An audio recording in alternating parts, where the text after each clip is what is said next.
This world is harsh, a place where just staying alive means fighting for every single breath, often paid for in blood.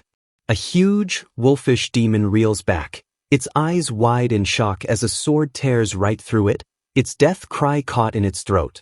A lone warrior in a dark, billowing cloak stands firm as a massive, feathered demon dives from the sky, screeching, its sharp talons aim to kill. A quick look shows the warrior's scarred face, his eyes locked on the target, before he swings his sword upwards with incredible power, meeting the beast in a spray of blood and feathers as it shrieks in agony. He stands surrounded by the bodies of demons he's cut down, wolves, goblin-like creatures, the ground soaked with their dark blood, showing just how fast and deadly he is. A massive green demon, with horns and tusks, lies wounded and panting, looking up at the warrior in pure disbelief, thinking how one man could defeat so many demons all alone.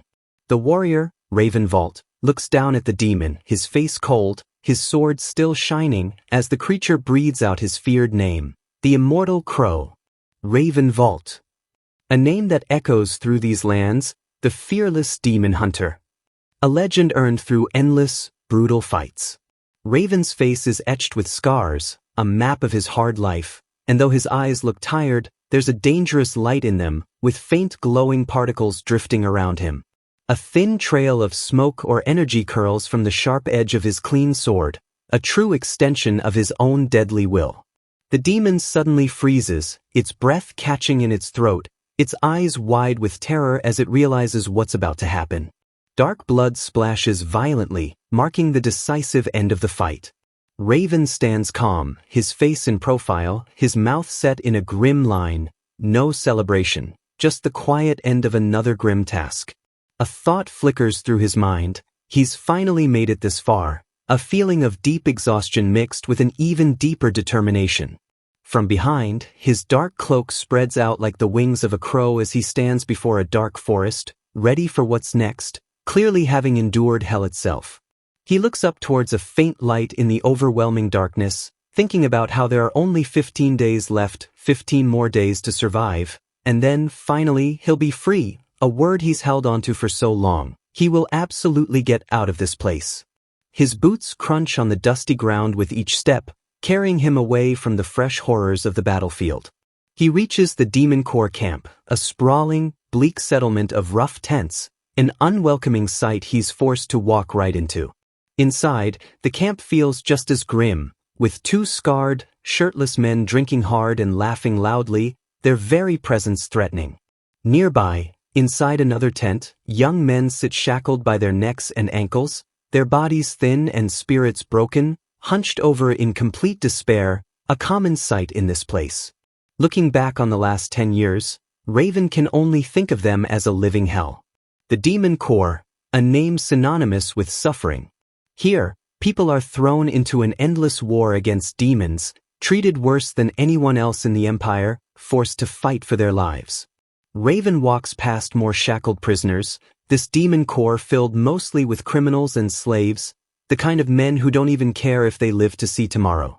As Raven walks grim-faced through the camp, two men watch him, one nudging the other, whispering about how that Raven bastard probably got all his men killed and came back alone, as usual. The other man comments with a hint of surprise that even though Raven used to be royalty, he's incredibly tough. Raven just keeps walking, not seeming to care about their stares or whispers, passing another hopeless, chained prisoner. Suddenly, a big man in a simple helmet steps in front of Raven, sneering, Well, look who it is. Raven, his face freshly cut, eyes him carefully.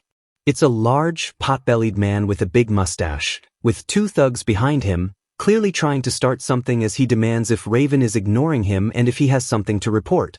Raven just clicks his tongue, tisk, his patience clearly gone, the scars on his face seeming to pull tighter with irritation. A dangerous light flashes in Raven's eyes, a slight smirk on his lips, as he says with cold calm, "It looks like you want to die." The bully leader freezes, his eyes wide, stammering, "Wadash," clearly not expecting such a bold threat. Before the bully can even react, Raven moves like lightning, a powerful punch slamming hard into the big man's stomach. Raven's gloved fist sinks deep, the sheer force of the blow undeniable. The bully's face twists in pain, spit flying from his mouth, while Raven already stands composed, the strike delivered. The force of the punch sends shudders through the bully, his eyes rolling back in his head. One of the henchmen, a bald guy, tries to jump in, but Raven is faster, deflecting his arm, grabbing his wrist, and now his sword is out, held with deadly intent as the man grunts in pain. The other henchman, a blond man, is frozen in pure terror, letting out a terrified whimper as Raven's gloved hand clamps hard over his face. Raven slams the blond man's head straight down into the ground with brutal force, dust and energy flying from the impact. Raven stands there, one henchman out cold on the ground, the other clutching a hurt arm, while the bully leader, still doubled over, glares up at him, spitting out, "Bastard." A blinding light seems to pulse from Raven, his face a mask of pure rage. Raven looks down, his eyes cold and empty, and tells him, "If you want to die before the demons get you, you can always count on me," his voice flat, as those strange glowing particles drift around him. Defeated and humiliated, the bully scrambles away, yelling, "I'll remember this." But Raven just watches him go, a small, dismissive smile on his face, completely unfazed. Raven thinks about his past, the royal who lost everything. They all said he wouldn't last a year, but he turned into a monster to survive 10 years in this hellhole. As the sun sets, he walks towards a large tent, thinking about the stories his so-called colleagues whisper about him, lies about his ruthlessness, about his past. But then he admits to himself, but those lies are absolutely correct. He knows that monstrous reputation is exactly what's kept him alive. The scene shifts to the past. A younger, unscarred Raven, seen from behind in a formal dark jacket, stands before a golden emblem, remembering his family, the Vault household, not famous or grand, but real, once part of the empire. But then he remembers, everything fell apart, and they lost it all. Back in the present, Raven's face is hard, marked by those 10 years of hell, his scars showing everything he's been through. Another memory surfaces, a much younger Raven, dressed in ragged white clothes, a heavy metal collar locked around his neck with a chain, his eyes wide with fear and confusion, guards on either side of him. This was about 10 years ago. The Vault family mansion is engulfed in flames, a scene of total chaos and destruction as fire roars everywhere.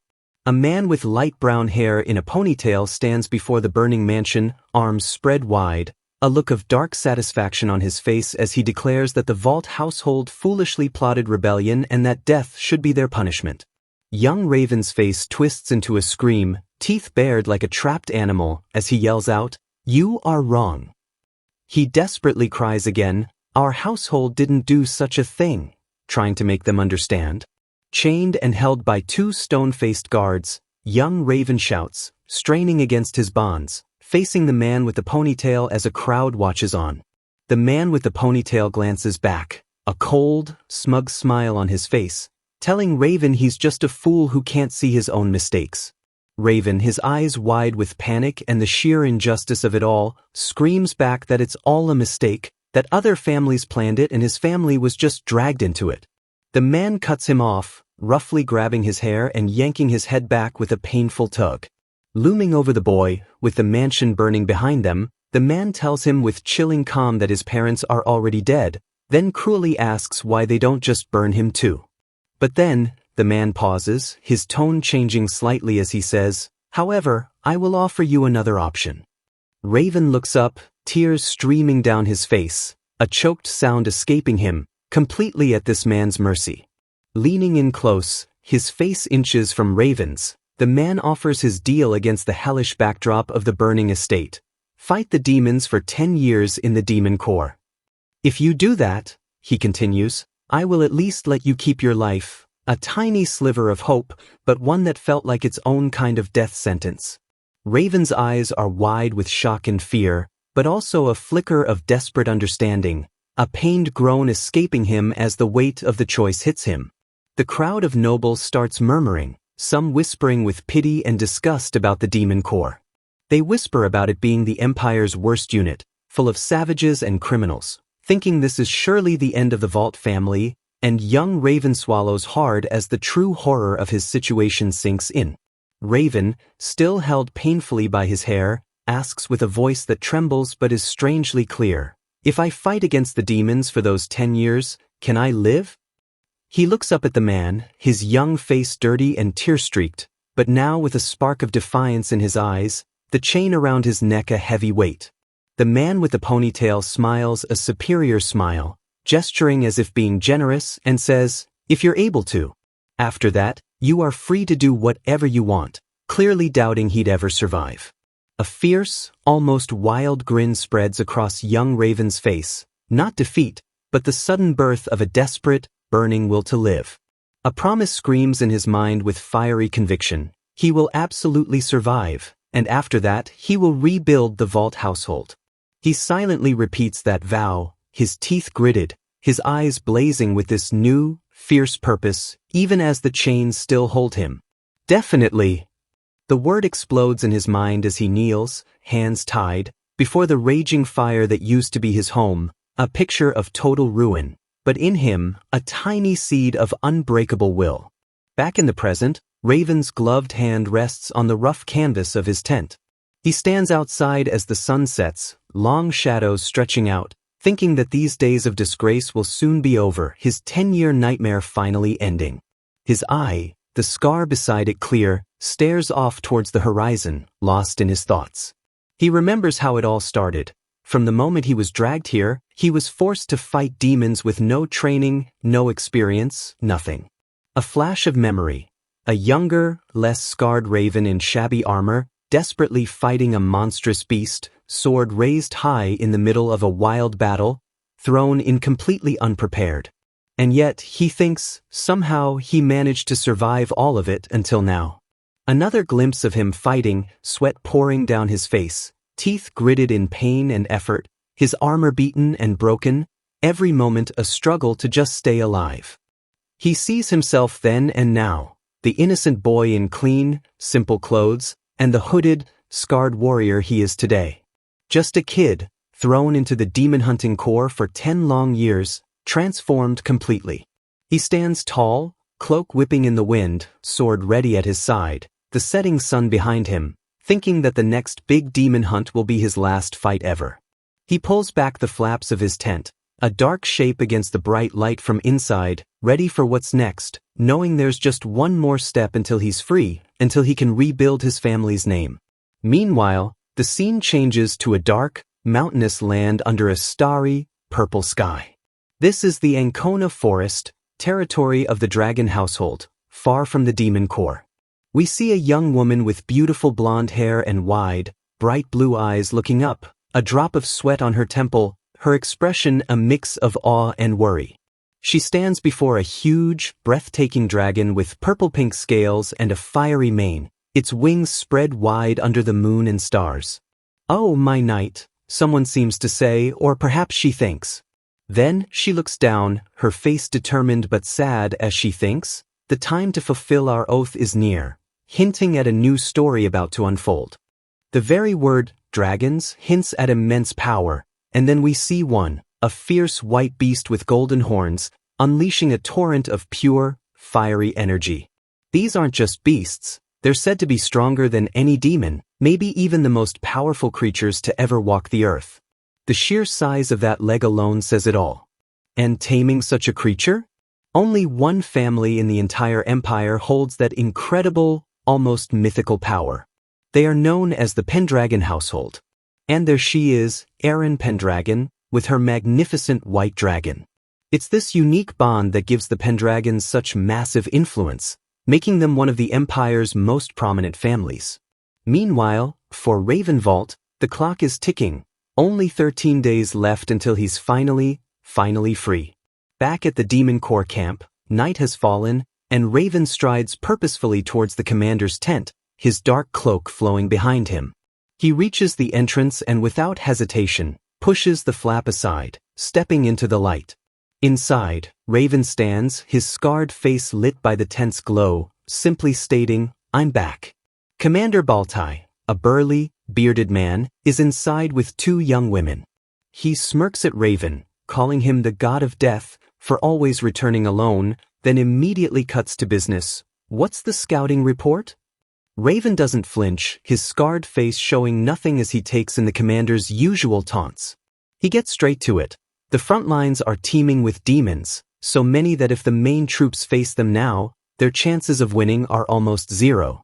Baltai leans back, a sly look on his face. Ho, so you're saying you can't win, huh? He muses, almost as if he knows something Raven doesn't. Raven confirms it bluntly, we would, if it was just us. Baltai just grins, a knowing glint in his eyes. However, tomorrow, it seems the Pendragon household will be joining the fight, Baltai reveals, dropping the big news. Raven turns slightly, a flicker of something, surprise, maybe, in his eyes. Baltai adds that they're not just coming, they're bringing their strongest asset. As Pendragon flags flutter in the wind, Baltai declares dramatically, they're bringing a dragon. Raven looks totally unconvinced. A dragon? Fighting alongside them?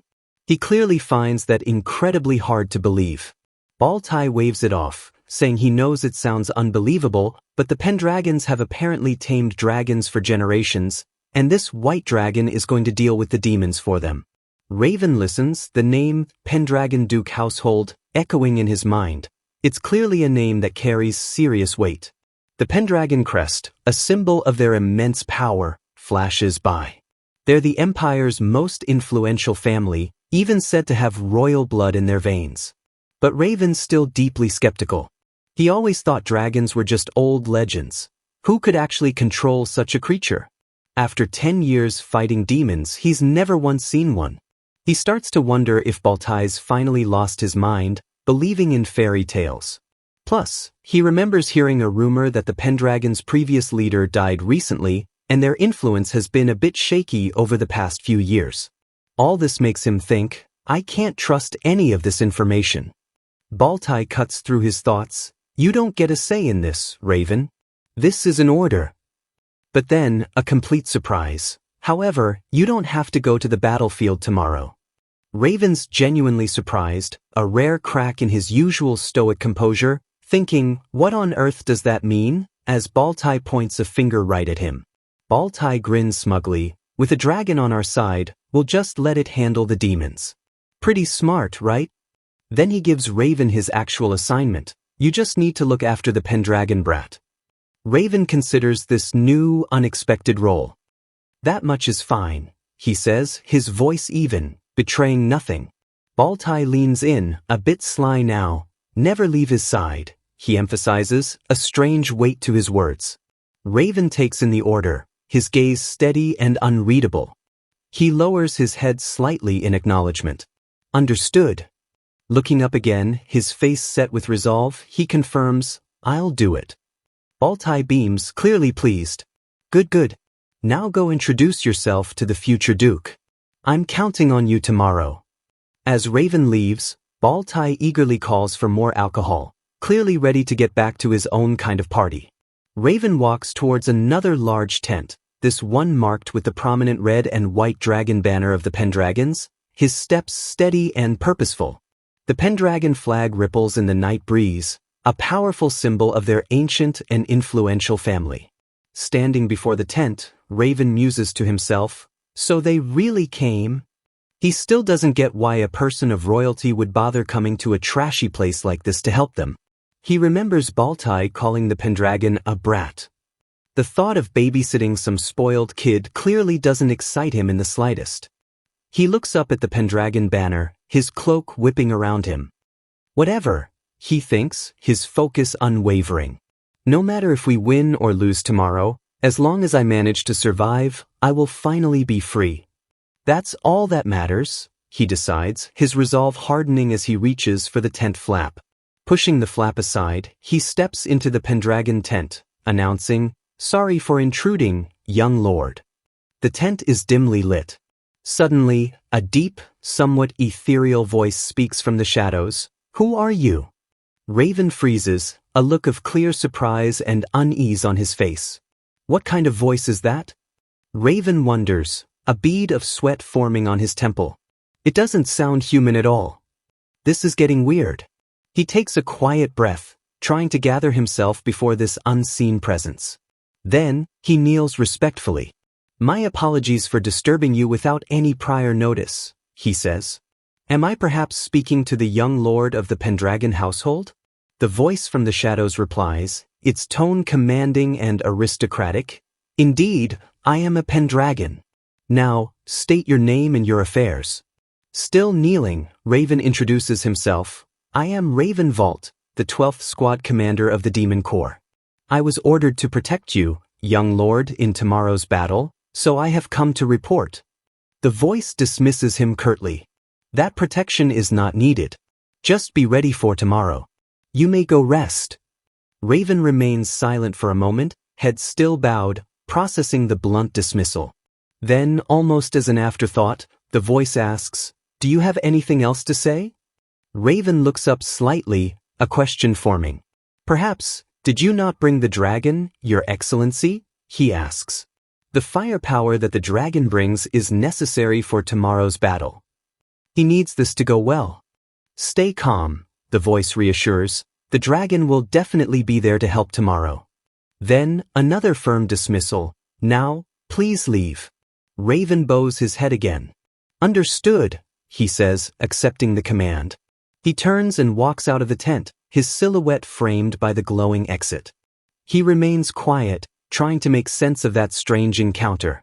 Once outside, Raven pauses, running a hand through his hair. Is that person really a child? He wonders. That unnatural calmness.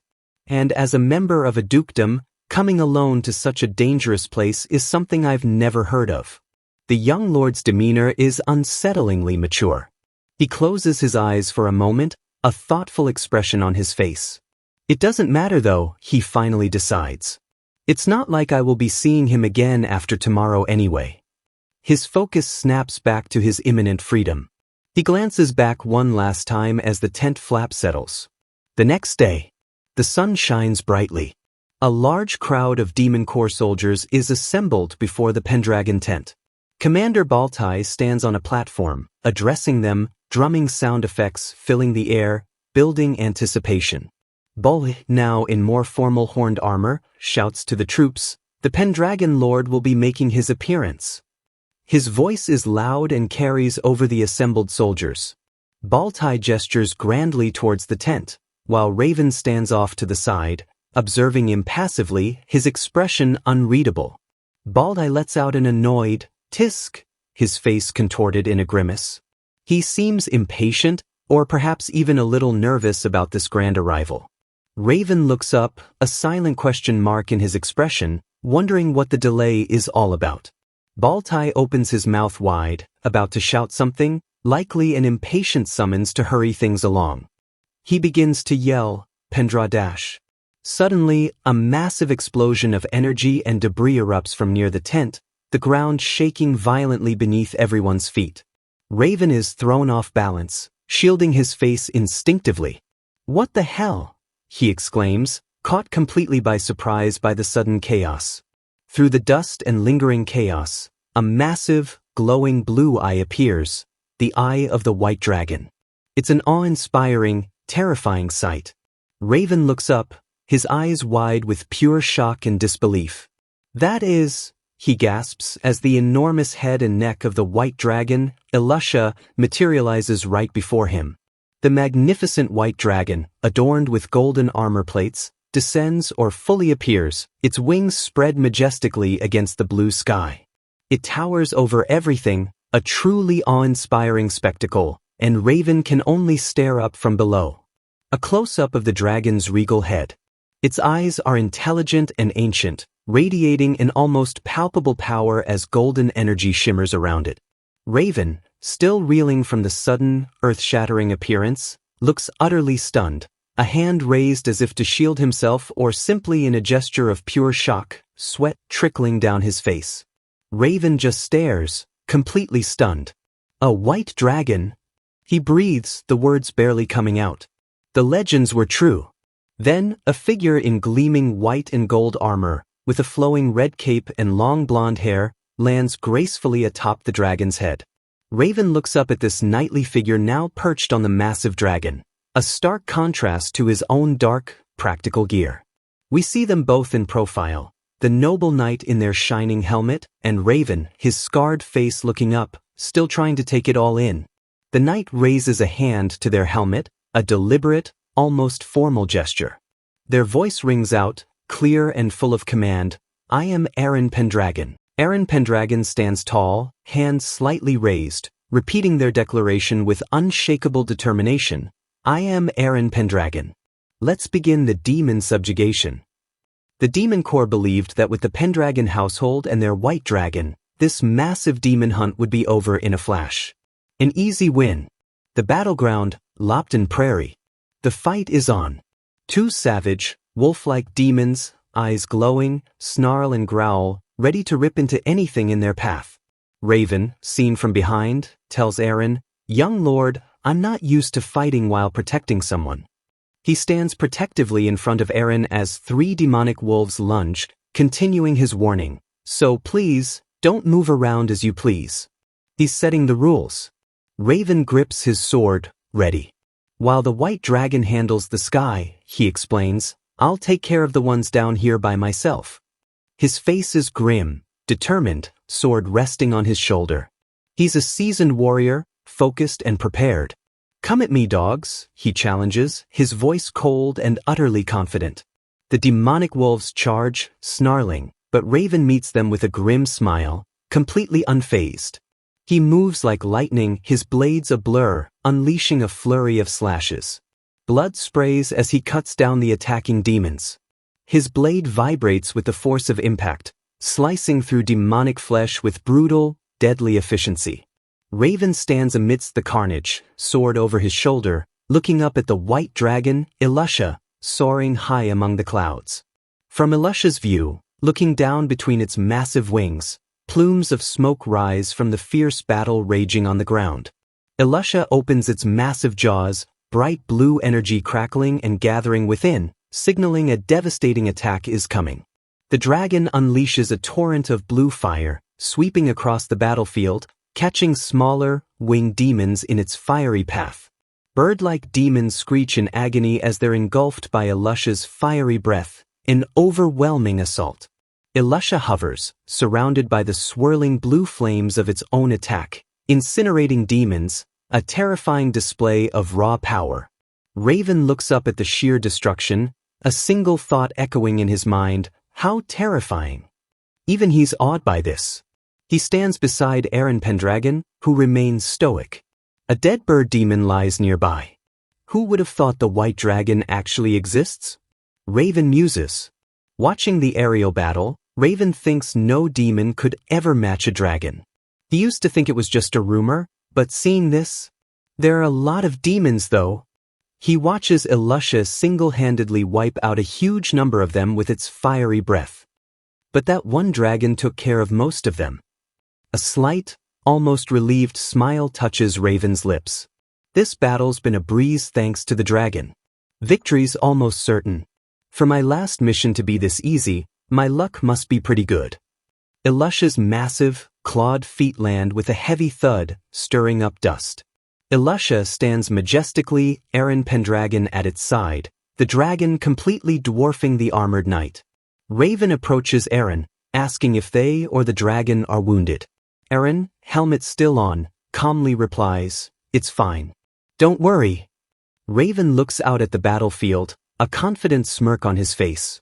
This battle will be over in an instant, he thinks. That's it. He genuinely believes the worst is done. Suddenly, the sharp screech of bird-like demons cuts through the air as they dive, eyes locked on their target.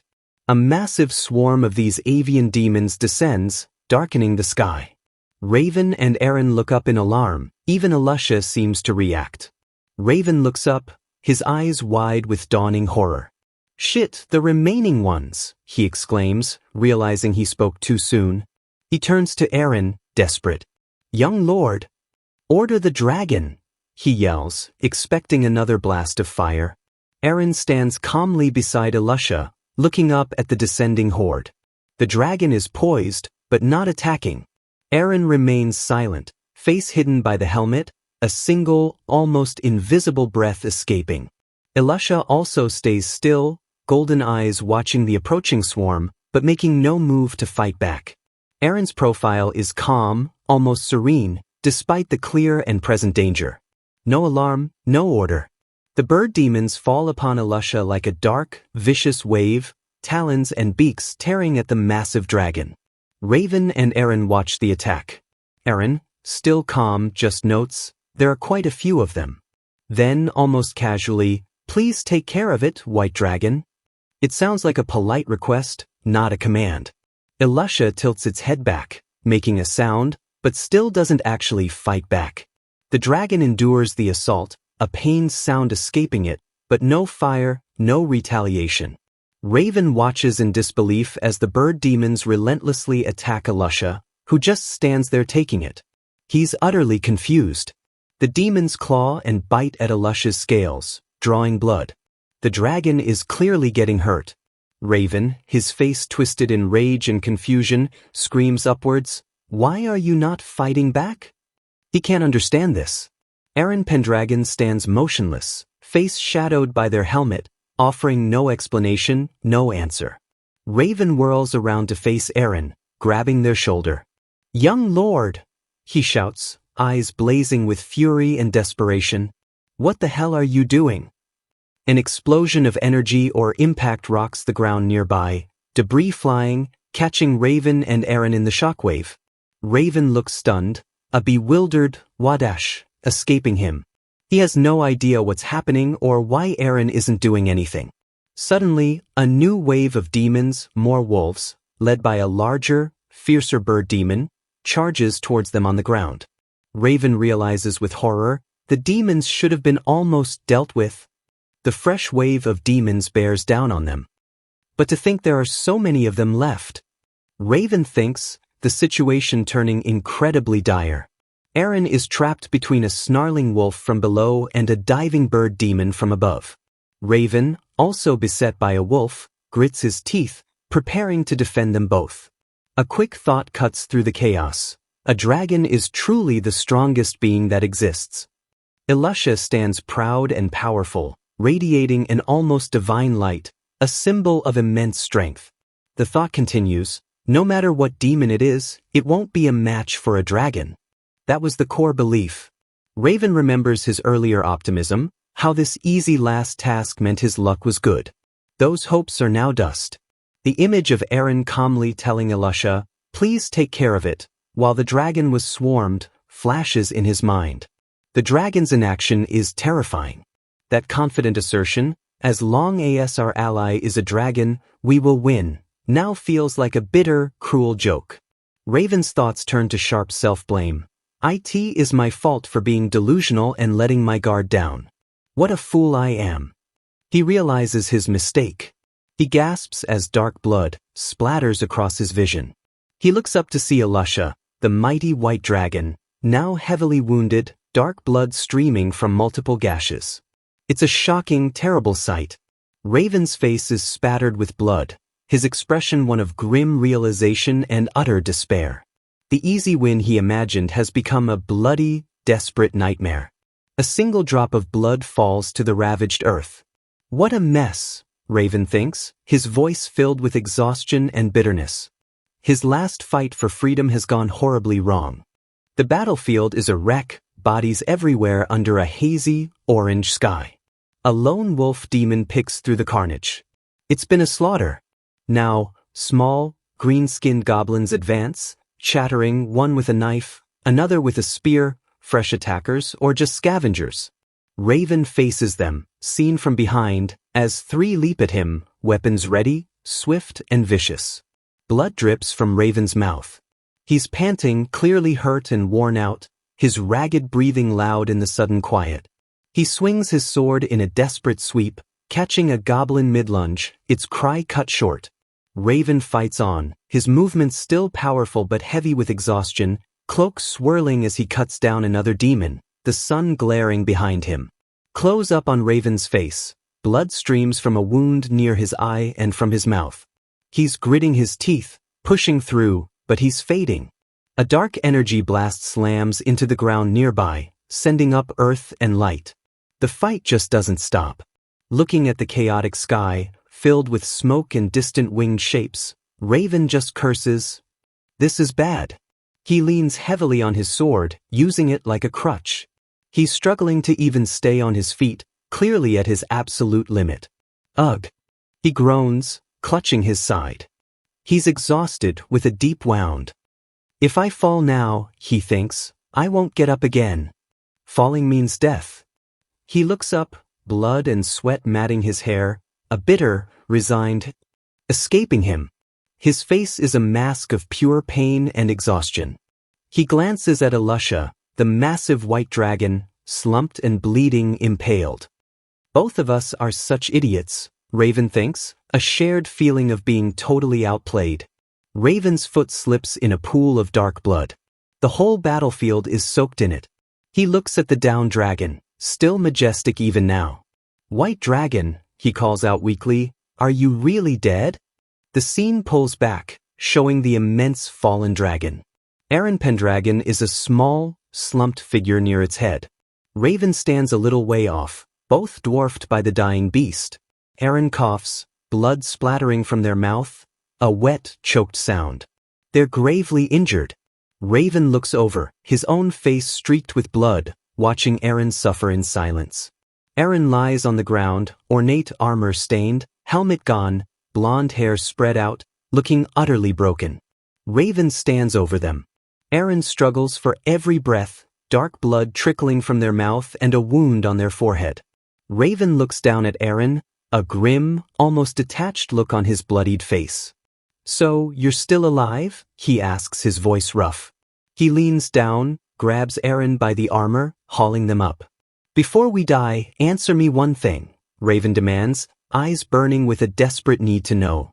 His face is close to Eren's, voice intense. Why did the dragon stop its attack midway? He remembers that moment. At that time, a flashback, Eren before Alusha. You ordered the dragon to do something, Raven accuses, convinced Eren is to blame. Eren looks up, eyes clouded with pain, but offers no answer. Just silence. Raven grits his teeth, a guttural sound of pure frustration. The silence is maddening. He explodes, shaking Eren. We would have won if the dragon didn't stop, he roars. Why did you do that? Answer me. His voice is raw with betrayal, with the loss of victory, of freedom. Suddenly, Raven is slammed from the side by a powerful blow, sending him flying. He coughs up a huge spray of blood, an agonized, hey, torn from him. The attack was brutal, unexpected. He crashes to the ground, body aching, more blood pooling around him. A voice cold and mocking. Even with your heart pierced, you didn't die. You really live up to your name, don't you? The immortal. Commander Baltai stands over Raven, a cruel smile on his face. Raven Vault, he says, his tone dripping with false sweetness. Raven, looking up, vision blurring, recognizes him. Baltadash, he gasps. Baltai laughs, a triumphant, chilling sound. It will finally end now, he declares. Baltai raises his massive axe and bellows. Army, attack. Imperial soldiers, not demon corps, surge forward. This is a full-blown betrayal. The attacking army's banner, a golden lion on a red shield, crowned. The Imperial Army. Raven, weakly propped up, watches them. Eren is slumped beside him. The Imperial Army? Raven thinks in disbelief. Why is Baltai leading them? Baltai looks down at them, smug. Don't be so surprised. It was all planned from the start, Baltai reveals, as an image shows a spear tip aimed at Eren's throat. Baltai stands over the fallen Eren, spear leveled. Raven watches helplessly. But some idiots refuse to give in, Baltai continues. Eren looks up, blood streaming, expression a mix of pain and defiance, the spear pressed against their armor. A close-up of Eren's eye, still holding a spark of resistance. Baltai grins maliciously, a wide, predatory smile. With a sickening thud, Baltai drives his spear through Eren's chest. Blood splatters. Raven watches in horror, Eren's bloodied, shocked face reflected in his wide eyes as life drains from the Pendragon air. Dark, shadowy tendrils, like death itself, seem to emanate from Eren, snaking towards Raven. The impact is violent. Raven can only stare, a horrified "W dash" dying on his lips. He just saw the royal he was meant to protect murdered. Baltai looks down at Eren's body with satisfaction. A shame, but that boy's death was set a long time ago, he says. And he turns to Raven. This one too. Baltai brings his massive weapon down on Raven, who's too weak to move. Ugh! Raven cries out as it connects. Raven lies on the ground, coughing more blood. Baltai looms, taunting, "So close, wasn't it, Raven? Just a little more and you'd have been free." Baltai grabs Raven's hair, forcing his head up. "Painful, right?" he sneers. "Your physical abilities are extraordinary." Raven glares up, blood streaming from his eyes and mouth. "And your regeneration is abnormal," Baltai continues. A flicker of understanding in Raven's bloodied eye. Baltai smirks. "So I only pretended not to, for this day. But even with that, you'll still die if I take your neck." Baltai's face is pure evil, his grin wide and cruel. "Pity you'll die here without getting that freedom." Raven's vision blurs, blood everywhere.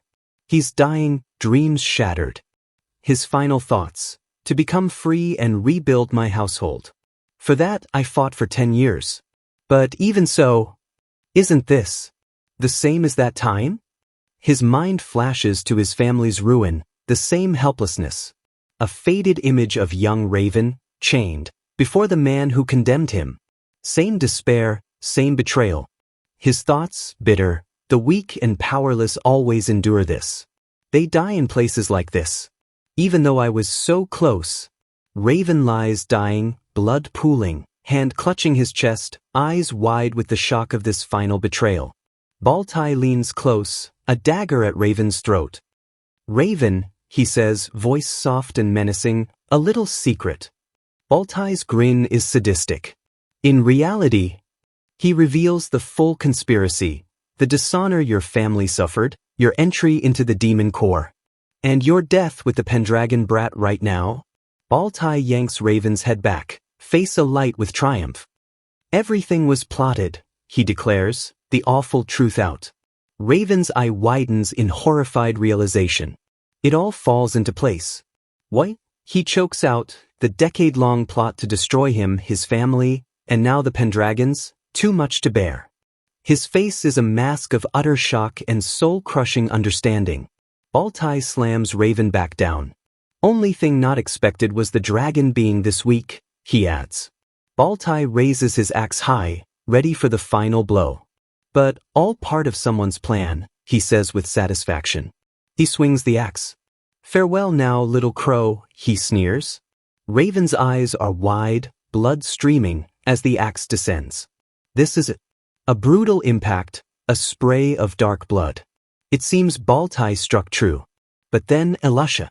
The white dragon lies impaled, seemingly dead. Suddenly, Elisha's eye snaps open, glowing with intense blue light. It's not over. The dragon struggles, pulling a massive spear from its body, pained but determined.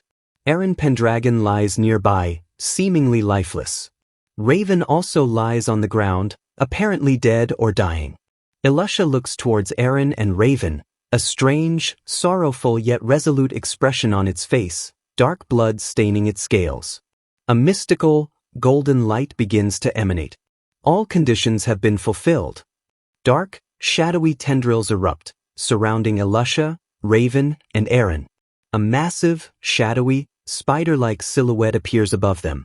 Something profound and terrifying is happening. Elisha's form shifts, wings taking on an ethereal quality, enveloped by light and shadow. The dragon is bathed in brilliant light, shadowy tendrils swirling, looking upwards as if accepting or starting a transformation. Words appear, hinting at the ritual, blood of 1,000 humans. Blood of 1,000 demons.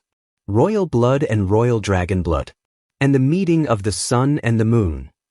Elisha is silhouetted against the sun and moon. A voice, likely Elisha's, declares amidst a golden glow, "I will now fulfill the oath." Elisha's head glows with intense, blinding blue light. The light envelopes the dragon's head, transforming it. Raven and Aaron's bodies are also surrounded by glowing blue particles, caught in the dragon's transformation. The screen fills with swirling energy and light. Elusha's legs seem to change, becoming more slender, perhaps more human, as it takes a step. The dragon, wreathed in an ethereal glow, looks up at the full moon, a beam of light connecting them, wounds gone. Elusha speaks, voice resonating with power, looking at Aaron's form. Everything will be on you now. Dragon Rider. The title hangs in the air as the transformed dragon stands tall, a new destiny forged in blood and betrayal. The white dragon, Elusha, glows under the full moon and shooting stars, its voice echoing with ancient power. With the meeting of the sun and the moon, I will fulfill our oath. Everything will be on you now, Dragon Rider. A profound, mystical event is happening. Raven's mind drifts in a dark void, surrounded by glowing blue orbs. Did I die? He wonders. Then a familiar feeling. This sensation of being torn apart inside, I remember it. An image of a torso regenerating, bathed in golden light. Raven knows this. It's the same feeling I get when I regenerate. His unique ability is working, even here. His disembodied face appears, eyes closed, as if gasping for breath. The blue orbs float by. Then that means, I'm still alive. The thought hangs, unfinished but clear. Suddenly, his vision clears. A woman in a maid's uniform looks down at him, slightly stern. Raven, disoriented, thinks, where am I? He feels something on his wrist and looks down at his hand, pale, unscarred, not his own, touching the sleeve of a fine, light blue shirt. What? He thinks, confused. Something on my wrist. He sits up in a lavish bed, long, flowing hair falling around him. Definitely not his. A young maid with brown hair and wide, surprised eyes stares at him. He's not in his own body. The maid's eyes widen further in shock, and she gasps, Why, Your Grace? She looks completely stunned, a blush rising on her cheeks. The maid stumbles back, shouting in alarm, This is bad. Someone. His Grace. She rushes out, panicked. Raven, sitting up fully, covered by a red blanket, looks around, utterly bewildered. He murmurs, the title totally foreign. He takes in the opulent room, rich furnishings, large windows, flowers. Such an extravagant room. Never seen this. Where the hell am I? Hurried footsteps cut him off. An elderly man with a mustache and spectacles, a butler, bursts in, his face a picture of frantic joy. Your Grace, did you finally wake up? The butler, Melbourne, stands before Raven, with the first maid and another older one. They all look at him with shock and relief. Raven, now with long blonde hair, stares back, lost. Melbourne is overcome, tears in his eyes. Your Grace, you're up. You. Finally, he stammers, clutching his hands. He rushes to Raven's bedside, anxiously asking, Are you okay? Do you remember me? His concern is genuine. Raven, still processing, looks at the butler, confused. The one you're calling Your Grace? Is it me? He asks, voice hesitant. This body, this title, none of it feels right. Melbourne looks startled, then quickly confirms, That's right. His surprise is clear. Melbourne explains, gesturing, This is the Pendragon household castle, Conrad. A beautiful, sprawling white castle with golden-top turrets appears, nestled in a lush green landscape. A place of immense wealth. Melbourne looks at Raven earnestly. And you are its master, Aaron Pendragon. Raven, clearly in Aaron's body, looks shocked, his blue eyes wide. A bead of sweat rolls down his temple. He starts, reality crashing down. His mind reels. I'm Aaron Pendragon? The thought is incredulous, terrifying. He scrambles out of bed, stumbling towards a wash basin, desperate for proof. He stares into the water, eyes wide with disbelief. Reflected is the face of Aaron Pendragon, blonde hair, blue eyes, unscarred. It's Aaron's face, but the horrified recognition in those eyes is Raven Vault's. What the hell happened? He thinks, his world shattered. The first maid, Lindsay, approaches cautiously. Your Grace? Perhaps you don't remember what you look like? She asks gently. Melbourne places a hand on Lindsay's shoulder. Lindsay, his Grace must be confused. Don't force it. Then, crucially, it's natural since he has been unconscious for 3 years. Raven in Aaron's body stares at his reflection. 3 years? It's been 3 years since that battle? The time skip is another shock. His mind flashes to the battlefield, Baltai's betrayal, the moment he was struck down. But I'm sure I was decapitated and died back there. His death felt absolute. A split image, Aaron's blonde form and Raven's scarred, dark-haired form, golden energy between them. Raven thinks, since I'm near immortal, why, instead of reviving, have I become a Pendragon? This is beyond his understanding. Suddenly, the grand doors to the room burst open. A noblewoman with flowing blonde hair, in an elegant gown, rushes in, voice full of emotion. Aaron, my son. Lady Helene Pendragon, Aaron's mother, looks at him, her face a mix of shock, joy, and overwhelming relief. She approaches, tears in her eyes. Did you wake up? She asks, voice trembling. The servants bow. Lady Helene. Raven Aaron thinks, who is it this time? He's still reeling. Lady Helene stands with Melbourne and another older noblewoman, hands clasped, looking at Raven Aaron with pure joy. Aaron, you really woke up? Raven Aaron looks at her, a bead of sweat on his temple, completely lost. He has no idea who these people are to Aaron. Lady Helene steps forward, pushing the other older noblewoman slightly aside, her demeanor shifting to maternal affection. Raven Aaron looks bewildered. Who was that? He wonders about the older woman. The older noblewoman, unfazed, gives a subtle, knowing wink. She seems to understand more than she shows. Lady Helene rushes to Raven Aaron, embracing him tightly. Thank God, Aaron. Do you remember me? I'm your mother. Raven Aaron is stiff, overwhelmed. I don't remember anything. What the hell happened? Is this a dream? He glances past his mother at the older noblewoman now approaching, a slight smile on her face. Is that old lady perhaps? The older woman points towards the window. Outside? Raven Aaron murmurs, looking where she indicated, Lady Helene still clinging to him. He looks out the window, eyes widening in shock. Is that?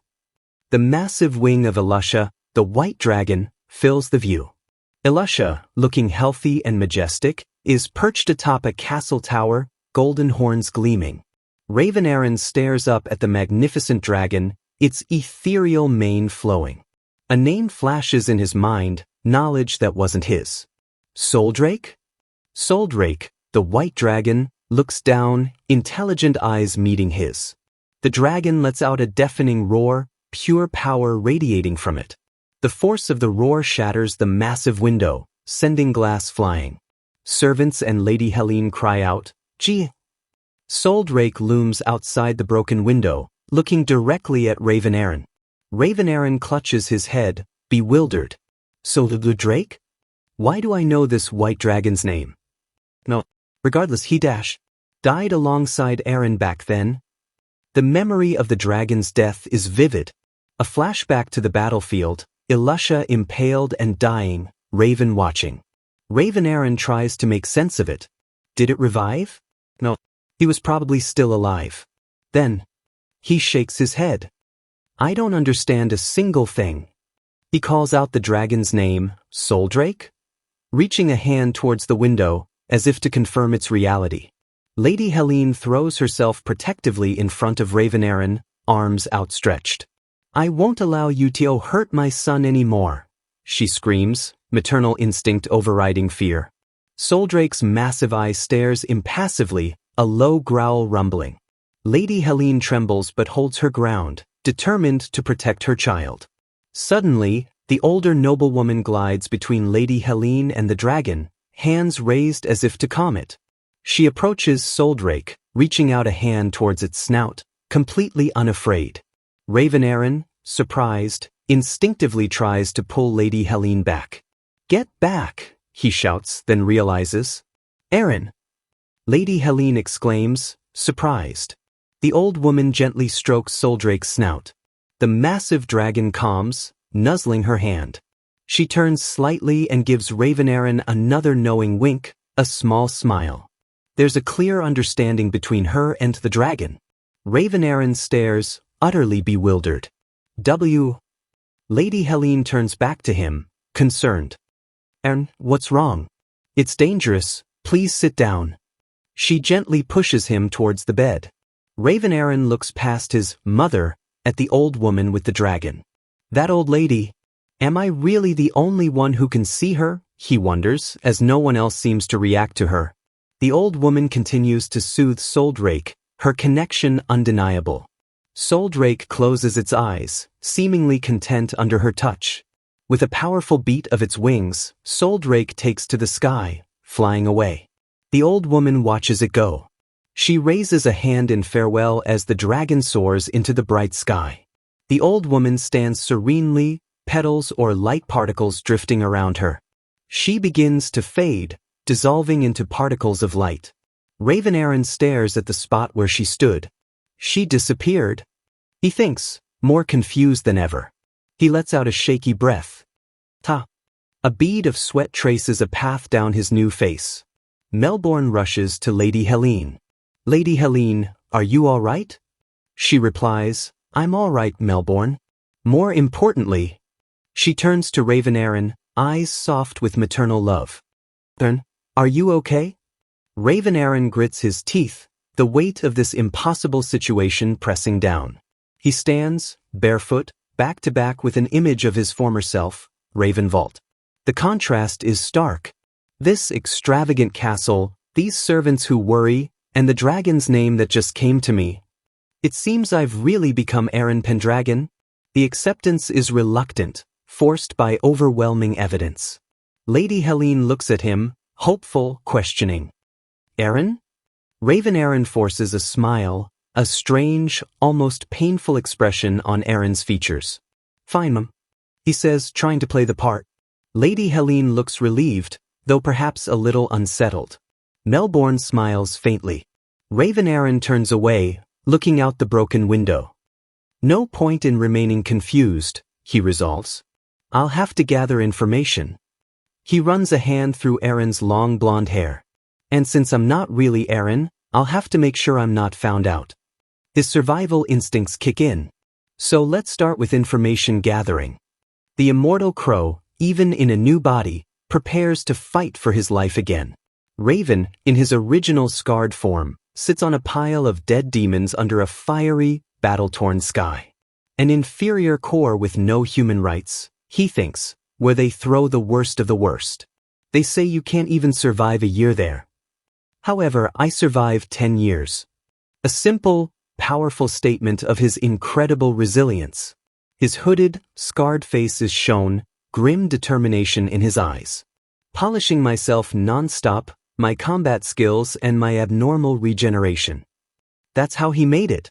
A warrior no human or demon could compare to Dash. His reputation as the immortal crow was earned in blood.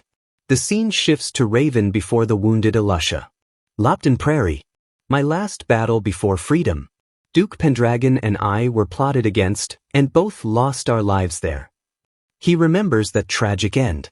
At least we were supposed to dash, but fate, it seems, had other plans. But I've come back to life in the Duke's body. We see Raven, now as Eren Pendragon, blonde-haired and unblemished, in simple white pajamas. His former, cloaked self looms behind him, a ghost of who he was. He looks down at his new, unfamiliar hands. And the most shocking part, and time has reverted 7 years before that battle. Not just a new body, but a new timeline. My days, filled with nothing but blood and the stench of battle, have suddenly turned. And now, the maid, Lindsay, approaches with a spoonful of food, her expression overly sweet. "Your Grace," she coos. Raven Eren looks at the spoon with utter disdain and bewilderment. This pampered life is a jarring change. Lindsay leans in, trying to feed him. "Now, please say, she urges, like he's a child. Raven Aaron looks thoroughly unimpressed. His internal thought, I'm being fed like a baby. The indignity is almost unbearable for the hardened warrior. He tries to take the spoon. It's been a few days. I can at least feed myself. Lindsay pulls it back, protesting, No. You stay quiet. Doctor's orders. Lindsay insists, holding the spoon out again, eyes wide and pleading. So, please open your mouth. Raven Aaron learns about his caretaker. This maid's name, Lindsay. She was in charge of Aaron's affairs before he went into a coma. He reluctantly accepts a spoonful, his face a mask of irritation. Unbelievably overprotective, treating me like this. He internally groans, Shit. Since I've become Aaron, I have to follow through. But this is beyond embarrassing. He struggles to stay composed as Lindsay fusses. A tray of finely prepared food is shown, a small, delicate meal fit for a noble. Lindsay curtsies. Thank you, Your Grace. While your medicine is prepared, I'll help you get dressed. Raven Aaron sits up, already moving. No need, I can do it myself. He's not used to being waited on. He stands, stretching, already bothered by Aaron's long hair. I'll wash my face. Just bring my clothes. And a hairband. He adds, it's a bother when it's too long. Lindsay watches, surprised by his independence. Lindsay gasps, eyes wide with shock and concern at his attempt to walk. She rushes towards him, Why, Your Grace, trying to stop him. She grabs his arm, voice frantic. You can't walk yet. It will disturb your body. She's worried about his fragile state after a 3-year coma. She tries to guide him back to bed. Your clothes and your hair. I'll take care of them. Lindsay looks up, pleading. Your Grace. Please just relax. I got it. Please calm down. She quickly places a small stool near the bed. Then please wait there. Raven Aaron sits, resigning himself to her fussing, though he wishes to be left alone. Lindsay works on his hair. I'll do it now. It will be in your care. He mutters, thinking, I want to be alone. His long blonde hair is now neatly tied back. He looks regal, yet out of place. I just got here, but... He's dressed in a fine, white and gold-trimmed tunic. Sparkles emanate from him, the picture of a young nobleman. He thinks with a sigh, everyone does everything for me in this life. He clutches his head, gritting his teeth. And I'm really bad at dealing with it. A small note, my stomach is aching from the stress. Pampering is more stressful than battle. Lindsay looks at him, concerned. Your Grace? Did you finish changing? What's wrong? Raven Aaron forces a smile. No, it's nothing. He stands before a mirror, Lindsay fussing. She says, what a relief. Anything else? Please just say the word. He thinks, this is enough. I'll go lay down. Brother, a voice calls. A young woman with long blonde hair and a bright dress enters, with a small girl clutching a stuffed rabbit. How is your body? Aaron's older sister Aaron asks, smiling. Aaron beams, eyes sparkling, clearly overjoyed to see him awake. The little girl, Mia, Aaron's younger sister, looks up with wide, curious eyes. Lindsay announces them, Lady Aaron, Lady Mia. Raven Aaron grits his teeth. Why is my timing so bad? He's not ready for more social interaction. Mia, excited, runs towards him. Mia collides with Raven Aaron's legs, hugging them tightly.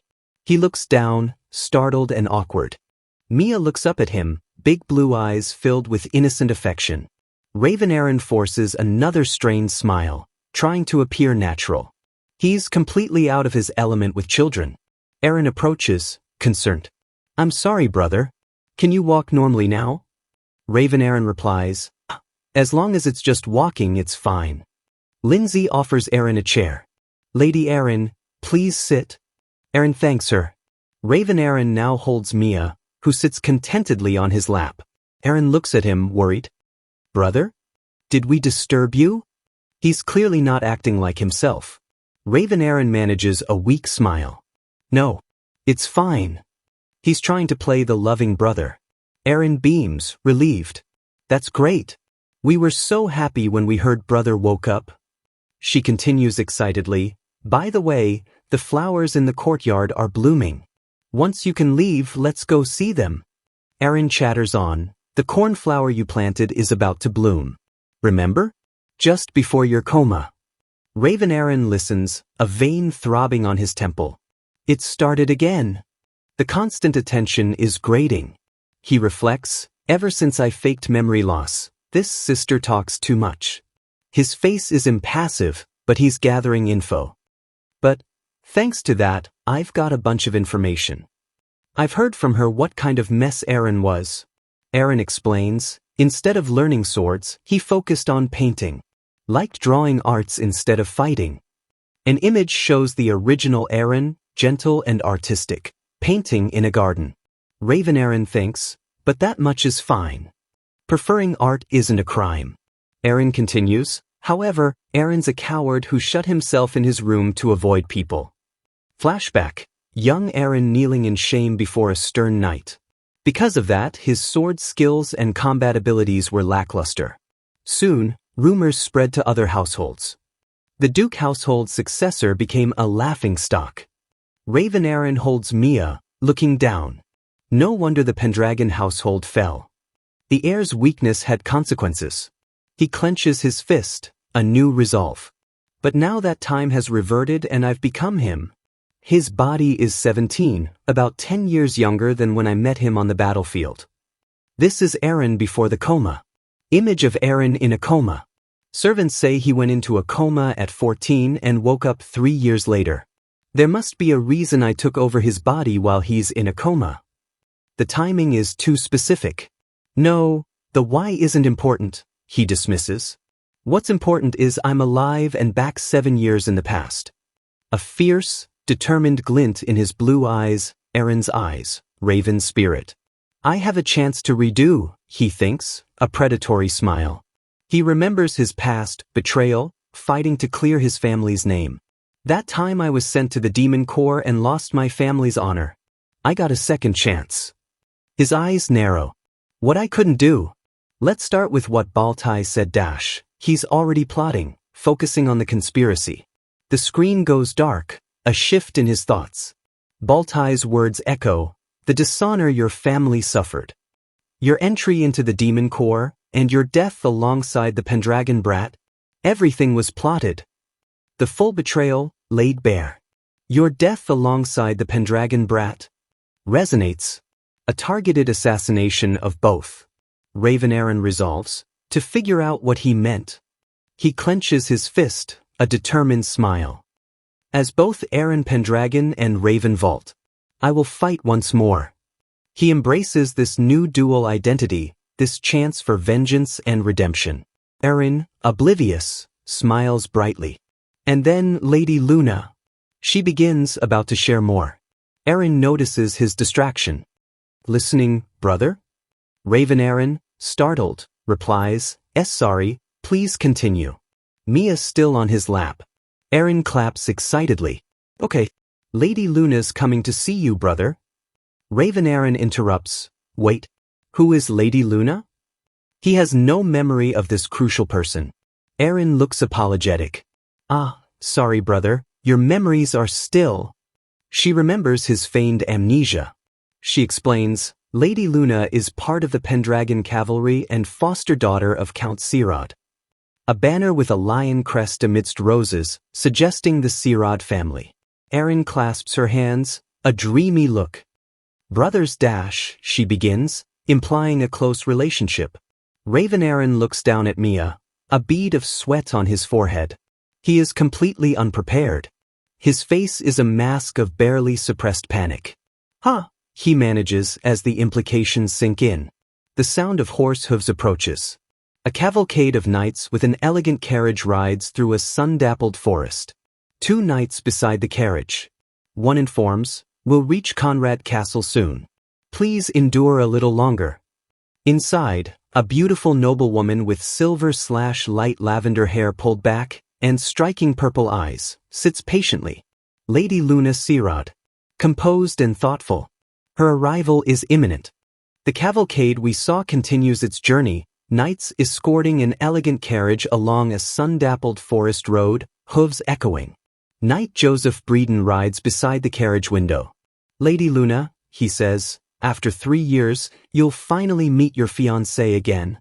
Luna's composed reflection is visible. Knight Joseph Breeden, young with sandy blonde hair and a chin scar, smirks. "Could you tell this Breeden what you're feeling?" His title, Count Sirad Household Head Knight Joseph Breeden. Inside, Lady Luna lets out a soft, almost silent sigh, elegant in her high-collared dress. She sits regally, fan in hand, silver lavender hair styled, her purple eyes sharp. "Why must I tell you?" she retorts coolly. "Mind your work."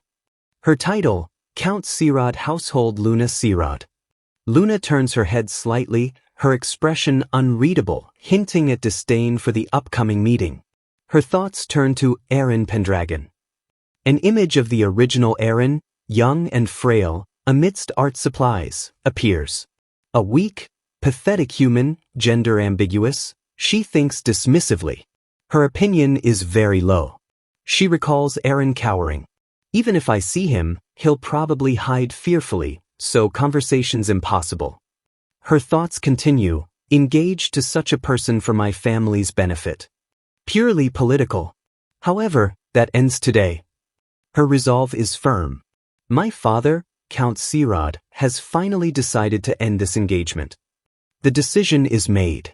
An image of 2 hands shaking, then cracking apart, symbolizing the broken alliance. The Pendragon banner, torn. Luna and a younger Aaron, back to back, Pendragon banners behind, a ghostly dragon. Duke Pendragon's power has decreased. No benefit marrying into a declining household. The political math is clear. Luna's thoughts are scathing. "From the start, I never recognized such a weak person as my betrothed."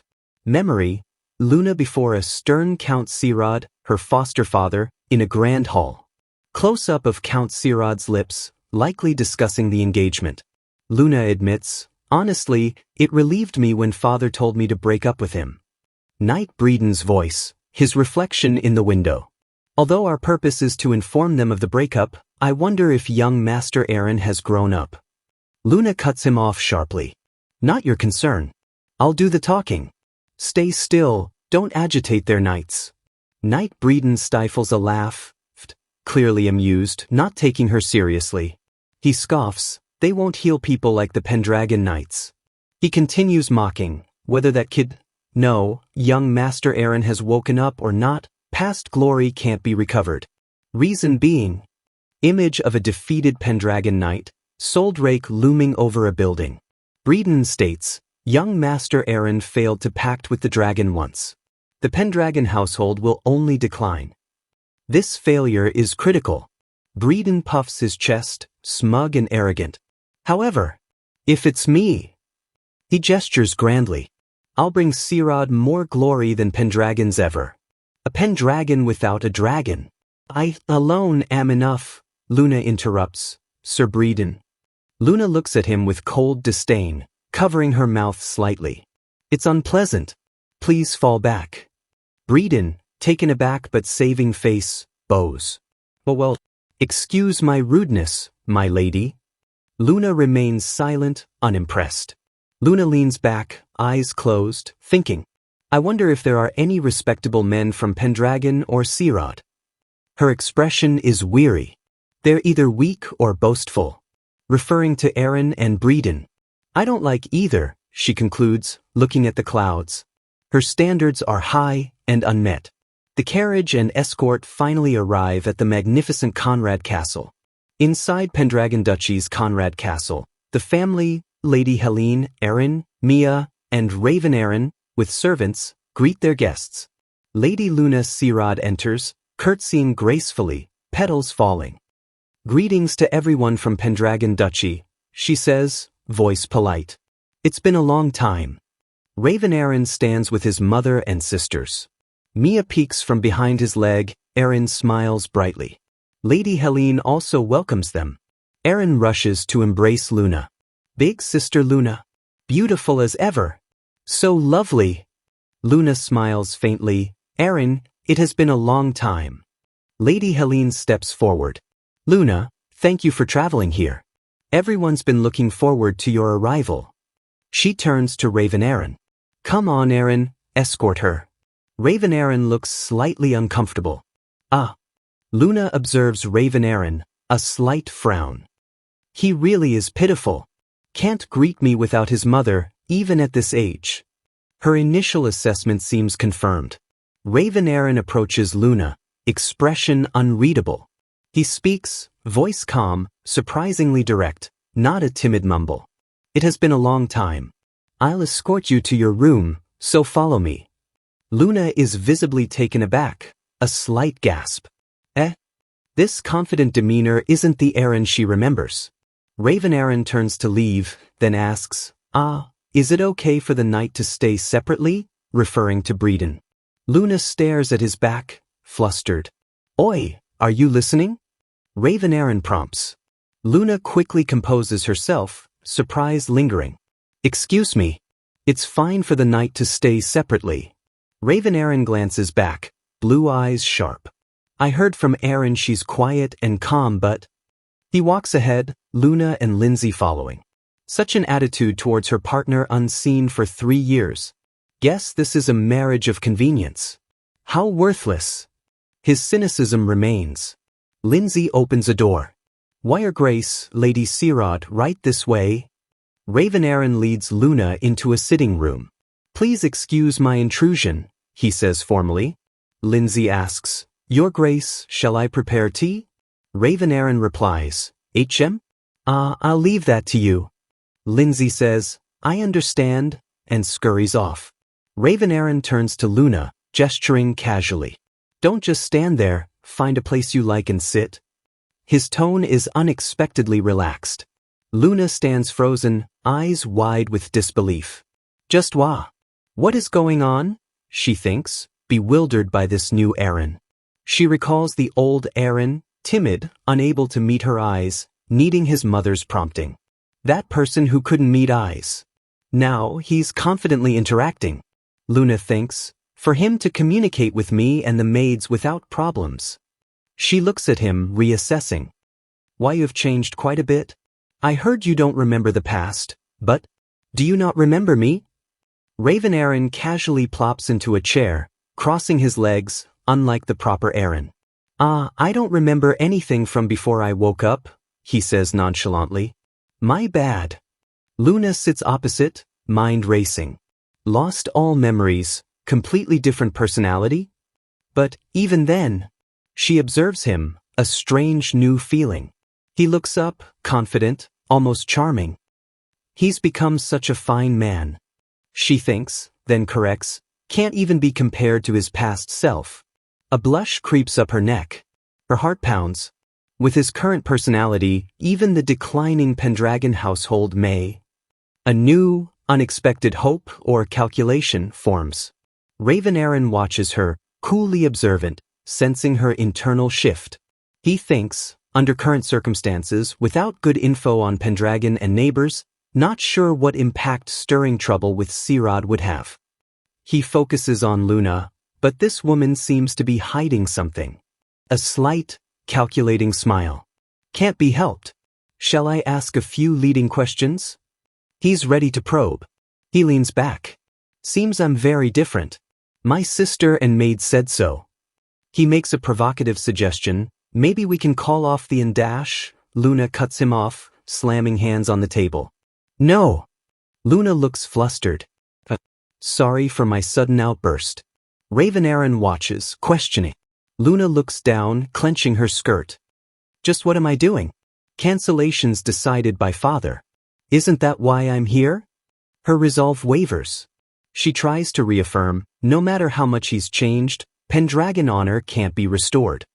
She looks at Raven Aaron, then away, internal conflict clear. That's why. She bites her lip, steeling herself. That's why, if I don't hurry and tell him. Before she changes her mind. She starts, Your Grace, trying to find words. Lindsay peeks in. Sorry for coming back before preparing tea. Raven Aaron asks, Lindsay, what is wrong? Lindsay, nervous. Weiss, message from the Duchess. She asked your grace to come to the audience room with Lady Sirod immediately. Raven Aaron raises an eyebrow. Why? Lindsay stammers. The knight who traveled here with the lady is... Lindsay explains, glancing at Luna. There was a bit of a commotion. Knight Breeden is causing trouble. Raven Aaron looks towards Luna, a slight smirk. Luna looks down, sweat on her temple. This is the worst timing. Even though I've already said it to that extent, referring to her resolve. Raven Aaron leans forward, voice smooth. You looked like you had a secret. Didn't you come with some scheme? He's directly challenging her. Luna looks flustered, unable to meet his gaze. No. That. She berates herself. I could have just said it. Her thoughts jumble. Even though I'm supposed to dislike him?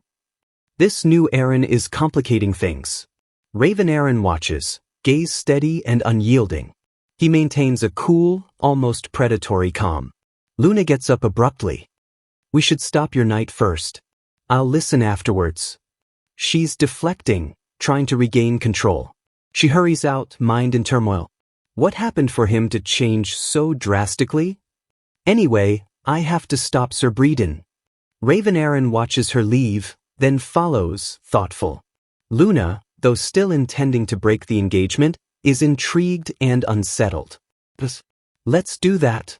He agrees, ready for the new complication. The fragile peace in the Pendragon household is about to shatter. The loyal butler, Melbourne, his face etched with dread, stammers, a cancellation? Is that really what Count Sirod wanted, Sir Breeden? Tension fills the grand hall. Knight Breeden, a smug grin on his face, stands arrogantly. That's right. We came today to relay this to Duke Aaron. He seems to enjoy causing discomfort. Duchess Helene, Aaron's mother, seated on her throne, her expression hardens from surprise to indignation. A small sound of disbelief escapes her. Her voice, though controlled, trembles with anger. A cancellation with the Pendragon family? Are you willing to take responsibility for the problems that will arise? The implied threat hangs heavy. Breeden, unfazed, throws his hands out dramatically, a sickeningly confident smile. Of course. He clearly believes he holds all the cards. As an apology, he continues, voice dripping false magnanimity, the Count will hand over gold and crystal mines and 2 lumber mills to the Pendragon family. Not an apology, an insulting buyout. Butler Melbourne's eyes widen, shocked and offended. Duchess Helene is visibly taken aback, lips parted in stunned silence. The audacity is astounding. Melbourne, reeling, stutters, doubly looking at the Duchess, who tries to process the disrespect. Knight Breeden, leaning in with a sly, condescending look, presses. Neither employees nor knights seem satisfied. So, any suggestions? Twisting the knife deliberately. Fury washes over Melbourne and Duchess Helene. The butler thinks, this man, how much does he intend to insult us? Helene glares, patience worn thin. Internally, Duchess Helene wrestles with the truth. Pendragon household is struggling, but our pride can't bear accepting this. The humiliation is almost too much. She clenches her fan, knuckles white, and begins, voice rising, I would like to deny that suggestion. Choosing pride over practicality. But Breeden cuts her off with a sneer. Are you sure? He taunts. This might be your final chance to get your family back on their feet. A cruel reminder of their vulnerability. The Duchess seethes, why? Then trails off. Wait, her eyes dart aside. Butler Melbourne lets out a small, sharp sound, bah, an urgent signal. Duchess Helene's expression shifts to surprise. Something or someone has interrupted. Heavy, deliberate footsteps echo, thud, thud, thud, cutting through the charged atmosphere. From the far end of the hall, a figure emerges, walking with unhurried confidence. Aaron Pendragon, or Raven in Aaron's body, long blonde ponytail swaying. Heading straight for the confrontation. Aaron enters, looking every bit the powerful Duke, gaze cool. Beside him, uneasy but composed, Lady Luna Sirod. Relief washes over Duchess Helene and Melbourne. Aaron, the Duchess exclaims, a genuine smile. Melbourne echoes, Your Grace. Their hope has arrived. Knight Breeden smirks. Looks like this brat has finally appeared, he mutters. Glancing at Luna, Look closely, Lady Luna. I'm more worthy. His arrogance is boundless. Aaron, Raven, walks past Breeden without a glance, settling onto his throne, relaxed, almost bored. A faint doe escapes him, unimpressed.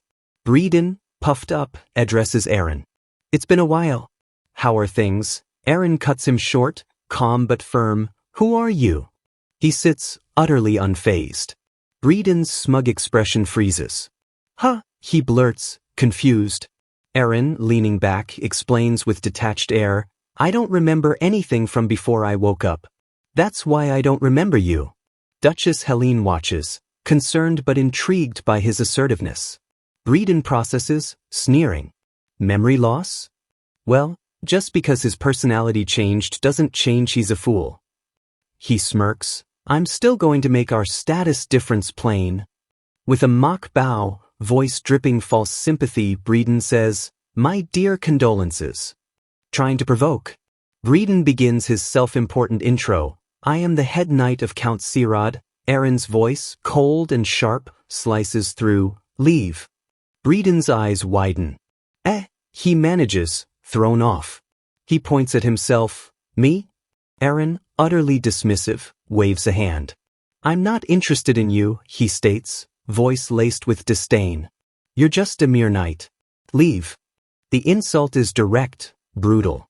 Breeden explodes, face red with fury. Wah? Your Grace.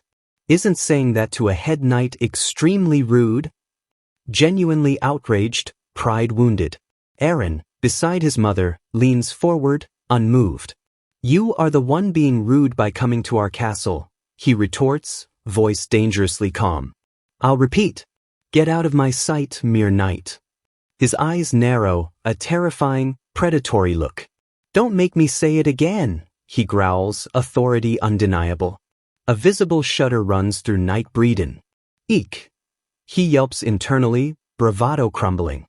He clenches his fists, sweating, clearly intimidated. Even Lady Luna, behind Breeden, gasps, Huh? Taken aback by Aaron's commanding presence and the knight's fear. Luna steps forward, expression a mix of surprise and composure. So? She asks, voice steady, cutting the tense silence. Aaron leans back, a knowing smirk. Looks like you guys have been arguing about the cancellation, he observes, gaze shifting to Luna. He gestures towards her. Come forward, Sirad, he commands, tone leaving no room for argument. I want to talk to the person in question. Hand outstretched. Luna looks flustered, mind racing. Didn't think it would end up like this, she thinks, sweat trickling. What should I do? Caught off guard by Aaron's directness. As Luna approaches, Aaron gets straight to it, voice devoid of emotion. Heard you want to cancel the engagement for gold, crystal mines, and lumber mills? He lays out terms bluntly. Then, with a decisive gesture and a confident, amused smirk, Aaron declares, All right, let's call it even. The casualness stuns. A collective gasp. Luna's eyes fly open, hand to her throat. The audacity and unexpectedness are almost too much. Duchess Helene and Butler Melbourne share Luna's astonishment.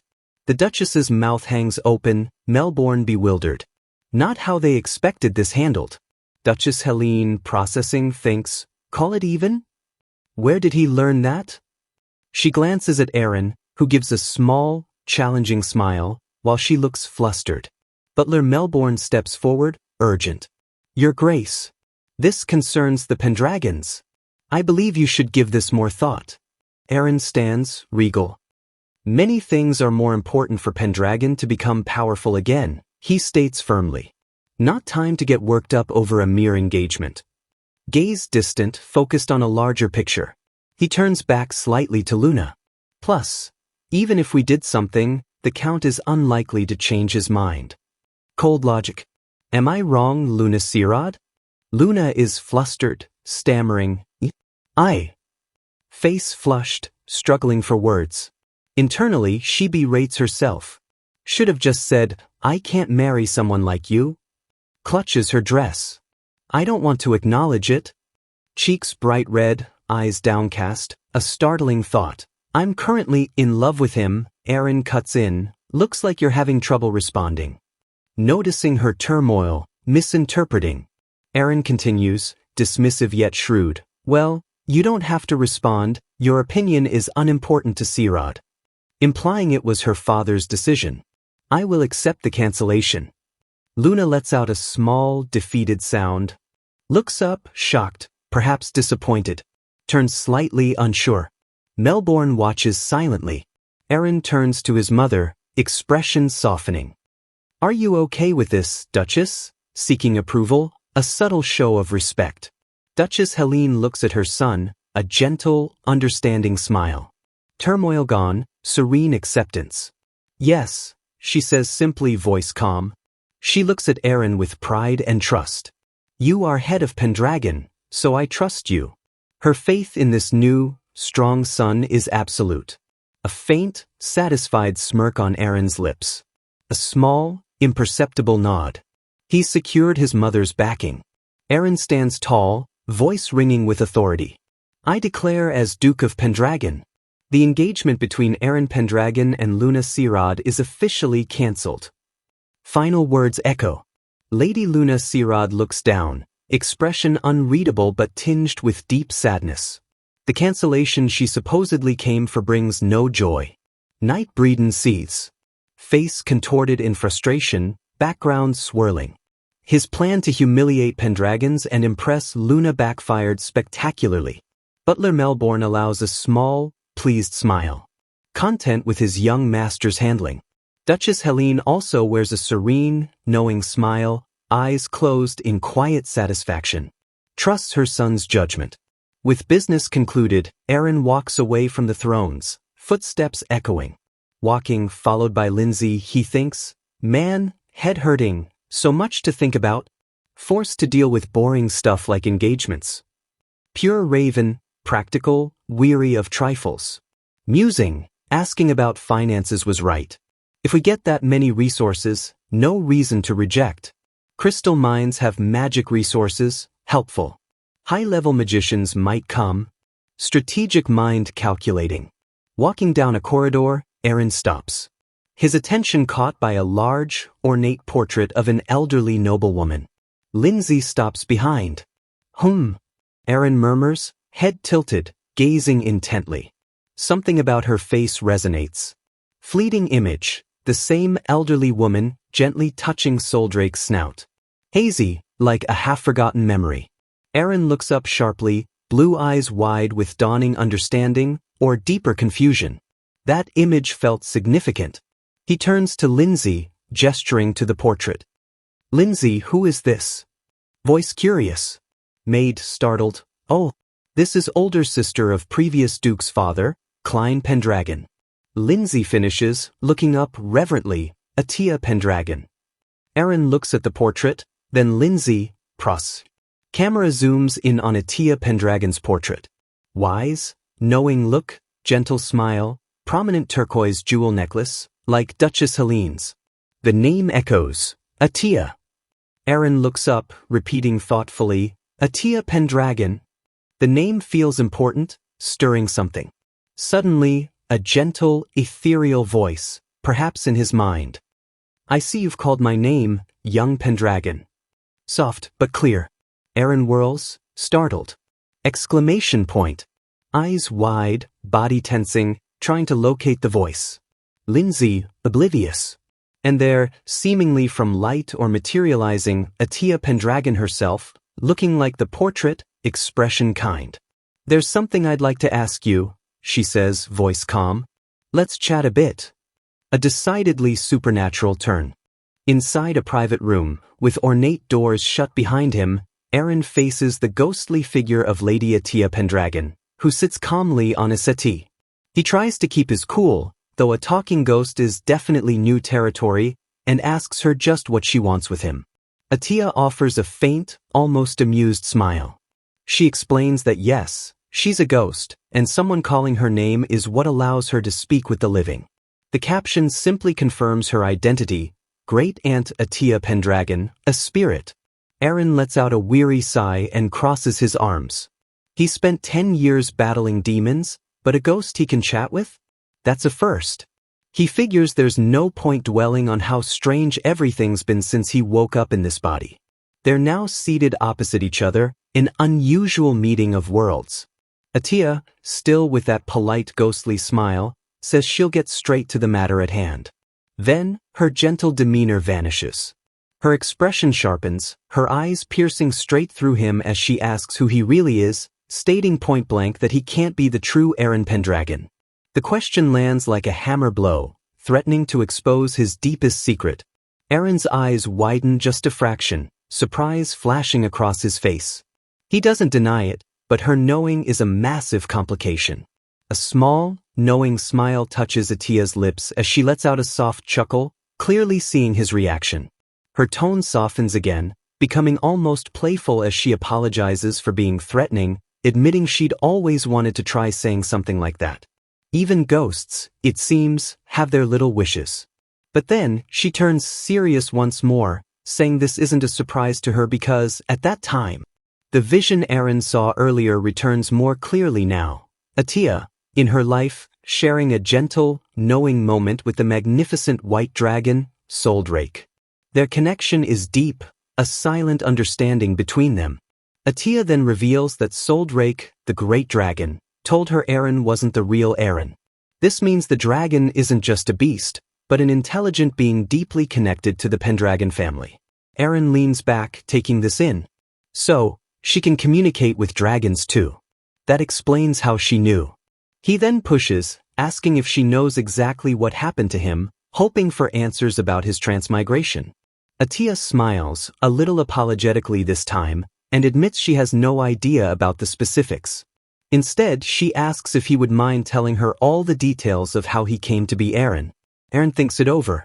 She's a ghost, and since he's apparently the only one who can see her, sharing his story probably carries little risk. He nods, making his decision. Alright, he'll tell her. Looking directly at Atia, he says he doesn't know if she'll believe him, but he'll explain everything.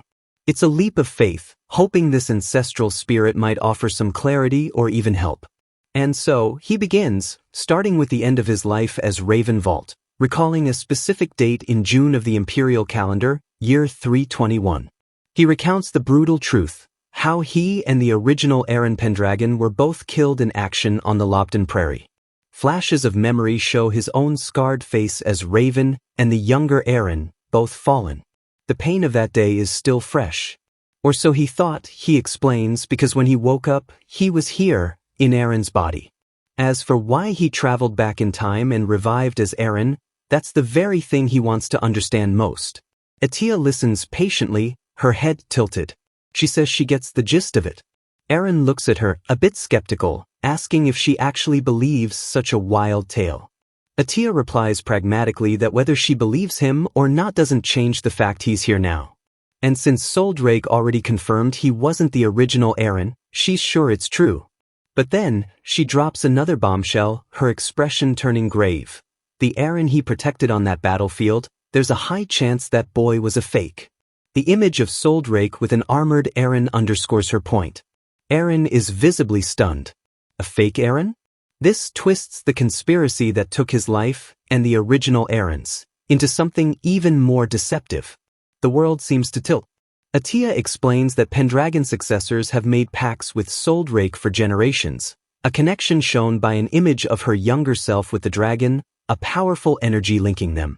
She then asks if he's ever heard about the importance of opening the mausoleum. The Pendragon mausoleum, she clarifies, isn't just a resting place for ancestors' souls.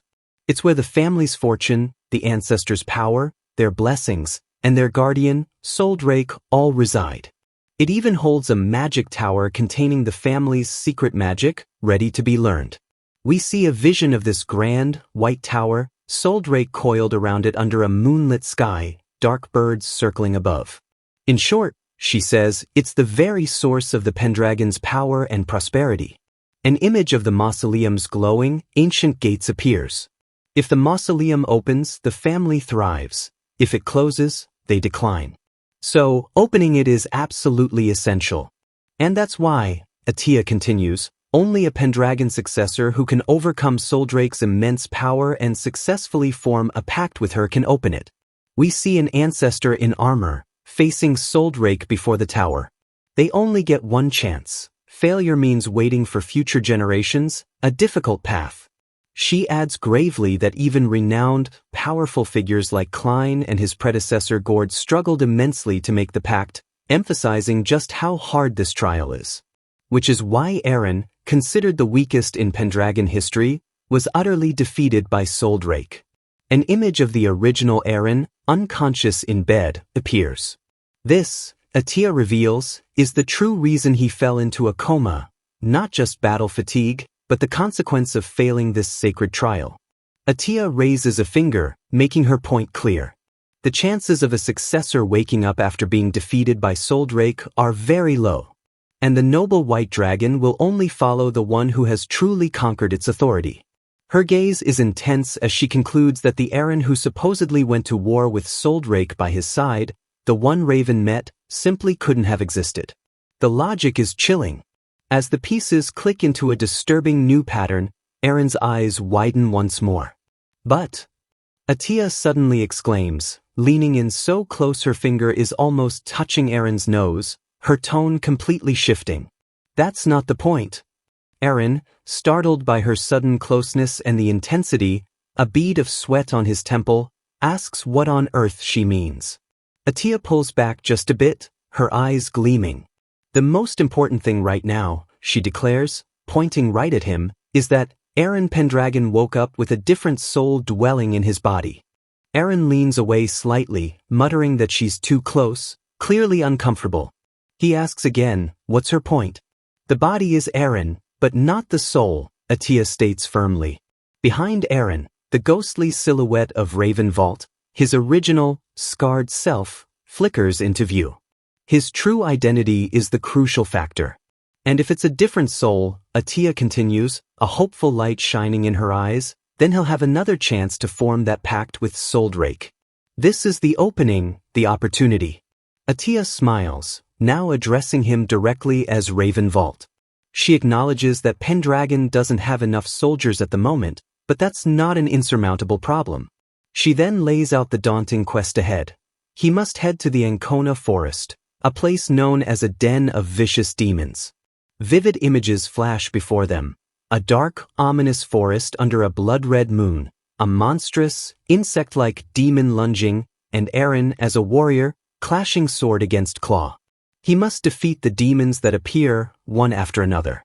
The vision continues with Eren fighting fiercely, dark energy swirling around his blade as he strikes, then confronting a dragon-like beast wreathed in blue flames. This must continue until he reaches the mausoleum in the deepest part of the forest. There, he must show his power to Soldrake, the mausoleum's guardian, and make a pact with her. The vision culminates in a truly majestic scene, Eren, clad in regal armor, standing proudly atop Soldrake's head as the massive dragon rears, its golden horns gleaming under a starlit sky. This is the destiny Atiya foresees for him. Her voice rings with purpose as she formally requests, "Then, as the true successor of Pendragon, please open the gates to our family's mausoleum." Eren sits on the settee, arms crossed, his expression thoughtful and serious as he listens to Atiya's spectral hand gesture towards him. The immense weight of her words, the sheer scale of this task, begins to settle on him. Atiya looks at him, a challenging, hopeful smile on her face. She asks him directly, does he think he has what it takes? A slow, confident smirk spreads across Eren's lips, the kind of smirk that belonged to Ravenvault, the seasoned warrior. Very well, he says, his eyes now gleaming with a predatory light. This is a language he understands, a challenge he can meet, and a path to power that might hold the answers he's desperately seeking. Atiya seems a little surprised, perhaps by how quickly and confidently he accepted such a monumental task. Eren elaborates, saying that from what he's heard, opening the mausoleum seems to benefit everyone. And since he's more than used to killing demons, there's really no reason for him to refuse this. He continues, a calculating glint in his eyes, that regaining Pendragon's influence will also be very favorable for his own goals.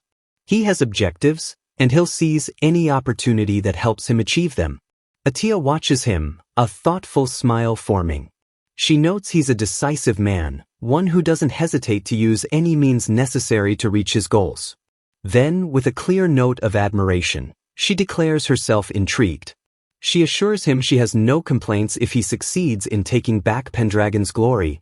In fact, that is her only wish.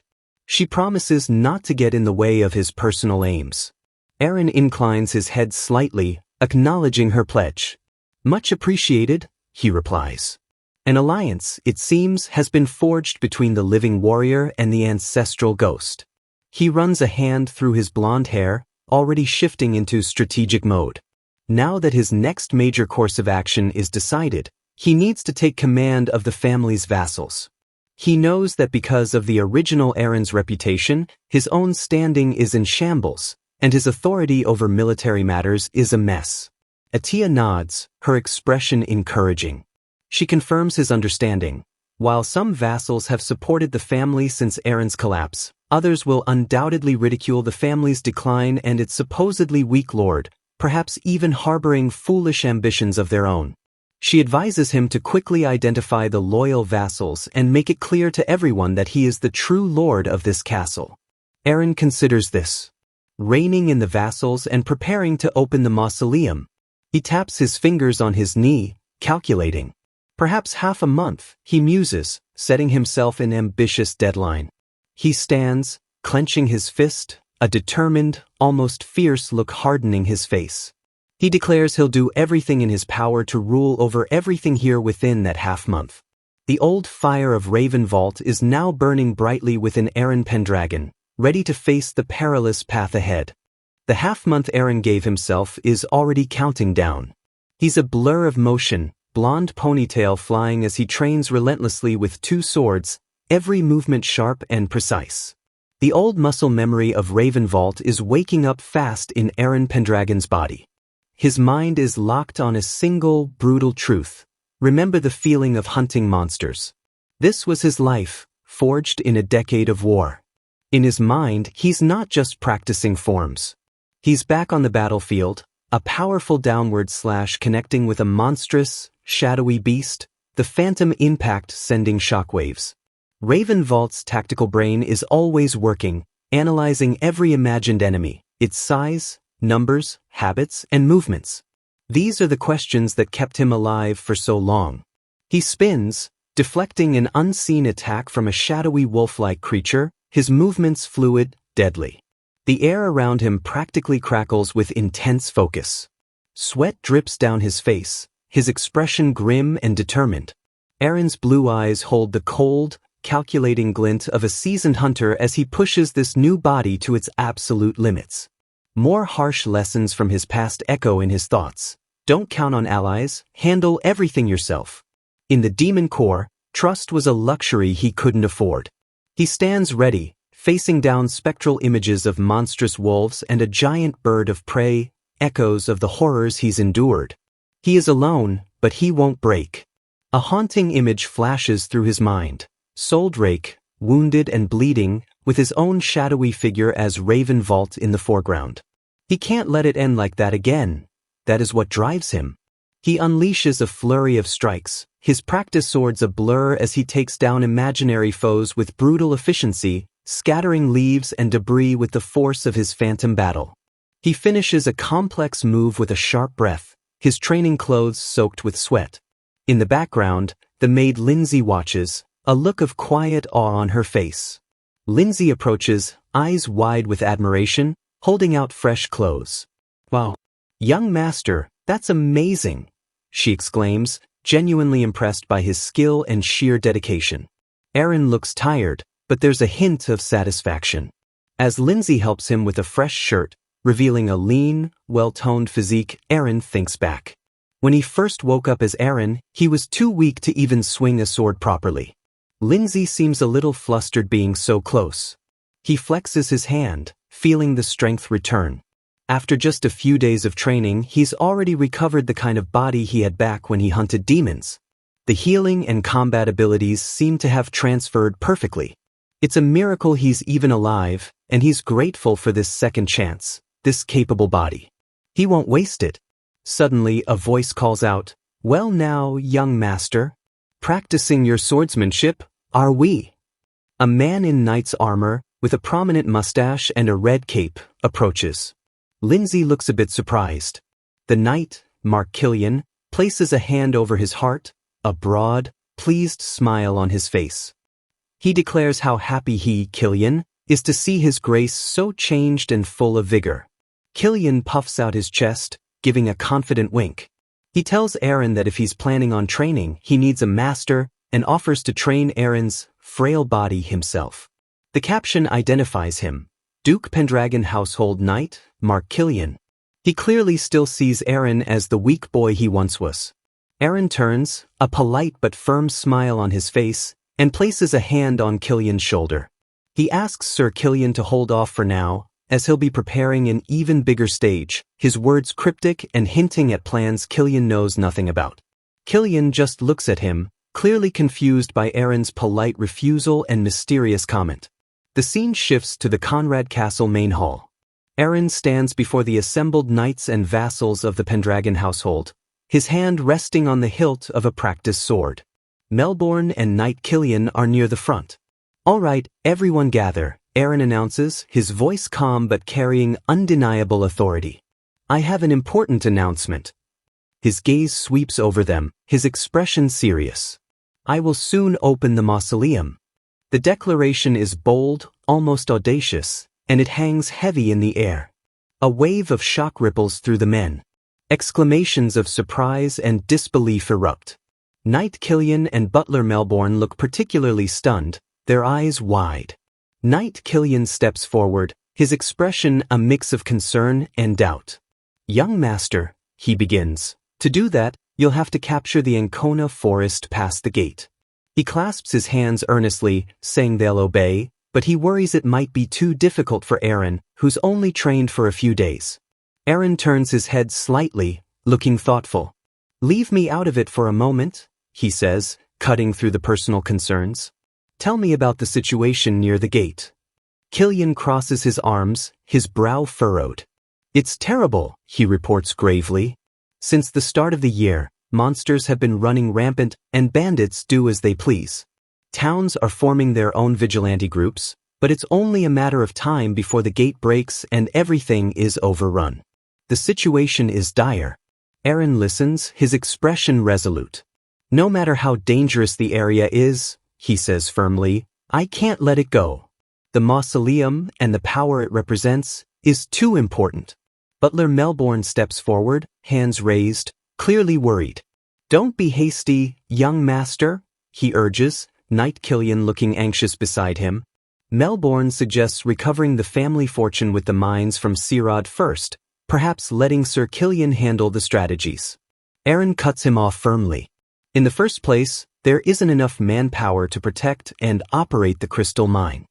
He states that they have no choice but to open Rainan, likely the mausoleum or the path to it again. He taps his practiced sword decisively on the floor. "We don't have much time. We will set off in 15 days. The deadline is set, and there's no room for argument." Aaron looks at them all, his gaze unwavering, filled with command. "I will not accept any objection to my lead." Knight Killian's face lights up with a challenging, almost manic grin. He seems to twist Aaron's words, declaring he won't acknowledge any objection to him commanding the operation, perhaps seeing a chance to assert himself. Both Melbourne and Killian are now animated, clearly arguing or protesting, while Aaron stands with his back to them, almost sighing.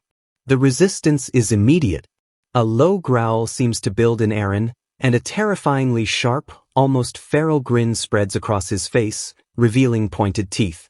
He's clearly had enough. Aaron turns, his steps heavy on the stairs, an aura of menace radiating from him. "Is it so preposterous for me to take command?" he asks, his voice dangerously soft. "Geez, always a counter-argument."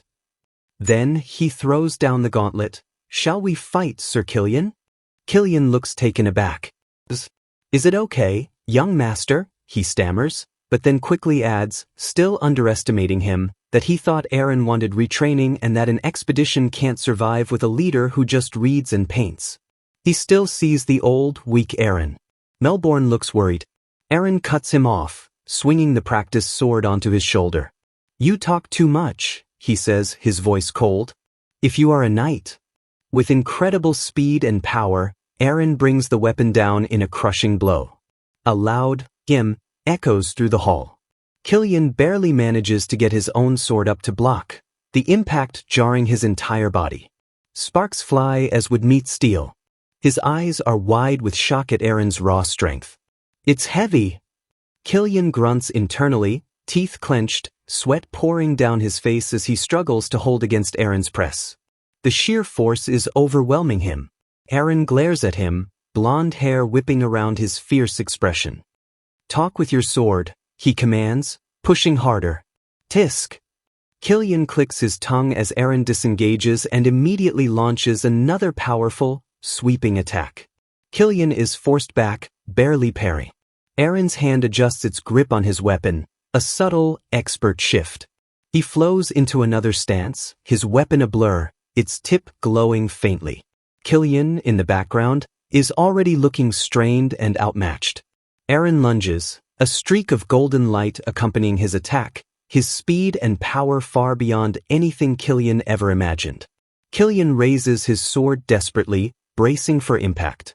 The force of Eren's relentless assault is too much. The knight is clearly struggling. Their weapons lock, sparks flying. Killian is shocked, enraged. "There's no way," he thinks. "A kid who has never trained and was in a coma for years can't beat me." His pride is screaming. Eren easily disengages and delivers another swift strike, his movements too fast for Killian to properly counter, throwing the knight off balance. Killian stumbles back, a nervous laugh escaping him. He's trying to keep his composure, but the surprise and exertion are obvious. Eren just smiles, a cold, predatory grin. He's enjoying this, systematically breaking down Killian's arrogance. With a soft click, Eren adjusts his grip again, preparing for the finishing blow. He unleashes a devastating strike right to Killian's chest. The impact is massive, shown by a bright flash and shattering sounds. Killian's armor offers little protection. "Ugh!" Killian cries out, tongue lolling, saliva flying as the air is knocked from his lungs. The pain is intense. Killian collapses to the ground, unconscious. Eren stands over him, practiced sword resting on his shoulder, completely unfazed. He has decisively made his point. Butler Melbourne and the other knights stare in utter shock and disbelief, mouths agape. They just saw their supposedly weak young master effortlessly defeat one of their strongest knights. Eren contemptuously drops the wooden practice sword. It clatters onto the floor, broken from the force of his attacks. His statement has been made. He turns to face the stunned crowd, his expression calm, his authority now undeniable. "I'll say it one more time." His gaze is hard, his voice ringing with command. "We will depart in 15 days. I'll make a pact with the White Dragon and open the mausoleum. If you have an objection, come forward." The challenge is absolute. Silence. Then, the knights drop to one knee, heads bowed in submission. "And no objections," they declare in unison. "Leave it to us." Eren has crushed all opposition and secured his command. Meanwhile, in the Conrad Castle guest room, Lady Luna Sirad sips tea, looking contemplative as sunlight streams into the lavish room. Knight Joseph Breeden bursts into the room shouting, "Lady Luna!" His usual arrogance is gone, replaced by agitation. Luna looks up, slightly annoyed by his loud entrance. Breeden gestures wildly, his face flushed. "Even if it's within Pendragon territory, why did you say you would accompany Prince Eren on the expedition?" he demands. "The engagement is broken." Breeden argues, his voice rising. "No matter how much Duke Eren has changed recently, it won't help on the expedition. Shouldn't you just return to our territory under my escort, a skilled knight?" He's desperate to get her away, his ego clearly smarting. Luna sighs, a look of disdain on her face. "I hate when you're like this, always arrogantly looking down on others." She then states calmly, "You don't seem to understand, so let me tell you why I'm still in this castle." She explains, her tone measured and strategic, that Pendragon is a relative of her family, officially one of the 5 ducal families of the empire, and one of 2 families with imperial blood. Even with the engagement broken, to understand future profits and losses for the Sirad family, it's necessary to observe the Pendragon's movements. This is about politics and power. It wouldn't be smart to return to the territory now, she concludes, her decision firm. Breeden looks deflated, but then a thought strikes him. When Duke Aaron goes on the road, I should accompany him, he declares, seeing a chance to either prove himself or perhaps undermine Aaron. Luna considers this, then concedes with a sigh, "All right, but you can only accompany the expedition up to Bellant Gate. Promise to return to the Sirad territory after that." Breeden clasps his hands, relieved. Yes, I will, he agrees readily. Luna looks out the window, a thoughtful expression on her face, an image of her looking up at a tall, powerful Aaron superimposed. If the Duke who's become such a different person succeeds in opening the mausoleum, she thinks, the Pendragon family will surely regain their former glory.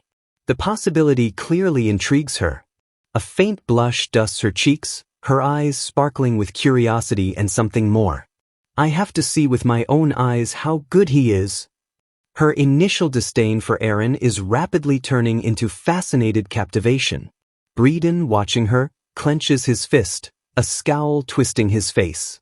Shit, that little boy. He seethes internally. After embarrassing me, he's even making my lady act like this? His jealousy and resentment are plain to see. He bites his gloved thumb, eyes narrowing with malice. Just you wait, he thinks, his voice a venomous whisper in his mind. I'll show you the horror of the outside world during this expedition. He's already plotting his revenge, meaning the upcoming journey to the Ancona forest just got even more dangerous. Departure day arrives, and the crunch of armored boots on gravel marks Aaron's determined stride, his red cape billowing behind him. Pendragon soldiers stand ready, banners fluttering in the breeze. The 15-day deadline is up. The expedition to the treacherous Ancona forest begins now. Aaron stands before Conrad Castle, resplendent in magnificent new white and gold armor, truly befitting a duke. It gleams with intricate designs and is adorned with turquoise gems. His long blonde hair is tied back, his expression serious, completely ready for what lies ahead. A voice, thick with emotion, suddenly calls out his name.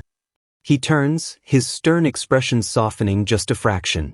It's his mother, Duchess Helene. She rushes forward, enveloping him in a tight embrace, her voice choked with tears as she pleads for his safe return.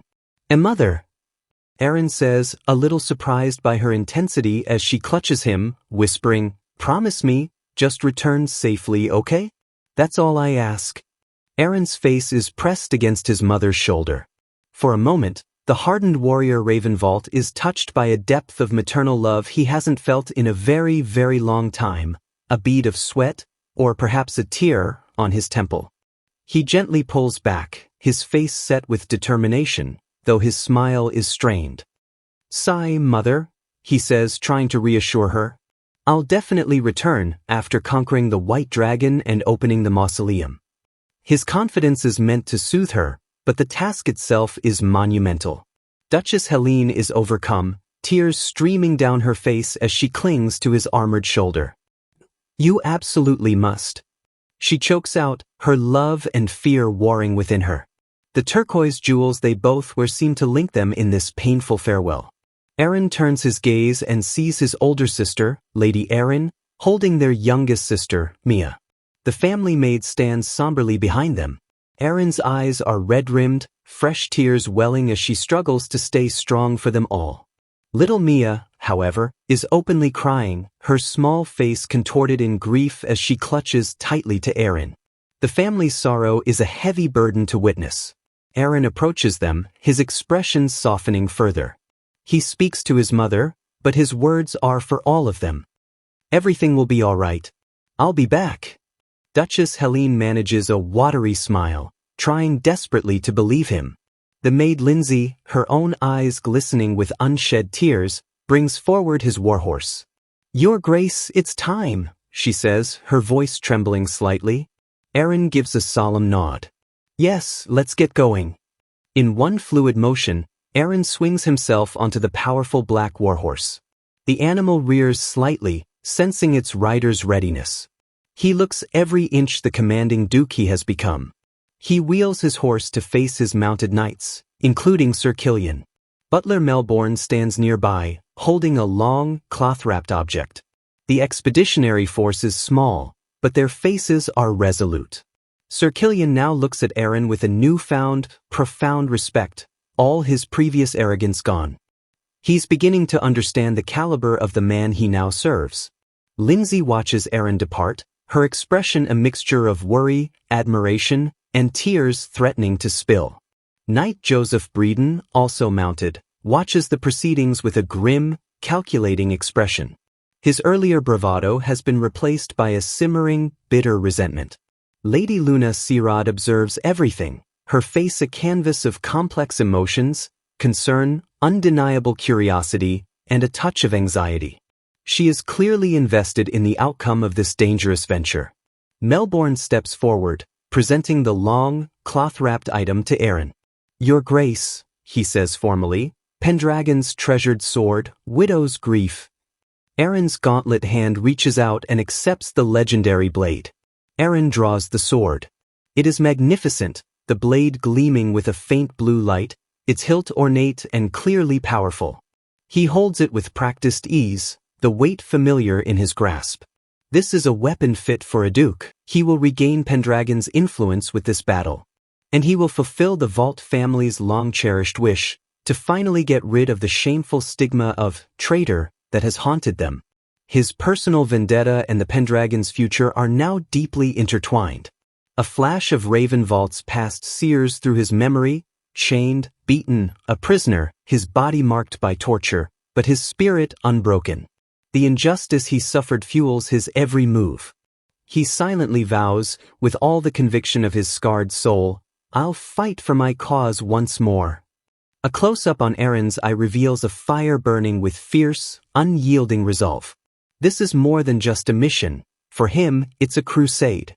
Holding Widow's Grief high, Eren and his warhorse charge forward, a trail of blue energy in their wake. The perilous journey into the Ancona forest has truly begun. Their first encounter comes quickly. A pack of monstrous, gray-furred wolves with glowing red eyes and sharp, bony crests along their backs. They are snarling, demonic beasts, barring the path ahead. A knight behind Eren, likely Killian, shouts out a warning, "A pack of demons." "Your Grace." Eren's blonde hair whips around his face, his expression cold and utterly focused. "We'll crush them all," he declares, his voice ringing with absolute confidence as a golden energy begins to radiate from him. He plunges headfirst into the demonic pack, Widow's Grief a blur of motion as he carves through the monstrous wolves with devastating power. Golden arcs of light flash, and black blood sprays through the air. "Do not falter." Eren roars, his command a clarion call to his men, a declaration of his own unyielding spirit. "Forward," he bellows, teeth bared in a battle snarl, leading the charge deeper into the enemy ranks. His sword flashes like deadly lightning. Riding behind him, Sir Killian manages a shaky smile, sweat beading on his temple. Lindsay, who seems to be accompanying them, looks both terrified and completely awestruck by the display. Even Lady Luna, with Knight Breeden looking uneasy beside her, can't hide the flush on her cheeks or the wide-eyed amazement in her eyes. This powerful warrior is nothing like the boy she once knew. After a grueling journey, they finally arrive at their first major checkpoint, Fortress Ballant Gate. This is where Luna and Breeden are supposed to part ways with the expedition. Eren reins in his horse, which rears slightly. "Halt!" he commands, his voice echoing across the tired company as the sun begins to set. He addresses his men, "I'll check the situation inside. You, inform the men to rest and await the next order." The soldiers acknowledge, "Yes, Your Grace." He's taking charge, immediately assessing this vital outpost. As he dismounts, a young woman, perhaps a soldier or a servant from the fortress, approaches him nervously. "Why, Your Grace?" she stammers, clearly intimidated yet impressed. "Thank you for your hard work." She offers him a simple cup of water, her hands trembling, her own face smudged with dirt. "Please, have some water," she says, exhausted but respectful. Eren takes the cup, his expression unreadable for a moment. He then gently takes her chin, making her look up at him, noticing the smudges on her face. "You should also rest," he says, his voice surprisingly gentle. "Go wash your face and take the day off." He almost tries to wipe a smudge himself, muttering, "Good grief, mud all over?" The young woman becomes flustered, blushing deeply. "You don't have to do that." Eren's expression becomes firm. "That's an order. I'll be fine. Go rest." It's an unexpected moment of kindness, delivered with absolute authority. The young woman, clearly overwhelmed and blushing furiously, can only manage a soft, "This." She is thoroughly smitten. Eren turns his attention to the fort's interior, his brow furrowing as he walks down a sparsely populated street. "The situation here is worse than I thought," he observes grimly. "There aren't enough people or materials to properly hold this fort." He observes 2 soldiers nearby, their equipment mismatched and shoddy. The soldiers' equipment is terrible, he notes with disgust, thinking that even the Demon Corps was preferable to this. It's a damning assessment. His eyes narrow. He recalls Belent Gate being an important fortress. The knights and the commander here are not taking their jobs seriously, he thinks, his suspicion growing. "I have to get to the bottom of this or else." He approaches Sir Killian, who is looking over some documents. "Sir Killian," Eren demands, getting straight to the point.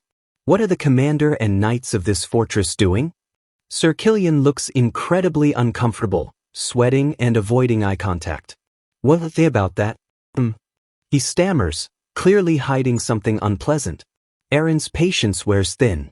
He imagines the worst. "Did the knights take the soldiers and desert their post?" he exclaims, his face contorting in anger. Killian winces. "Yes, Your Grace," he admits, looking down in shame. "I was informed the other day. They became bandits. The remaining force here is just good-for-nothings." Eren clicks his tongue in utter disgust. "Teeth, undisciplined sons of bitches." In the background, the remaining soldiers indeed look lazy and unkempt. Eren turns, his expression hardening into a look of cold fury. "We'll capture them today," he decides instantly. He gestures to Killian and another knight. "Get the men ready. Now." No hesitation, just swift, decisive action. A terrifying, predatory grin spreads across Eren's face, his eyes glinting with murderous intent. "I'm going to chop the limbs off all those bastards," he declares, the ruthless warrior Ravenvault now fully in control. The scene shifts to a dark, snowy night. An abandoned monastery in the Pendragon territory's South Norton village, surrounded by a crude palisade, now serves as the deserters' den. Inside, a rough hand lifts a wooden tankard, the sound of sloshing liquid audible. A brutish bandit leader sneers. He's heard the incompetent Pendragon brat, woke up, saying it's good timing as he's tired of just killing women and children around here. A dark, shadowy religious statue looms ominously behind him. The bandit leader sits amidst his men. In the foreground, the lifeless bodies of children lie on the cold stone floor, a sickening testament to the deserters' cruelty.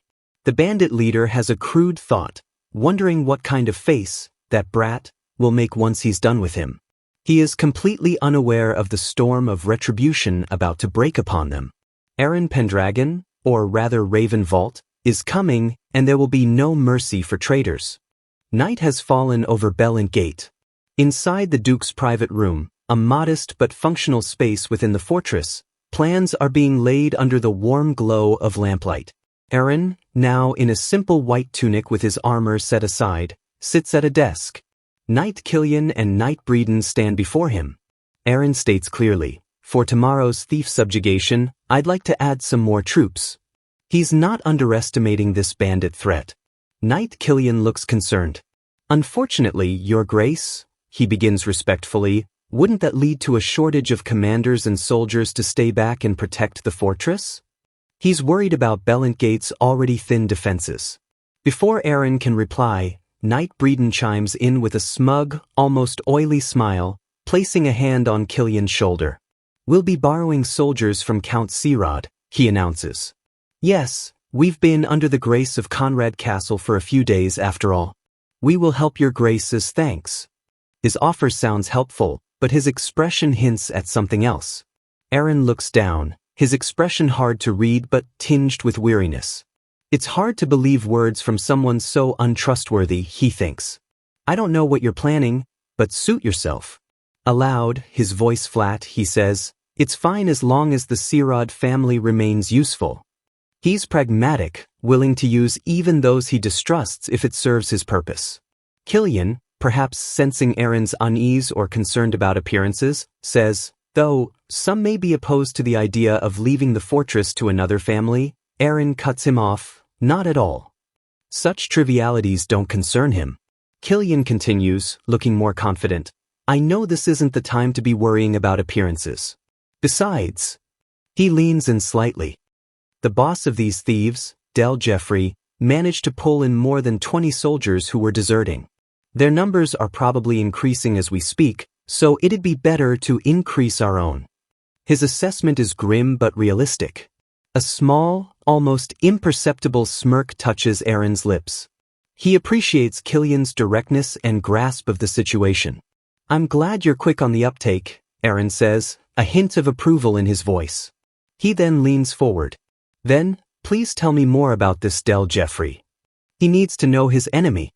"Of course," Killian replies, with Breeden standing by, listening. "Jeffrey is definitely a knight skilled in swordsmanship. However, he also seems to be an arrogant man." Killian continues, as an image of Del Jeffrey appears, a large, brutish figure in ill-fitting armor, standing defiantly on what might be a tattered Pendragon rug, his sword planted before him. He proudly demanded a title along with 3 territories neighboring Bellent after your grace's fall. This refers to the original Aaron's coma and the family's decline. Killian explains further, showing Duchess Helene on her throne looking stern, Melbourne beside her. The Duchess refused his request. And while the relationship with Pendragon soured, an image of Jeffrey looking furious appears. He deserted the fortress with some soldiers. The man's ambition clearly outstripped his loyalty. Which leads us to the present, where he, as a bandit, managed to dominate the areas near South Norton Village. The image shifts to Jeffrey and his men carousing in the dark, snowy monastery, the bodies of their victims chillingly visible in the foreground. The man is a clear and present danger. Aaron listens intently, a finger to his chin. He used his head properly. He muses. Rather than trying to capture the gate, it's much easier to expand your power by dominating the outside villages. He admits, "I would have done the same if I were in his position." It's a cold, tactical assessment, showing Raven's ruthless pragmatism. Killian continues his report, his expression grave. "Recently, the women and children have been abused without restraint, and the village of South Norton is in chaos. They may start trying to occupy the fortress if we don't deal with them immediately." Breeden stands by, looking somewhat concerned, or perhaps just observing. Aaron nods slowly. That's true." Aaron's hand sweeps across a map of the regions spread on the desk. "I'll oversee the whole strategy," he declares, his finger decisively pointing to a location. His finger then points directly at Sir Killian. "I'll leave it in your command." Killian is visibly stunned, his eyes wide and his mouth slightly agape. He clearly didn't expect to be given such a significant responsibility, especially after their earlier confrontation. Aaron explains his reasoning, his hands clasped before him. "They're soldiers who've been listening to your orders the whole time I was incapacitated. The soldiers would probably be more willing to listen to orders coming from you rather than someone like me, who hasn't built a relationship with them yet." He concludes firmly, "I'll leave it to you." It's a shrewd move, using Killian's existing rapport while maintaining overall strategic control. A wave of emotion washes over Sir Killian. He puffs out his chest, his eyes shining with gratitude and determination. Please leave it to me, he declares, his voice full of renewed loyalty and vigor. He's been given a chance to prove himself, and he intends to seize it. Well then, Sir Killian will take command, Eren confirms, and Killian beams with pride, a happy little hum escaping him. Eren then turns his attention to the other knight. And Sir Breeden will take part as a liaison cavalry knight. Breeden also smiles, though his is more measured, perhaps a little smug. He's still in on the action. Eren leans back in his chair. We'll leave tomorrow, early morning. Both of you should get some rest. Killian and Breeden turn to leave, replying in unison, understood. As Killian is about to exit, Eren calls out, "Ah, that's right, Sir Killian." The knight stops and turns, looking curious. Eren leans casually against his desk, the nighttime view from the window behind him. I'd like to apologize about what happened last time. He's referring to their duel. A quick flashback shows the decisive blow from their practice sword fight, Eren easily overpowering Killian. Killian's eyes widen, then fill with emotion, tears welling up. He's clearly touched and humbled by Eren's unexpected apology. Killian drops to one knee, his voice thick with feeling. No need, Your Grace. I didn't break any bones, so it's no problem at all. Thank you for your concern. His loyalty to Eren is now absolute. Eren looks at him, a faint, knowing smile on his lips. I see. He then adds, his voice carrying weight. Then, I'm counting on you and the Pendragon Knights as well. He's placing his trust in them. The next day, the scene shifts to the area around South Norton Village. The idyllic countryside is horribly marred by the grim sight of slaughtered villagers lying in their fields and homes. The bandits' brutality is sickeningly evident. A villager screams in terror as he's brutally stomped on by a laughing bandit. The violence is palpable. Del Jeffrey, the bandit leader, laughs maniacally as he and his mounted thugs rampage through the village. Collect anything valuable, he bellows. Get rid of all the women and children who get in the way. His cruelty is boundless. A terrified mother clutches her child, begging a mounted bandit, I beg of you. Please at least spare this child. The bandit sneers down at her. This place is already my territory. Don't you know what happens when you don't listen to the lord of this land? Jeffrey himself confronts another cowering mother and child. You people who have nothing to give aren't worth anything, he says, his sword gleaming menacingly. The mother pleads, please, stop. With a swift, brutal slash, Jeffrey cuts the mother down. Blood sprays as her life is violently extinguished. Her little girl screams, Mama, as she rushes to her fallen mother, shaking her lifeless body. The horror is unimaginable. A bandit approaches the crying child from behind, his expression cold and indifferent. The child gasps in terror. Jeffrey, his sword resting on his shoulder, grins cruelly. I hate brats who can't shut their mouths. Farewell. He's about to murder the child. The little girl, alone and terrified, can only cry, her small fists clenched, bracing for the end. One of Jeffrey's men turns to him, wiping his sword, seemingly oblivious. Gosh, boss, there's nothing more to take here. Jeffrey, perhaps momentarily distracted or recovering from the arrow, replies, I think it's about time we take over the fortress. Jeffrey smirks, his mind already on his next conquest. He envisions Eren, then Duchess Helene. Then after that is Conrad Castle.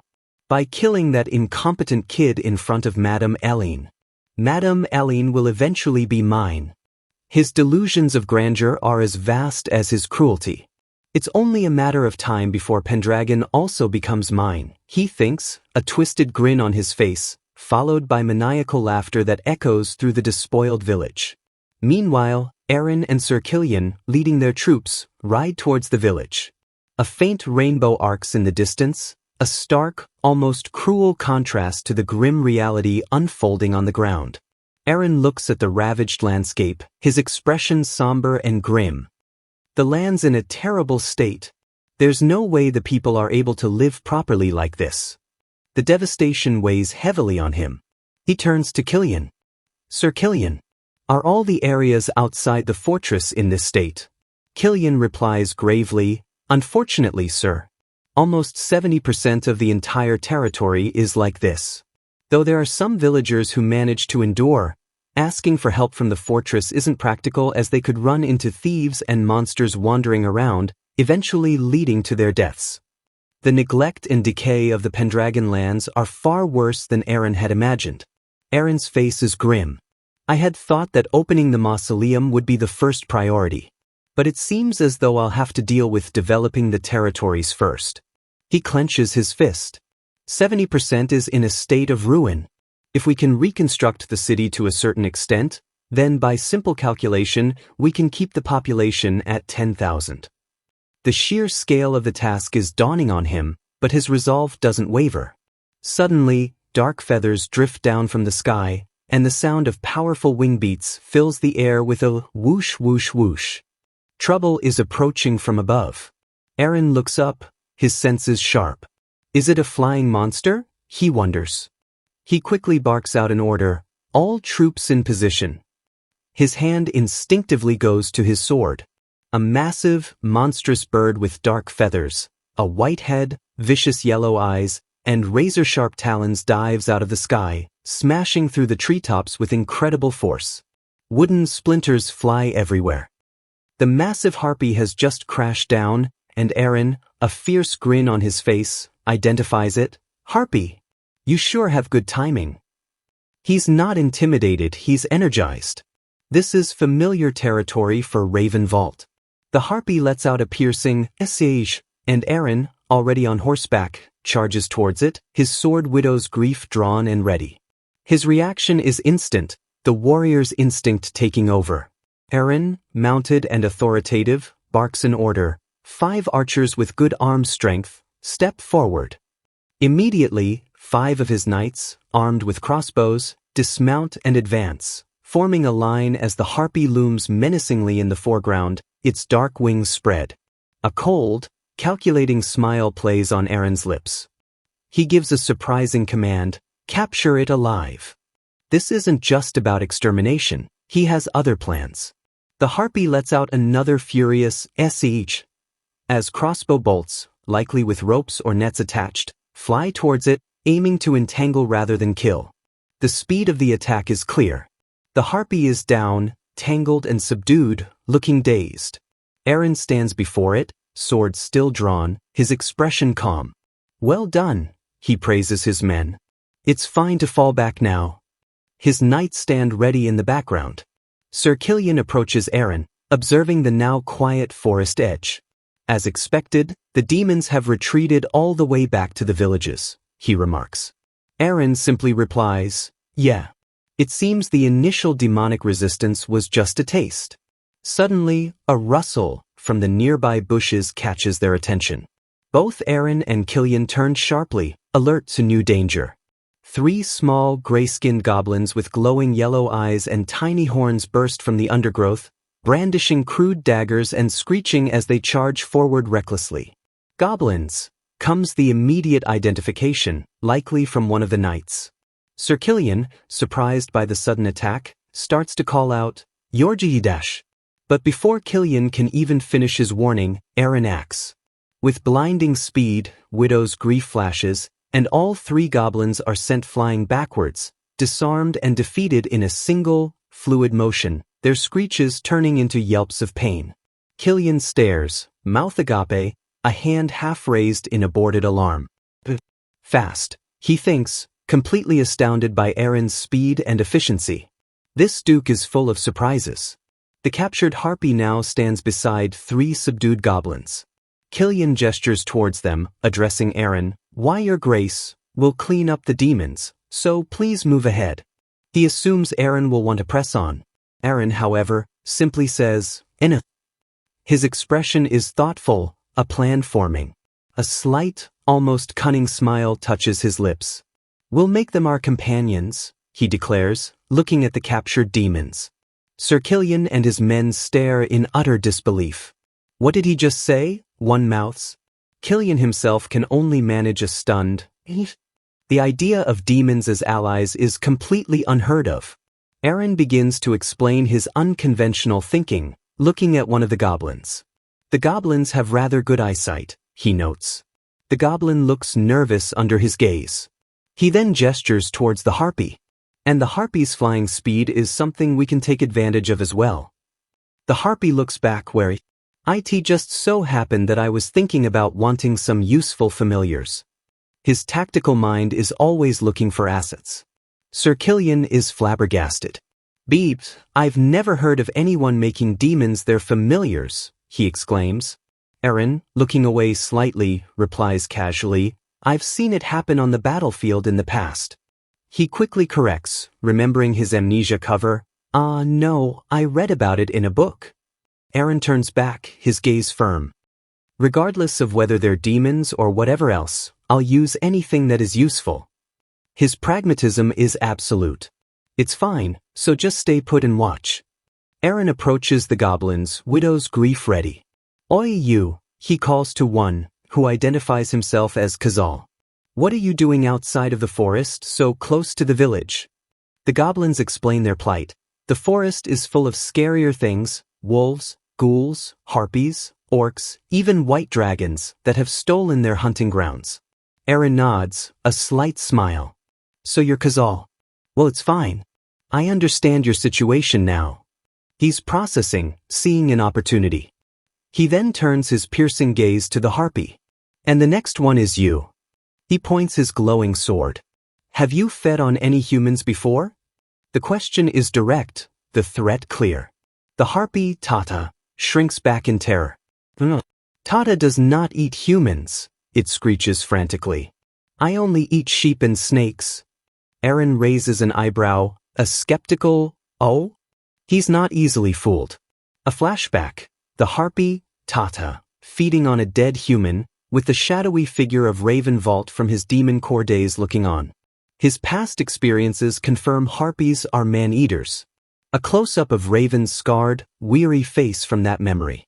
He knows these creatures. The flashback continues, showing Tata licking its beak after its gruesome meal. Back in the present, Aaron looks at the terrified harpy. Although the harpy I knew fed on humans before, I'll believe you this time. Tata lets out a relieved, thank you. Aaron is giving it a chance, but the implication is clear, lie and pay. However, Aaron's voice suddenly turns sharp. A beam of light, or a restraining spell, shoots past Tata and Kazal, making them flinch violently. Aaron looms over them, widow's grief held menacingly. I'll have you obey me from today onwards, he declares. I'm the lord of this land, Duke Pendragon. I'll feed you to the white dragon if you disobey me or try to escape. The threat of Soul Drake is a powerful one. Kazal the goblin and Tata the harpy cling to each other in terror. D-Dragon is scary. Kazal whimpers. Tata is equally petrified. Aaron presses, will you obey properly? Good kids, Aaron says with a satisfied smile as the demons tremble. Well then, Tata, Kazal, it's time for work. He turns to his new, unconventional recruits. Lead us to South Norton Village via the shortest route.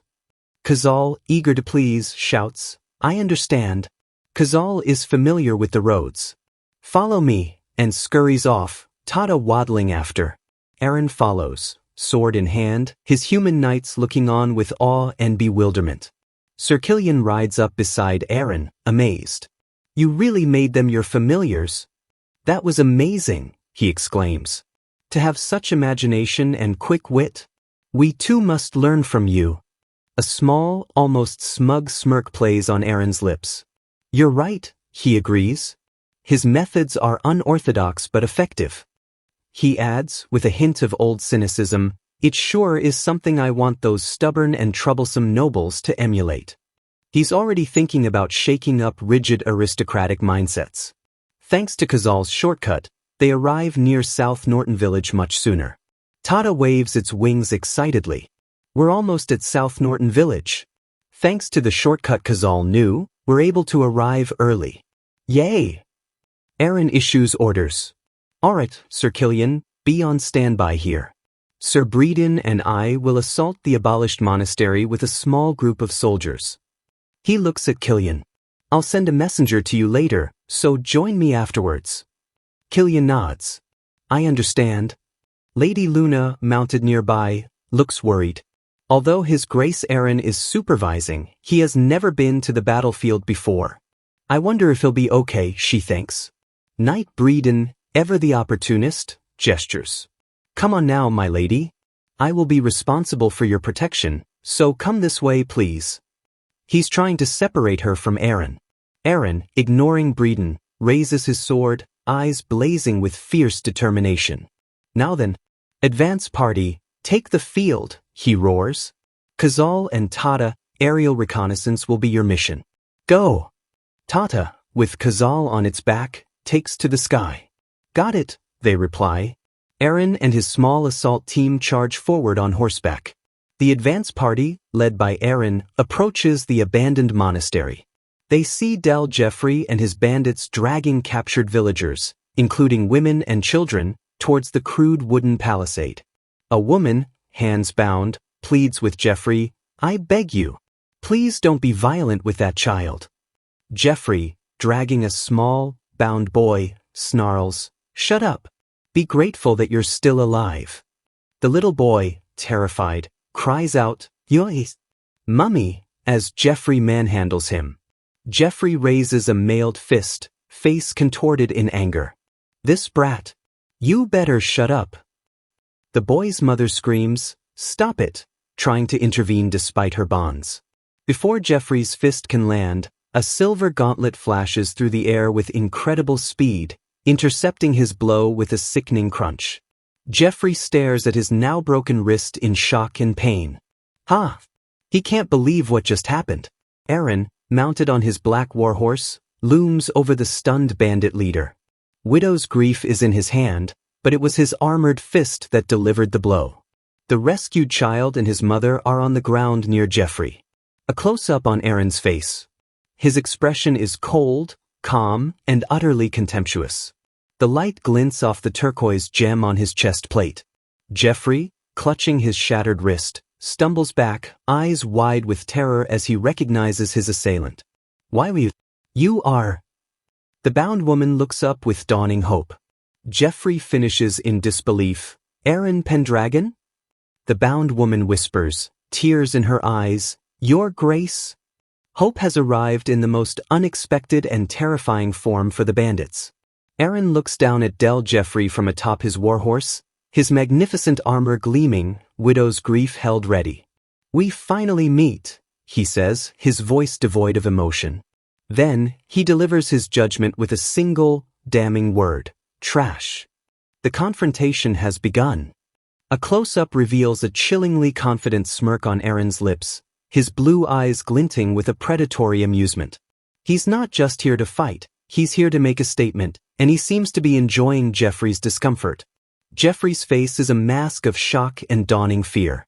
Sweat beads on his brow, his eyes wide as he stares at the young duke who was supposed to be a weakling. Eren's sheer audacity and power have clearly rattled him.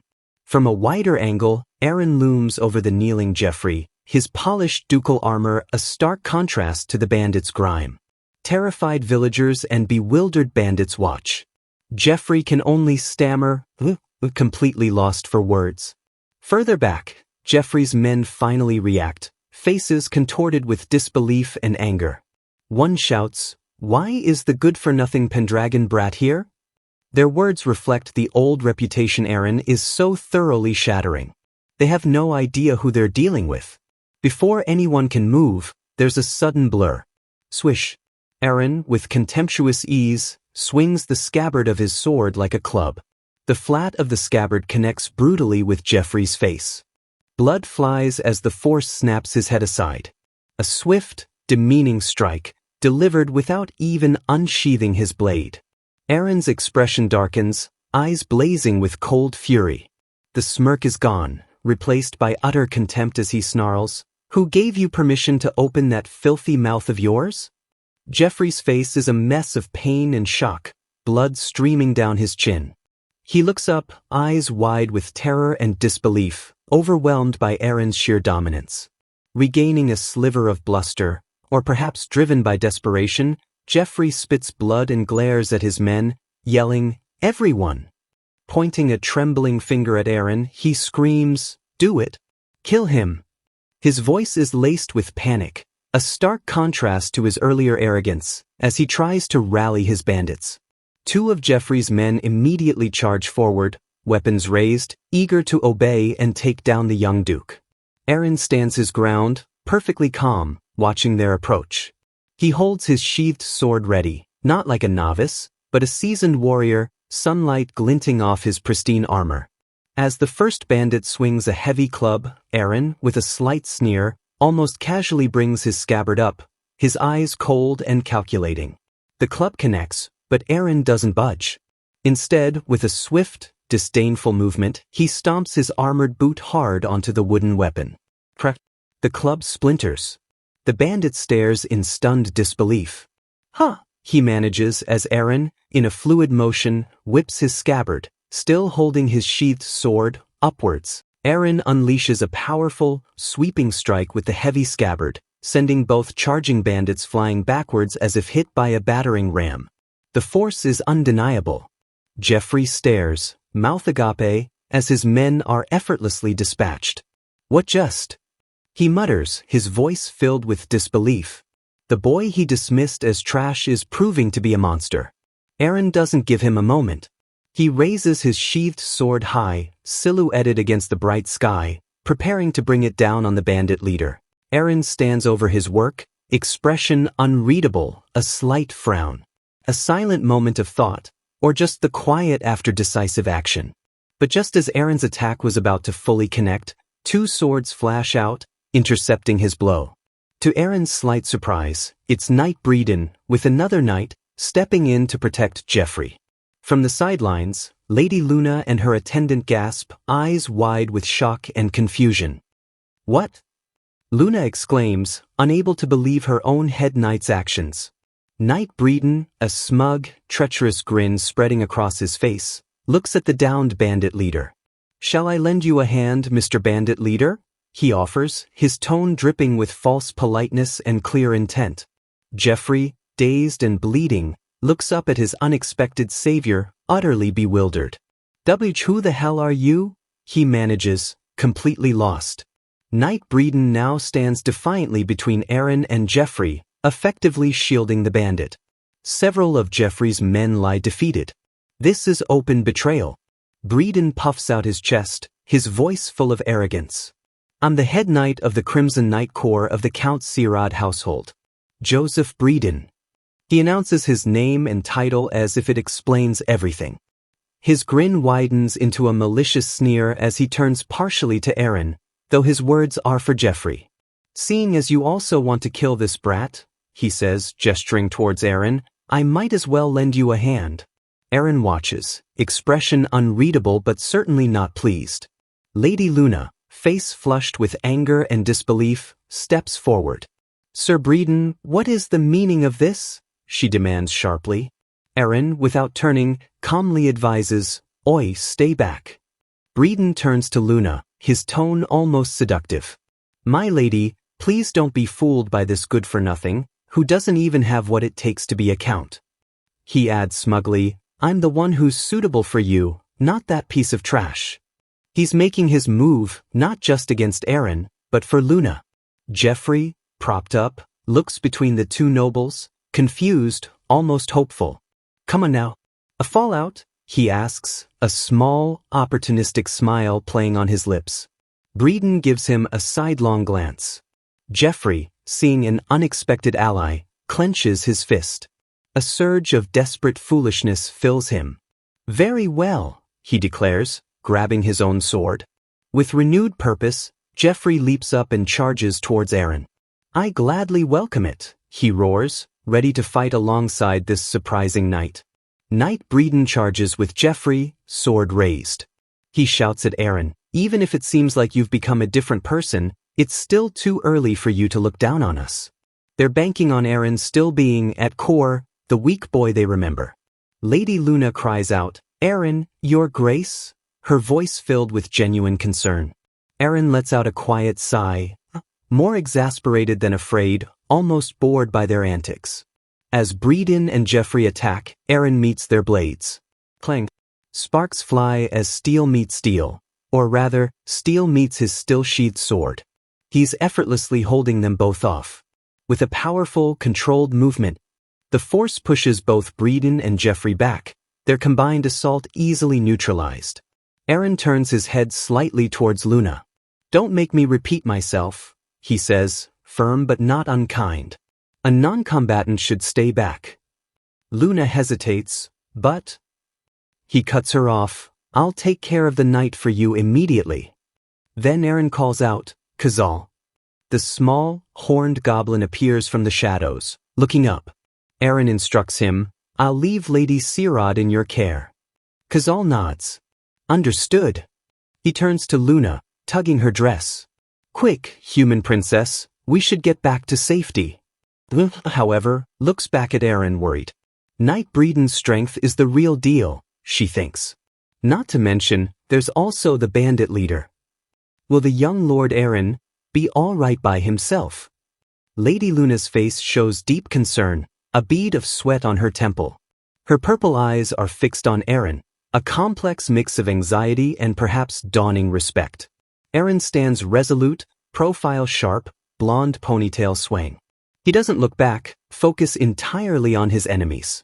An aura of unshakable confidence surrounds him. Eren glances upwards. "Tada," he calls, "just as I ordered this morning. Go contact Sir Killian." High above, the harpy Tada screeches, "Understood, Tada'll get going now, so, Tada." Hyuk hyuk. With a powerful beat of her wings, she soars away. Eren had a contingency plan all along. Seeing the harpy fly off, Jeffrey and Breeden exchange smirks. Breeden taunts, "It's too late to call for reinforcements now, brat." Jeffrey chuckles darkly, "Hee hee, you'll be dead long before your reinforcements can arrive." They believe they have him trapped. Eren looks down, an amused, almost pitying expression. "You sure can spout some interesting jokes," he says, voice dripping with sarcasm. He gestures dismissively. "Then how about you idiots give it a try?" A close-up on Eren's face reveals a wide, almost feral grin, teeth looking sharper. "I'll be your opponent," he declares, voice laced with challenge. "Proceed." He's practically daring them. Breeden, infuriated, glares. "Don't think that you can keep that straight face forever," he snarls. "No matter how much your personality has changed, it doesn't change the fact that you have no experience on the battlefield." He and Jeffrey ready themselves, Breeden boasting, "I have more battle experience than you do." Breeden lunges, sword aimed for a killing blow. Clang. But Eren, with incredible speed, meets the attack with his scabbard, deflecting it effortlessly. Before Breeden can react, Eren's armored foot comes down hard on the flat of Breeden's sword, pinning it. With a sharp, grinding sound, Eren applies pressure. Breeden's sword, a knight's prized weapon, bends and shatters under Eren's foot. Breeden stares in utter disbelief at his broken sword. "Huh," he gasps. Above him, Eren is already mid-motion, fist drawn back, a contemptuous look on his face. "It broke." Bam. Eren's armored fist connects squarely with Breeden's jaw. The impact is visibly brutal, Breeden's face contorting in pain. "Gwa!" Breeden cries out as he's sent flying backwards, tumbling like a rag doll, completely overwhelmed. Breeden lands hard, dazed, and defeated. Nearby, Jeffrey is also on the ground, equally stunned. Eren's sheathed sword is planted firmly in the dirt before them, a symbol of his victory. A close-up on Eren's mouth shows that fanged, confident grin. "Battle experience, huh?" he mocks. "You aren't going to land a hit on me with that kind of basic swordsmanship." Eren turns his cold gaze to the downed knight Breeden, who looks up in dawning horror. "You were of great help to me at the castle," Eren says, voice dripping with sarcasm, referencing Breeden's earlier arrogance. Suddenly, Eren's arm flashes out. Eren stands over Breeden, his sheathed sword now stained with fresh blood, held high. "This is my gratitude," he says, voice devoid of emotion. "Please accept it." Breeden looks down in terror as searing pain shoots through him. A clean, brutal cut. His eyes widen in horror and agony, face a mask of shock as he realizes what just happened. Dark blood begins to spray. The horrifying truth dawns as he looks at his shoulder. Censored scream of agony. My arm, he shrieks, his severed arm lying uselessly beside him, blood pooling. Eren looks down at the screaming, writhing knight with utter disdain. Why are you just lying around here? He asks coldly. Isn't your job to accompany Lady Sirad back? Breeden can only cry out. Eren's face is hard, eyes merciless. Get your ass out of here, he commands, voice like ice. Then, with a final, contemptuous kick, he sends Breeden sprawling. Do not step foot into my territory ever again. Knight Breeden is sent flying, screaming, landing in a heap far from the conflict, utterly broken. The message is brutally clear. Eren calmly turns away, his attention now solely on the last remaining opponent. He walks towards Del Jeffrey, who trembles on the ground, paralyzed by fear. Well then, Eren says, voice soft but menacing. He stops before the terrified bandit leader, looking down with that same chilling smile. You're next, he announces, and then, with deliberate emphasis, trash. Jeffrey, completely shattered, stares up with wide, terrified eyes. Why you? He stammers. Did you make a deal with a devil? He can't comprehend how the Pendragon brat could possess such monstrous power. Desperate, Jeffrey tries a last-ditch bluff. A lot of my comrades are still in the estate. He blurts out, a hopeful, crazed look in his eyes. You aren't planning on taking them all on by yourself, are you? Eren simply looks down, a slight, knowing smirk on his lips. Did you forget? Eren's voice is calm, confident. There are many excellent soldiers within Pendragon. His expression is serene, almost gentle, a stark contrast to his earlier brutality. And as if on cue, the distinct sound of approaching hooves begins to echo. The rhythmic beat of a cavalry charge, growing louder. Suddenly, Pendragon knights on horseback thunder into the monastery courtyard, banners emblazoned with the white dragon sigil held high. Sir Killian is at their lead. Eren stands amidst them, his job indeed done. Looking down at the utterly defeated Jeffrey, Eren proclaims, My excellent soldiers will exterminate the remaining pests. Eren's final words to Jeffrey are delivered with chilling finality, eyes cold and hard as he stands before his arriving army. After betraying the Pendragons, do not think for a second that you'll be granted an easy death. Jeffrey's face is a frozen mask of pure, unadulterated terror. Eyes wide, mouth agape, sweat and blood streaking his face. He knows he's doomed. The arrival of the Pendragon Knights signals the absolute end for him and his bandits. With brutal efficiency, Jeffrey is struck down hard, the impact sending him sprawling, the last traces of his defiance wiped out as Pendragon Knights secure the area. The sharp clang of a hammer striking metal rings out, again and again, as heavy iron nails are driven through flesh and wood, pinning Jeffrey's hands. And there he hangs, Del Jeffrey, the traitorous bandit leader, crucified, a grim spectacle against the cold stone of the monastery he defiled. This isn't just an execution, it's a very clear message. Eren, with Sir Killian beside him, stands before the crucified Jeffrey.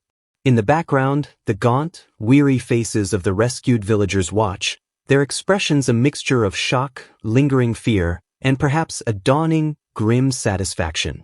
Eren turns his head slightly, his own expression unreadable, a quiet, somber contemplation in the face of such brutal justice.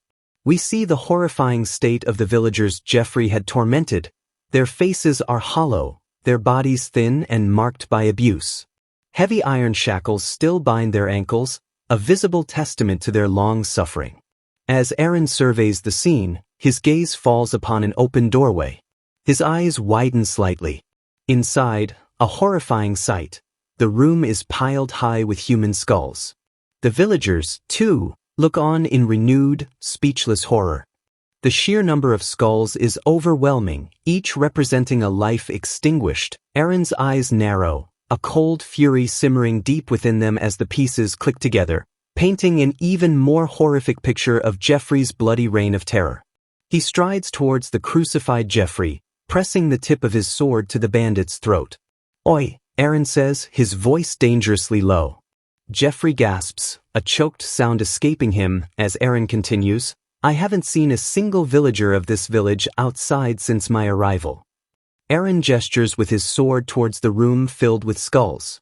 "Did you guys kill all of them?" he demands, his voice laced with an icy, controlled accusation.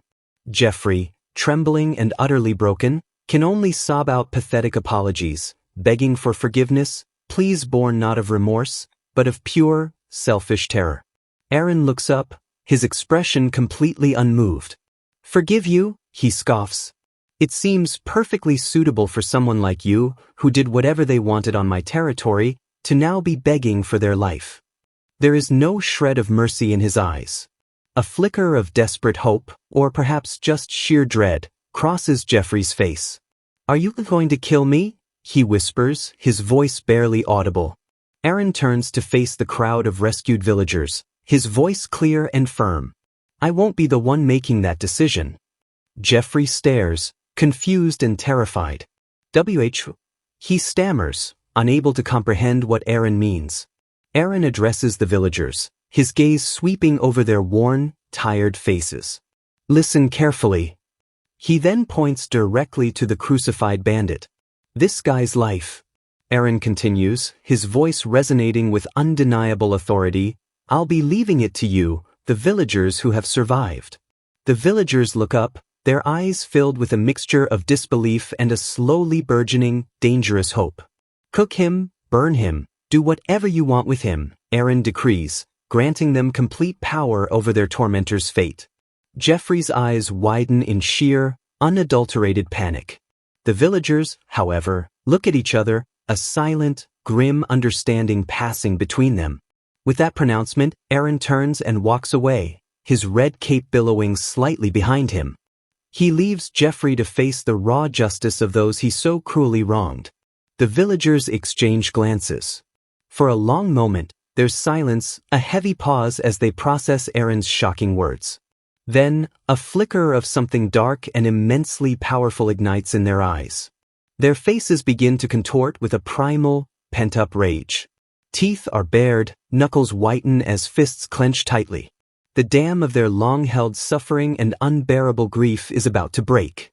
They begin to move, slowly at first, then with increasing urgency, picking up stones, broken pieces of wood, anything that can be used as a weapon. The crowd surges towards the helpless, crucified Jeffrey, their intent terrifyingly clear. Jeffrey screams in absolute terror, "Stop it, please." His desperate pleas are completely drowned out by the rising, collective fury of the mob. "For our village," they roar, their voices filled with the agony of their losses and a desperate, overwhelming need for retribution.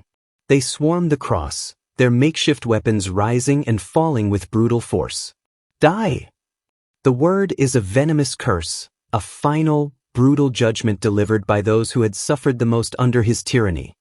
A dark pool of blood spreads rapidly at the base of the cross, a grim, spreading stain on the monastery floor. Then, slowly, silence descends, heavy and chillingly final. Justice, in its most brutal and raw form, has been served. Meanwhile, Eren walks alone down a long, arched corridor of the monastery. Sunlight streams through the high windows, casting long, somber shadows.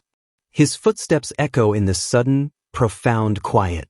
He reaches a heavy wooden door at the end of the hallway and pushes it open with his armored hand, the sound of creaking wood echoing slightly. Inside, Eren pauses, his head tilted slightly upwards, his expression thoughtful, almost serene, as if he's seeking something in this unexpected sanctuary. He stands before a massive, serene statue of a blindfolded goddess, her hands outstretched in a gesture of peace or blessing. The light from a stained glass window bathes the chamber in a soft, ethereal glow. This is clearly a place of worship. But the fragile piece is shattered. From behind the statue, one last surviving bandit, the wild-haired one from earlier, leaps out, sword raised, a desperate, crazed look in his eyes, aiming for a surprise attack on Eren. Eren doesn't even flinch. With a speed that belies his calm demeanor, he easily sidesteps the clumsy, telegraphed attack. In a single, fluid motion, Eren catches the bandit's sword arm, spins, and slams the heavy pommel of his own sheathed sword into the man's side with a sickening thud. The bandit cries out in pain as his weapon clatters uselessly to the floor. Eren immediately follows through with a brutal elbow strike straight to the bandit's face. A swift, powerful kick then sends the last bandit sprawling hard onto the ground, utterly defeated. Eren's movements are economical, brutally efficient, and completely devoid of hesitation. Eren stands over the downed bandit, his sheathed sword held high, poised and ready to deliver the final, killing blow. His expression is cold, impassive, a judge about to pass sentence. With a decisive downward thrust, Eren ends it. A wet, sickening sound, and blood splatters, a dark spray against the ancient stone floor. A close-up on the serene face of the goddess statue now shows it spattered with the bandit's fresh blood, a stark, disturbing contrast to its peaceful visage. The sound of dripping blood is subtle but present. Eren slowly looks up at the defiled statue, his expression unreadable, perhaps a touch weary. He speaks to the stone figure, his voice quiet but firm in the stillness of the chapel. Ilyana, the goddess of light. Will you curse me for drawing blood right in front of you without even batting an eye? It's a rhetorical question, almost a challenge to the silent deity. His gaze remains fixed on the statue as he continues his thoughts aloud, his resolve hardening with each word. Even though I have been reborn into this body and have gotten another chance to live, I don't want to live my life as an imposter. I'll treat people with the respect they deserve, he declares, his voice resonating with a deep, unshakable conviction, and I'll give those foul and cruel fellows the punishments they deserve. He touches his chest, a gesture of profound personal truth. That's the type of person I am. This is his new creed, forged in the blazing fires of his brutal past life and this unexpected new one. From beneath his armor, Eren pulls out a simple silver chain, a small pendant resting against his palm. It's a memento, something clearly precious, perhaps from his past, or maybe a symbol of his newly chosen path. He steps towards the altar, where a collection box or offering slot is visible beneath the goddess's outstretched hands. With a quiet, deliberate gesture, Eren drops the pendant into the slot. A soft clink echoes in the chapel. It's a small offering, a symbolic act of dedication to the path he has now fully embraced. He looks back at the statue, his posture straight, his blue eyes clear and unwavering. This is the path I've chosen, he states, his voice firm and resolute. If you're going to condemn me, he tells the silent goddess, his words carrying the weight of his conviction, do it after I've achieved what I've set out to achieve. He will not be deterred by divine judgment, not until his goals are met. With his peace made, or perhaps his challenge issued, Eren turns and walks out of the desecrated chapel, leaving the silent goddess and the dead bandit behind. His silhouette disappears into the shadows of the long corridor. The scene shifts dramatically. We see Eren and his knights riding into South Norton Village. The sun is shining brightly, and the atmosphere is starkly different from the grim, blood-stained monastery. The villagers, their faces no longer filled with terror but with overwhelming, tearful joy and profound gratitude, rush out to greet their saviors. A woman holding a baby steps forward, her voice thick with emotion. I'm really grateful for what you have done, Your Grace. Others chime in, offering help for reconstruction and blessings for his journey. A heartfelt chorus erupts from the crowd. Long live the Pendragons! The villagers wave and cheer, their faces alight with newfound hope. Respect to the White Dragon, they cry. Eren, atop his horse, observes them, and for a fleeting moment, the harsh lines around his eyes seem to soften just a fraction. This, at least in part, is what he fought for. Suddenly, Kazal the goblin and Tata the harpy rush up to Eren's horse, clamoring excitedly for attention. Master! Master! Kazal has done his work properly. Reward me! Reward me! Tata screeches. Tata worked hard too. Eren, with a hint of amusement in his voice, tells them, that's right. I'll reward you properly, so wait for me at the campsite. Kazal and Tata cheer, clearly pleased with the promise of a reward. They scamper off, their monstrous appearances a strange but now seemingly accepted part of Aaron's unusual entourage. Sir Killian rides up beside Aaron, a satisfied and respectful look on his face. "It seems like South Norton Village is doing fine for now," he remarks. Then, he asks the question that's likely on everyone's mind. "Are we finally going to invade the Ancona forest after this?" Aaron turns to Killian, a slight, enigmatic smile playing on his lips. "No," he replies, his blue eyes glinting with a hidden, unspoken purpose. "There's still one thing I must do before that."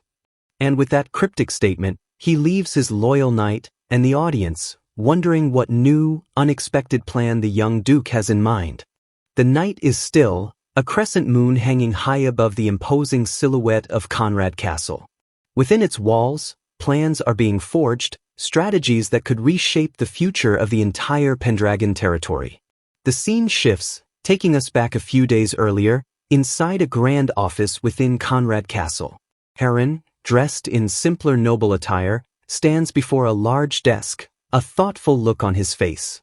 He looks towards the figure seated at the desk, a hint of cunning in his expression as he asks if it's truly possible to use the Ancona orcs to their advantage. The ethereal form of Atia Pendragon confirms, yes. She explains that the orcs are bound by a pledge to live in Pendragon territory and cannot leave the Ancona forest. Their combat abilities, she adds, are far superior to normal orcs. If Aaron can subdue them, they'll be a great help. Aaron turns, looking out the window, a cup in hand, still a little skeptical. He muses that orcs usually only care about fighting and slaughtering, then turns back to Atia, questioning if they'd truly help with their larger objectives. Atia leans forward, her ghostly finger pointing. She states firmly that it all depends on Aaron's ability to control them, reminding him that orcs only follow beings stronger than themselves. Her gaze intense, she continues, explaining that while dragons are the apex of strength to orcs, Aaron can't use Soldrake's might to impress them. The orcs know the original Aaron was deemed unworthy by the great dragon. So, Aaron has no choice but to fight and win against them personally if he wants their allegiance. The challenge is clear, his own strength must be proven. Aaron looks down, a contemplative expression on his face. "Orcs," he murmurs, the word heavy with past experiences and future implications. Atia leans back, a hint of a smile on her spectral face. She remarks that this is just what she'd expect from someone once called the god of death on the battlefield, acknowledging the fearsome reputation of Raven Vault that still echoes within Aaron. She then asks him directly if he has ever fought an orc before. Aaron remains silent for a moment, a flicker of something dark and distant in his eyes. "I guess so," Aaron replies, his voice understated, as if recalling a particularly unpleasant but familiar memory. The flashback intensifies. We see a younger Raven Vault, clad in his demon core attire, locked in a savage battle with a massive, snarling orc. Blood flies, and the sickening clash of steel on thick hide echoes. The orc is enormous, pierced by multiple spears yet still standing, a truly terrifying engine of destruction. Raven stands before it, appearing small in comparison, but his stance is unyielding. Raven, battered and bloody, curses inwardly. He's seriously wounded, so why won't he just die? The sheer, brutal resilience of the orc is astounding. The orc glares, its eyes burning with feral rage, blood dripping from its sharp tusks, still gripping its massive, crude club. It slams its club down, the ground shaking violently with the impact. Raven barely manages to dodge the devastating blow. The orc roars, completely undeterred by its grievous injuries, clearly ready to continue the fight to the death. It charges again, its crude weapon raised high, a whirlwind of brutal, unstoppable force. Raven meets the charge head-on, his blade a silver blur against the orc's raw, overwhelming power. The impact reverberates. Raven grits his teeth, his face a mask of grim determination, the sheer ferocity of the desperate fight evident in every strained muscle. The orc snarls, its terrifying, blood-stained maw inches from Raven's face. Raven ducks low under a sweeping, vicious blow, the force of it nearly taking his head clean off. A silent exclamation of shock in his mind. He quickly realizes that if this fight drags on any longer, he'll be at a serious disadvantage. He needs to end this and fast. Since he still won't die even after I've pierced his heart, Raven thinks, spotting a momentary opening, let's go for his neck. He lunges forward, his entire being focused on the orc's vulnerable throat. His eyes gleam with deadly intent, his body a coiled spring of power, ready to unleash. He drives his sword upwards with all his might, aiming for a swift, killing blow. The blade slices deep into the orc's thick neck with a sickening, wet sound. Using the momentum of his strike, Raven leaps onto the orc's broad shoulder. He positions himself quickly, balancing precariously, for the final, decisive strike. With every ounce of his strength, he drives his sword completely through the orc's neck, severing its spine with a horrifying crack. The massive orc finally topples, crashing to the ground, defeated at last. Raven lands, panting heavily, the brutal, exhausting fight over. The memory is vivid, a stark testament to the orc's terrifying ferocity and his own hard-won, deadly skill. Back in the present, Eren finishes his recollection. I fought one when I had just joined the Demon Corps. He admits to Atia, I did manage to beat him, but it was a difficult fight. However, if I were to fight them now, I could probably do it. His confidence is quiet but absolute, born from years of even harder battles.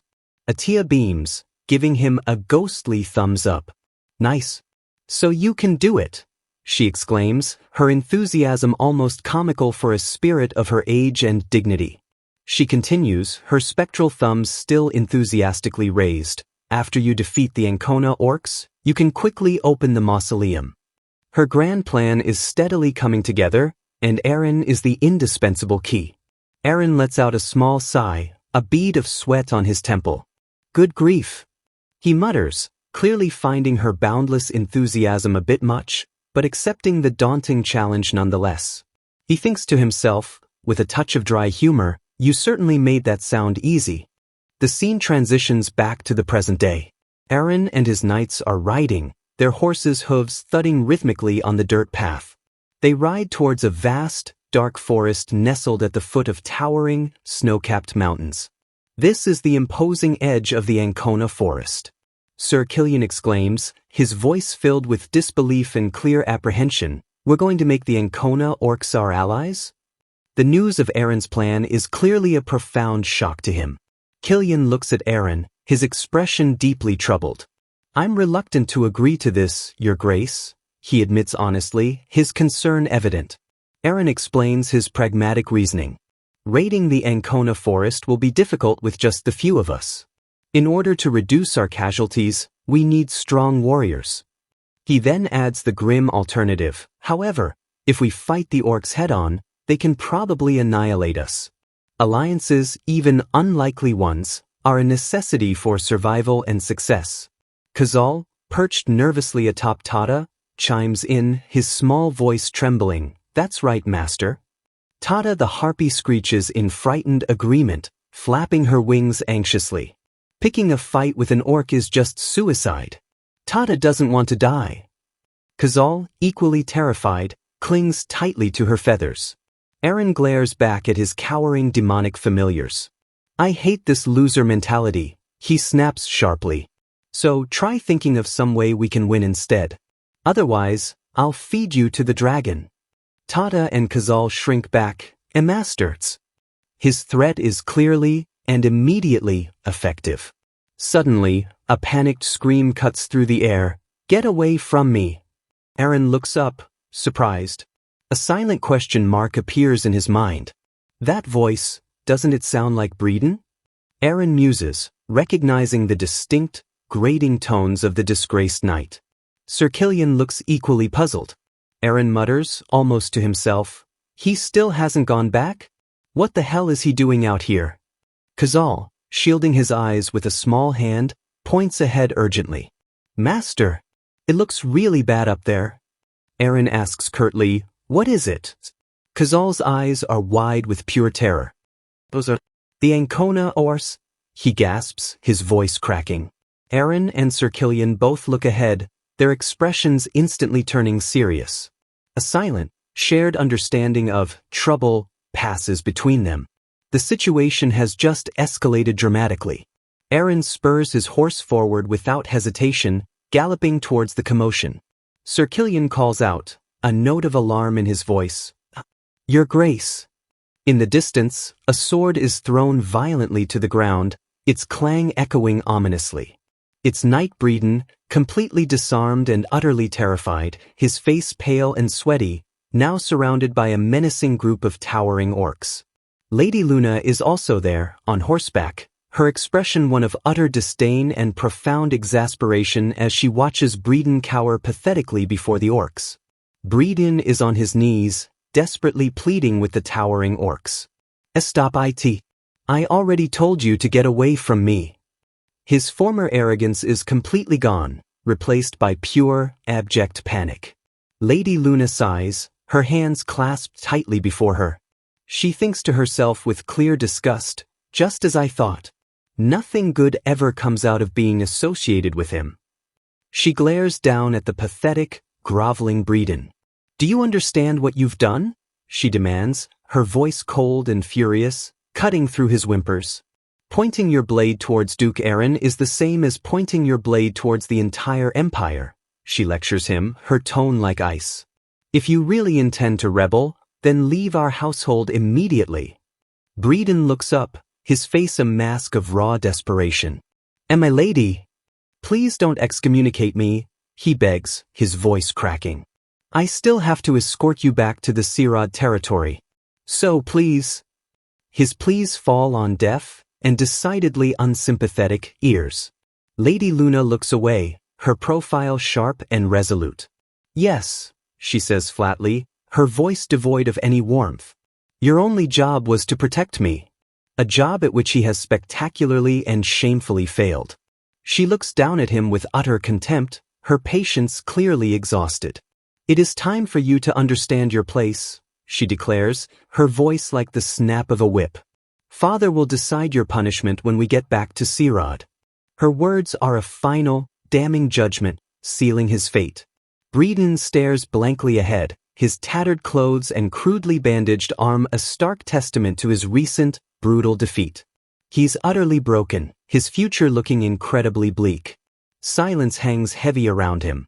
Lady Luna turns her horse decisively. Our trip here is done, she announces, her voice firm. Let's hurry back, I want to rest. She has clearly had more than enough of this disastrous expedition and her incompetent, treacherous knight. A massive, green-skinned orc, its tusks prominent and sharp, glares down menacingly. Oi, human, it growls, its voice deep and unsettlingly powerful. The orcs loom over the terrified Breeden, their crude, heavy weapons held ready. The lead orc, presumably the chieftain, repeats his accusation, you're pointing your sword at us. Another orc, this one with a distinctive white war paint slash across its eye, snarls aggressively, do you want to die, human? Breeden trembles uncontrollably, stammering incoherently. He's completely paralyzed by raw, overwhelming fear. Just then, Eren's calm, authoritative voice cuts through the thick tension. What are you doing? Eren rides into the clearing, his regal presence immediately drawing the orc's attention away from the pathetic Breeden and a stoic Lady Luna. The orc chieftain turns slowly, his gaze fixing intently on Eren. His expression is unreadable but clearly assessing this unexpected newcomer with keen interest. Breeden looks up, a flicker of desperate, almost pathetic hope dawning in his eyes as he sees Eren arrive. Lady Luna also turns, her eyes widening slightly in surprise as she begins to say, Duke Eren, she finishes, her voice a mixture of surprise and perhaps a touch of renewed apprehension. Eren sits calmly on his warhorse, coolly surveying the tense scene. Breeden, seeing a potential, albeit unlikely, savior, scrambles desperately towards Eren, his hands outstretched in a pleading gesture. Shit. Please save me, he wails, his dignity completely and utterly gone. Eren looks down at the groveling, disgraced knight with open disdain. How did someone like him ever become a knight? He wonders aloud, his contempt for Breeden's cowardice evident in his tone. Sir Killian and the other Pendragon knights arrive just behind Eren, their expressions grim and ready for battle. Killian calls out urgently, "Your Grace! Please wait, it's too dangerous for you to go alone." Tada and Kazal are also visible, looking absolutely terrified. The Pendragon banner, with its distinctive white dragon, is prominently displayed among the knights.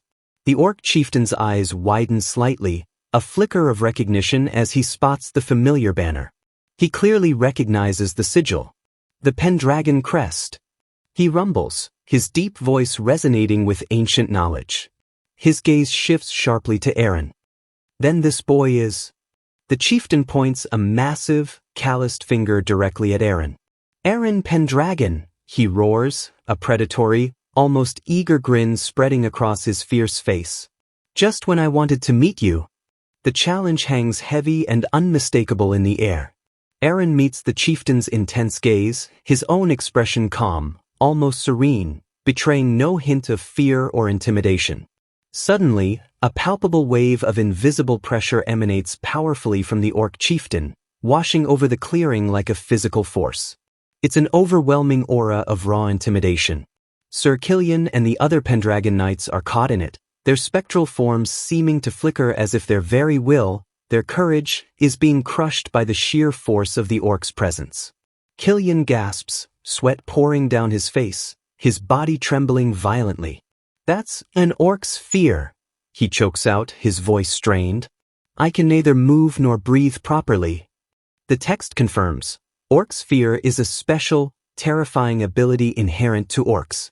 "Why, Your Grace?" Killian stammers, looking desperately at Eren. "As we thought, it's too dangerous. We must retreat now." But Eren, seemingly completely unaffected by the crippling orc's fear, smoothly dismounts from his horse, his movements unhurried and deliberate. Killian and the other knights stare in utter disbelief and astonishment. "Huh! How can he move?" Killian exclaims, his voice tight with shock. "And why did he go unarmed?" Eren stands before the towering, menacing orcs, his ducal armor gleaming in the filtered sunlight, his posture confident and utterly unyielding. He is completely alone, facing them down without a trace of fear. He raises a hand slowly, addressing his knights without turning. "Stay where you are. And don't unsheath your weapons." His command is calm but absolute, carrying an undeniable weight. His knights remain frozen, caught between the terrifying orc's fear and their duke's unwavering order. The orc chieftain looms over Eren, his massive, brutal club resting easily on his shoulder. Eren looks up at him, completely unafraid. "I, alone, am enough," Eren declares, a confident, almost challenging smirk playing on his lips, his voice clear and steady, to be his opponent. The air crackles with unspoken tension and anticipation. The orc chieftain and his warriors look down at the much smaller Eren, a mixture of surprise, disbelief, and perhaps a touch of amusement in their fierce eyes. Silence hangs for a beat. The chieftain slowly cracks his massive knuckles, a low, guttural chuckle rumbling deep in his chest. His eyes gleam with a savage anticipation. This human brat, it seems, has guts. The confrontation is about to begin in earnest. Eren maintains his calm, composed demeanor, his gaze steady and unwavering. He's assessed his opponent, and he's ready for whatever comes next. The orc chieftain's initial amusement fades slightly, replaced by a more serious, appraising look. He seems to be taking the true measure of this unexpectedly bold human. Eren takes a deliberate step forward, his voice clear and carrying easily across the tense clearing. "You guys are Ancona orcs, aren't you?" he asks, though it's more of a statement than a question. His knights and Lady Luna watch from a nervous distance, their horses restless beneath them. The chieftain leans down slightly, his massive form casting a dark shadow over Eren. "And so," he rumbles, his voice a gravelly, intimidating challenge. Eren's smirk widens. Then, without any warning, he lunges forward with explosive speed. Eren delivers a stunningly powerful headbutt right to the orc chieftain's jaw. The impact is shocking, a flash of light radiating from the point of brutal contact. "Ugh!" The chieftain grunts, stumbling back a step, his head snapping sharply to the side. A trickle of dark blood runs from his nose. He's visibly surprised, even a little dazed by the sheer, unexpected force of the human's audacious attack. Eren stands his ground, his blonde hair whipping around his face, his expression completely unchanged. His men in the background look on in stunned, disbelieving silence. The other orcs, after a moment of collective shock, begin to react. One orc, presumably the one named Karda, who is actually the chieftain himself, is now sporting a fresh nosebleed from Eren's unexpected blow. Another orc, a shaman-like figure adorned with bones and wielding a staff, looks on with a mixture of surprise and perhaps a touch of concern for their leader's sudden predicament. Sir Killian, still pale and shaken from the orc's fear, gasps, "This is bad." Initiating an attack like that he can't believe Eren would be so reckless against such a monstrous foe. Khazal and Tada look equally, if not more, terrified. The orc shaman lets out a surprised, booming wah. The surrounding orcs erupt in raucous, jeering laughter. "Gaha," one bellows. "Karda has a nosebleed," another roars with amusement. From just one hit from a human. They clearly find their leader's momentary discomposure absolutely hilarious.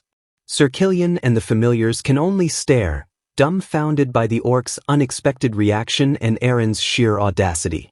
The orc chieftain, Karda, glares down at Eren, his earlier amusement completely gone, replaced by a simmering irritation. "You bastard," he snarls, wiping the blood from his nose with the back of his massive hand. "What the hell are you doing, Pendragon?" Eren retorts coolly, "I should be the one asking you that question." Eren elaborates, his voice firm and unwavering. "As per the contract between you guys and the Pendragons, you should be prohibited from leaving the forest. And yet, here you are, well outside the forest." He's calling them out directly on their transgression. Karda snorts dismissively, a sound like rocks grinding together. "That's your fault, human." He points an accusatory, thick finger at Eren. "You were abandoned by the guardian deity of the forest. We, the orcs, refuse to obey a weakling." His words are a direct, calculated insult to Eren's perceived standing and authority. A spectral image of Soldrake, the magnificent white dragon, appears briefly as Karda continues his tirade. "That's why, even if we have to obey the guardian deity of the forest, we will not obey you, as you lost the equal status of guardian deity due to you failing to form a pact with it." The orcs clearly know about the original Eren's critical failure. Eren processes this new information. Guardian deity of the forest. Is he referring to Soldrake? He thinks to himself, understanding their reasoning, however flawed it might be regarding him now. Karda spreads his massive arms wide, a wild, almost crazed look in his eyes. "That's why we left the forest, to taste blood and battle freely as we take control over this entire territory." Their intentions are brutally clear, conquest and unrestrained slaughter. Eren nods slowly, a grim understanding dawning on his face. "I see how it is." He then adds, a slight, dangerous smile playing on his lips, "You guys are merely thirsting for blood." Eren's aura seems to shift, a quiet, focused intensity emanating from him. He clasps his hands calmly before him. "Unfortunately for you, I want your strength." He looks directly, unflinchingly at Karda. "I know you won't obey my words just like that. Which is why I've gone through the trouble of coming all the way here in front of you." His hands are still clasped, a gesture of challenge, not submission. "You know the reason?" Karda looks down at Eren, then at his own massive, crude club. "Why I've put my weapons aside, don't you?" The orc chieftain lets out a gruff. "Though you're only a human, it seems as though you know the rules of the orcs." With a decisive, almost contemptuous gesture, Karda drops his heavy club to the ground. It lands with a heavy thud. He's accepting the implicit challenge of an unarmed duel, according to their ways. Eren looks up at the towering orc. "Yeah, I know them quite well. As long as your opponent does not hold a weapon, you yourself must not hold a weapon. And more importantly, you must accept when challenged to a solo duel." Karda's eyes gleam with a fierce, primal warrior's light. He's ready, eager even, for this confrontation. Eren meets his intense gaze, his own eyes sharp and filled with unwavering determination. "Shall we have a go at each other following your rules?" he proposes formally, his voice steady. "Very well, Pendragon." Carta roars, and with surprising speed for his immense size, he leaps into the air, launching himself at Eren for a powerful, crushing downward strike. Eren, equally agile, leaps to meet him head-on. Boom. Their fists collide violently mid-air with devastating, bone-jarring force. A shockwave erupts from the point of impact, the very ground beneath them cracking and trembling. This is a clash of pure, brutal, untamed strength. Eren is sent tumbling backwards from the sheer, explosive power of the blow, his long blonde hair flying wildly. He thinks quickly. It seems it's true that this one has a higher combat prowess compared to the other orcs. If it was any ordinary person, their bones would have surely been crushed to dust. He's acknowledging the chieftain's immense, raw power. Carta presses his advantage immediately, rushing forward like an avalanche, his massive fist aimed like a cannonball at Eren. Eren, recovering with incredible speed, meets the relentless attack, his own fist lashing out with surprising force. Bam! Another earth-shattering collision of fists echoes through the clearing. The force radiates outwards, a visible shockwave of raw, untamed power that stirs the dust and leaves. The sheer impact sends them both skidding back across the rough terrain, the force of their blows tearing up the ground around them. Chunks of earth and debris fly into the air. Sir Killian, Khazal, and Tada watch in stunned, wide-eyed horror, the raw, untamed power of the fight almost too much for them to comprehend. They are clearly and wisely staying out of this. Lady Luna and the disgraced, cowering Breeden also look on, their faces pale with shock. Luna's hands are clasped tightly before her, her knuckles white with tension. Eren lands, skidding to a halt, dust billowing around him like a shroud. He's holding his own against the monstrous orc, but it's a brutal, punishing exchange of blows. He looks up, a slight frown creasing his brow, a bead of sweat tracing a path down his temple as he exhales sharply. His armored boot shows a slight crack, a testament to the incredible force of the impacts he's enduring. This orc chieftain is incredibly strong. Eren thinks to himself, analyzing the fight even as it rages, "I've got no complaints with his power. But he's not as fast as the orc I fought in the past. That guy, he didn't use his full power." He realizes Carta is still holding something back, not fighting at his absolute peak. As if Carta can read his thoughts, a spectral, winged aura seems to flare momentarily behind the chieftain. He smirks, a savage glint in his eyes. "That goes without saying, human." Carta continues, his voice laced with a brutal arrogance. "Humans would die instantly if I were to use my full power against them. That's why," he declares, clenching his fist until the knuckles crack, "I've decided to only use my full power against opponents who can actually take my fist." Eren's eyes narrow, a challenging, almost dangerous glint appearing in them. "Oh?" he says, his voice deceptively calm, clearly intrigued. "Then it's time you face me with your full power, wouldn't you say?" Carta's grin widens into a terrifying rictus, his eyes blazing with a primal fire. "Yeah, I know. I didn't think you'd heat me up this much." He clenches his fist again, raw power crackling visibly around it. "Pendragon, you're an interesting human." Suddenly, Carta lunges forward with incredible, shocking speed, far faster than he had moved before. Eren's eyes widen in genuine surprise at the sudden acceleration. A thin, bloody cut appears on Eren's cheek as Carta's lightning-fast attack grazes him. He's fast. Eren thinks, barely registering the blow before the next is upon him. Carta's fist, now imbued with his full, terrifying power, slams into the ground where Eren was standing a mere split second before, sending shockwaves and debris flying high into the air with a deafening boom.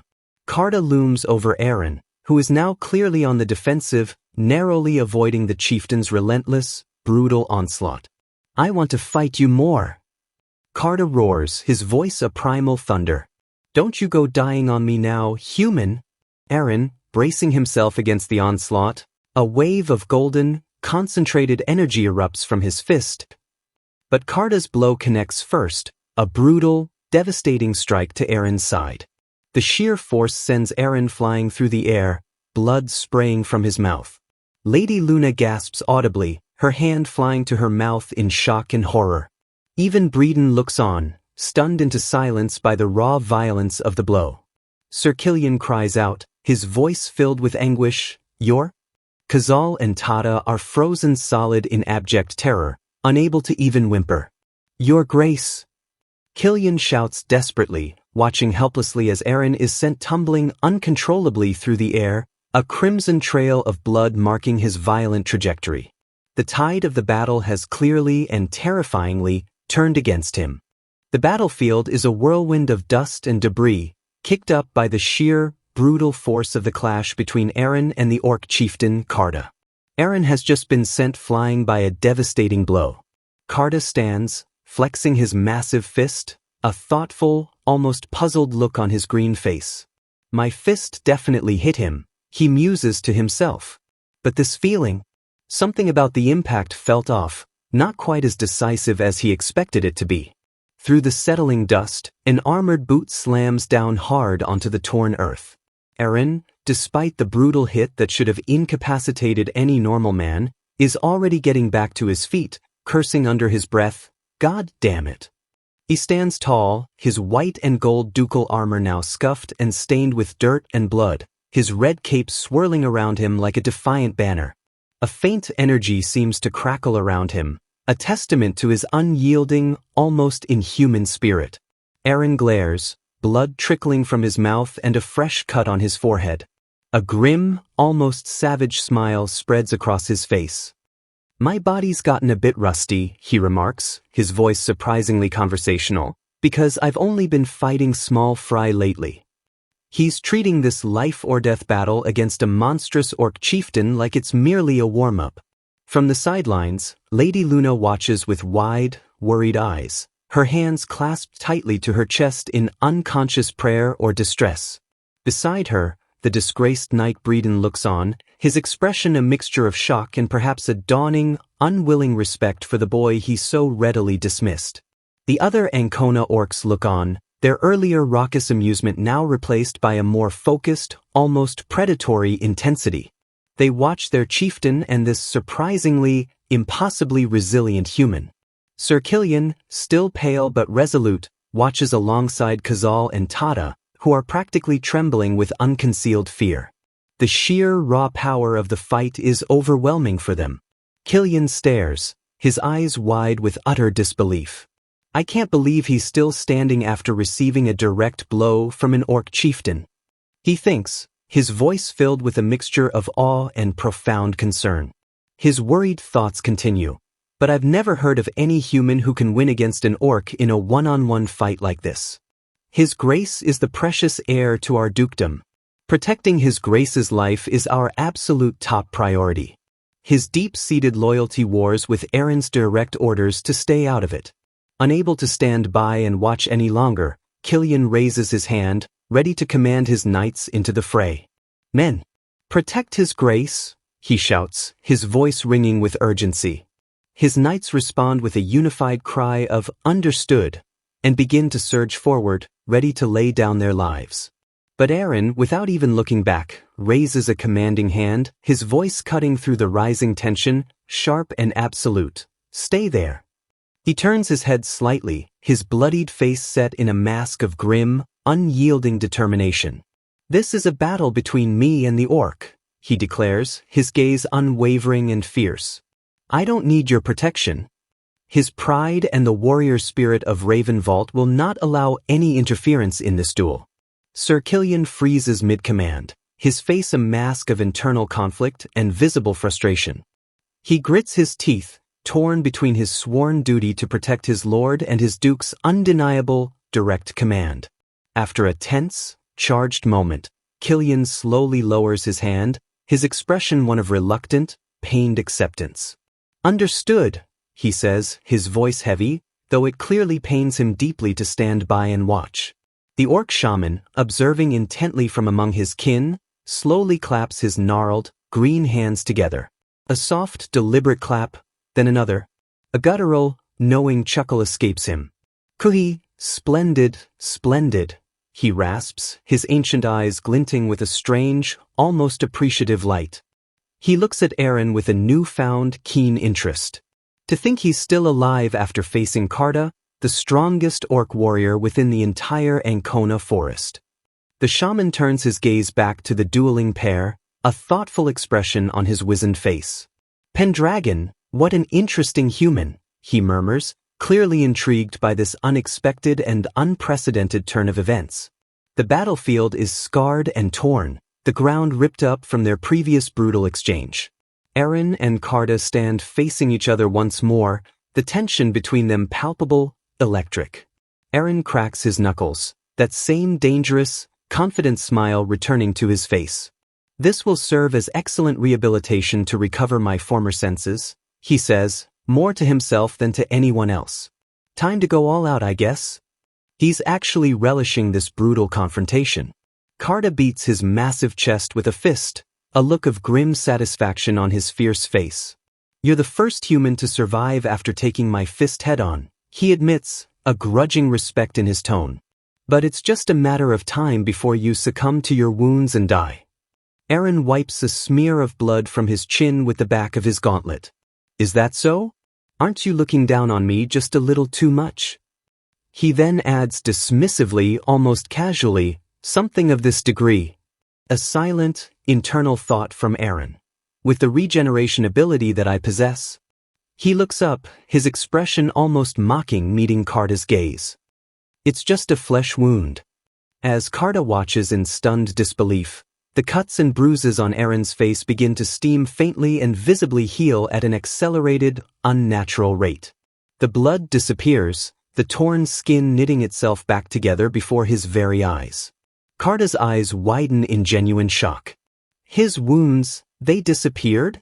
He exclaims, truly taken aback by this impossible turn of events. This changes everything. He takes an involuntary step back, a new level of caution, perhaps even a hint of unease, entering his stance. Interesting, he rumbles, his earlier confidence slightly, but noticeably shaken. You've piqued my interest, Pendragon. Karda roars, and lunges forward again, now energized by this unexpected, almost supernatural challenge. This human is more than he seemed. He clasps his massive hands together, preparing for a powerful, two-fisted overhead strike designed to crush his opponent. Boom. Karda slams his fists down with incredible force, but Eren, anticipating the move with uncanny speed, has already dodged. The ground erupts violently where he just stood, a shockwave of green energy radiating outwards from the impact. Eren, now a short distance away, quickly analyzes the evolving situation. To defeat him, I have to unleash my full power directly at his vitals. He continues his internal strategy, his mind racing. In order to do that, I want to restrict his movements first, but he knows it won't be easy against such a powerful and now wary foe. A cunning, almost fox-like smile touches Eren's lips. An orc's thought process is as simple as it gets. Furthermore, with my regeneration ability, it'll be a piece of cake. He has a risky, but potentially devastating plan. Karda stomps the ground in frustration, sending rocks and debris flying. He's getting annoyed. Where's that vigor of yours, Pendragon? Karda bellows, clearly irritated by Eren's evasiveness. Isn't it boring just dodging all the time like a coward? Eren smirks, deliberately goading the orc chieftain. You're the dull one, orc. Are the orcs of Ancona only capable of swinging their fists around like mindless brutes? Veins visibly pop on Karda's forehead. He's clearly and deeply angered by the taunt. He's losing his composure. Did you just make fun of us, human? Karda growls, leaping high into the air, preparing another devastating, powerful attack. He aims a powerful, downward kick, his leg like a falling tree trunk. I will make you eat those words, he roars, his leg a blur of green, destructive fury, aimed straight at Eren's head. Eren watches the attack come, a knowing, almost calm look in his eyes. He fell for it, he thinks, his dangerous plan unfolding exactly as he intended. Instead of dodging this time, Eren moves decisively to intercept the powerful, incoming kick. A flare of green energy surrounds the point of impact. With incredible strength and unwavering precision, Eren catches Carda's massive leg, his gauntlet hands absorbing the immense, bone-jarring force. Eren grits his teeth, his arms straining visibly under the tremendous pressure, but he holds firm. Sir Killian gasps in horror from the sidelines. "Your Grace. Your arms." He can't believe Eren would willingly take such a devastating blow. Carda grins triumphantly, believing he has Eren trapped and helpless. "Your arms are useless now, aren't they, human?" he gloats, his voice dripping with savage satisfaction. "This is the end for you, Pendragon." Eren's head is bowed, his long blonde hair obscuring his face. He grits his teeth, seemingly in agony from his shattered limbs. But then he looks up, and a fierce, almost terrifyingly triumphant grin is plastered on his bloodied face. He's pulled Carda in close, right where he wants him. "Gotcha," he says, his voice low, dangerous, and filled with chilling confidence. He's taken the hit to create the perfect opening. Carda's eyes widen in sudden, dawning realization. A flicker of panic crosses his face. He's been played. Eren, despite his shattered arms, maintains his iron grip on Carda's leg. "My arms are up for grabs anytime," he snarls, his earlier taunt about dull fist-swinging now a chilling prelude to his true intent. His eyes blaze with a cold, calculating fury. "However, this is the end for you, Orc of Ancona." Carda is bewildered, his mind struggling to process. "I'm certain I broke his bones, so why can he still move with such strength?" He thinks frantically. Then the horrifying truth dawns on him with sickening clarity. This was his aim from the very start. With his opponent immobilized and pulled in dangerously close, Eren's hands, though broken and bleeding, find their mark on Carda's massive chest with a dull, heavy thump. Using Carda's own momentum and his pinned leg as an anchor, Eren channels all his remaining strength, all his focus, into a devastating, point-blank strike aimed directly at the Orc chieftain's vital point. Carda looks down in shock and sudden, sharp pain. "This is bad.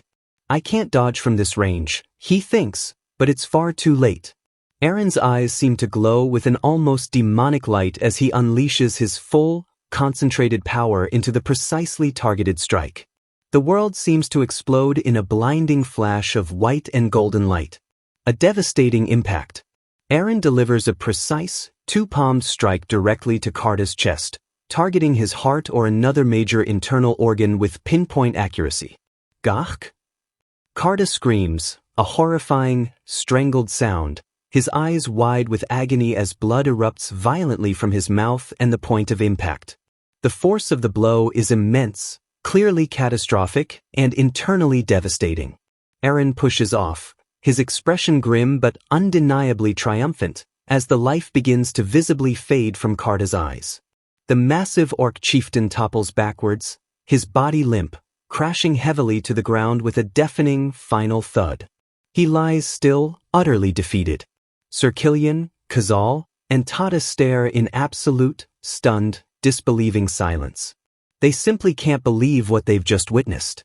Lady Luna and Breeden are equally speechless, their faces etched with a mixture of profound shock and undeniable awe at the impossible feat. The Orc shaman looks on, his ancient expression unreadable but for a hint of something akin to deep, grudging respect in his wise eyes. The other Ancona Orcs stare at their fallen leader, then slowly, almost reverently, turn their gaze to Eren. One of them finally breathes. "Incredible!" Another Orc finally gasps, breaking the stunned, heavy silence that had fallen over the clearing. The realization dawns on them all, spreading like wildfire through their ranks. "Carda has been defeated," another Orc shouts, his voice a mixture of disbelief, shock, and a dawning, almost fearful awe. Eren stands amidst the carnage of their duel, his ducal armor battered and bloodied, his body aching from countless injuries, but undeniably victorious. He looks towards the remaining Orcs, his expression calm but carrying the undeniable weight of his hard-won, impossible victory. They look back, a new understanding in their eyes, acknowledging his incredible, unbelievable feat. Pendragon. What a powerful human. The respect is palpable, earned in blood and sheer, unyielding will. High above, in a realm touched by starlight, the magnificent white dragon Soldrake looks towards a distant, blazing celestial body, its ancient power thrumming with the fate of the Pendragon line. The scene shifts to an ethereal, almost dreamlike place. Floating islands drift in a purple-hued sky, strange, glowing trees clinging to them as waterfalls cascade into clouds below. An ancient, resonant voice echoes through this domain. So, you've come. Soldrake's immense head fills the vision, its intelligent, glowing blue eyes fixed on something unseen as the dragon rumbles. I'm here. Try and find the entrance to this domain. Then, with a pointed, almost taunting edge, Soldrake adds, you, who does not have the soul of a Pendragon. The challenge is laid bare. Erin's very right to be here is questioned by the ancient guardian. The vision vanishes, and we are back in the harsh reality of the Ancona Forest Valley. The sun beats down as Erin and his diverse army begin their difficult march through the treacherous, rocky landscape. Suddenly, a monstrous Quetzalcoatl, a giant winged serpent, bursts from the cliffs with a terrifying shriek, lunging straight for the expedition. Before anyone else can even react, a massive, blood-stained axe whistles through the air. An Ancona orc warrior lets out a savage roar as he swings his axe in a brutal, intercepting arc, meeting the giant serpent head-on. The serpent is no match for the orc's raw, brutal power. Its body is nearly split in two by the devastating blow, and it crashes to the ground with a sickening thud. The orcs are clearly in their element, easily dispatching more of the winged serpents. One even bellows with a bored expression that killing these snakes isn't even a warm-up, and he's already sick of such small fry. Nearby, some of the Pendragon knights also engage the Quetzalcoatls, their polished armor a stark contrast to the orcs' rugged hides. They fight with disciplined skill, but the sheer number of serpents is a real threat. More winged serpents, their eyes glowing with a malevolent red light, swoop down from the high cliffs, their deadly fangs bared. One of the younger, blonde-haired Pendragon knights suddenly finds himself ambushed, a dark serpent lunging at him from behind as he cries out in surprise. But Erin is there in a flash, his sword already a blur of motion, his eyes cold and focused as he moves to protect his soldier. With a stunning display of swordsmanship, Erin whirls, his blade a silver streak, deflecting and dispatching multiple serpents in a single, fluid movement, shielding the endangered knight from harm. The young knight stares, his face etched with profound relief and awe, a few splatters of dark serpent blood on his armor. Erin's intervention was swift, deadly, and decisive. The knight kneels, his voice filled with gratitude as he thanks his grace. Erin, wiping serpent blood from his blade, just replies coolly, no problem. Erin turns to the orc shaman, Kratol, who is already moving among those with minor injuries, instructing him to take care of the wounded. The orcs, meanwhile, efficiently begin to secure the area. Kratol chuckles, holding up a vial filled with a glowing green liquid, assuring Erin he has very effective medicine and to leave the wounded to him. Sir Killian hurries over to Erin, his expression full of concern, asking if his grace is injured anywhere. Erin shakes his head, saying he's fine, and asks about the remaining soldiers. Killian reports that there weren't as many Quetzalcoatls further up, so casualties are light, but their strength might be lacking if another demon battle occurs soon. Erin nods, then turns to Carda, asking how much longer until they reach Soldrake's domain. Carda scratches his chin thoughtfully, admitting he can't say for certain, but he points further up the valley, towards a distant, shadowed cliff face, explaining they'll see signs of an old quarry if they march a little further, and that a cave rumored to connect to the guardian deity's domain is in that area.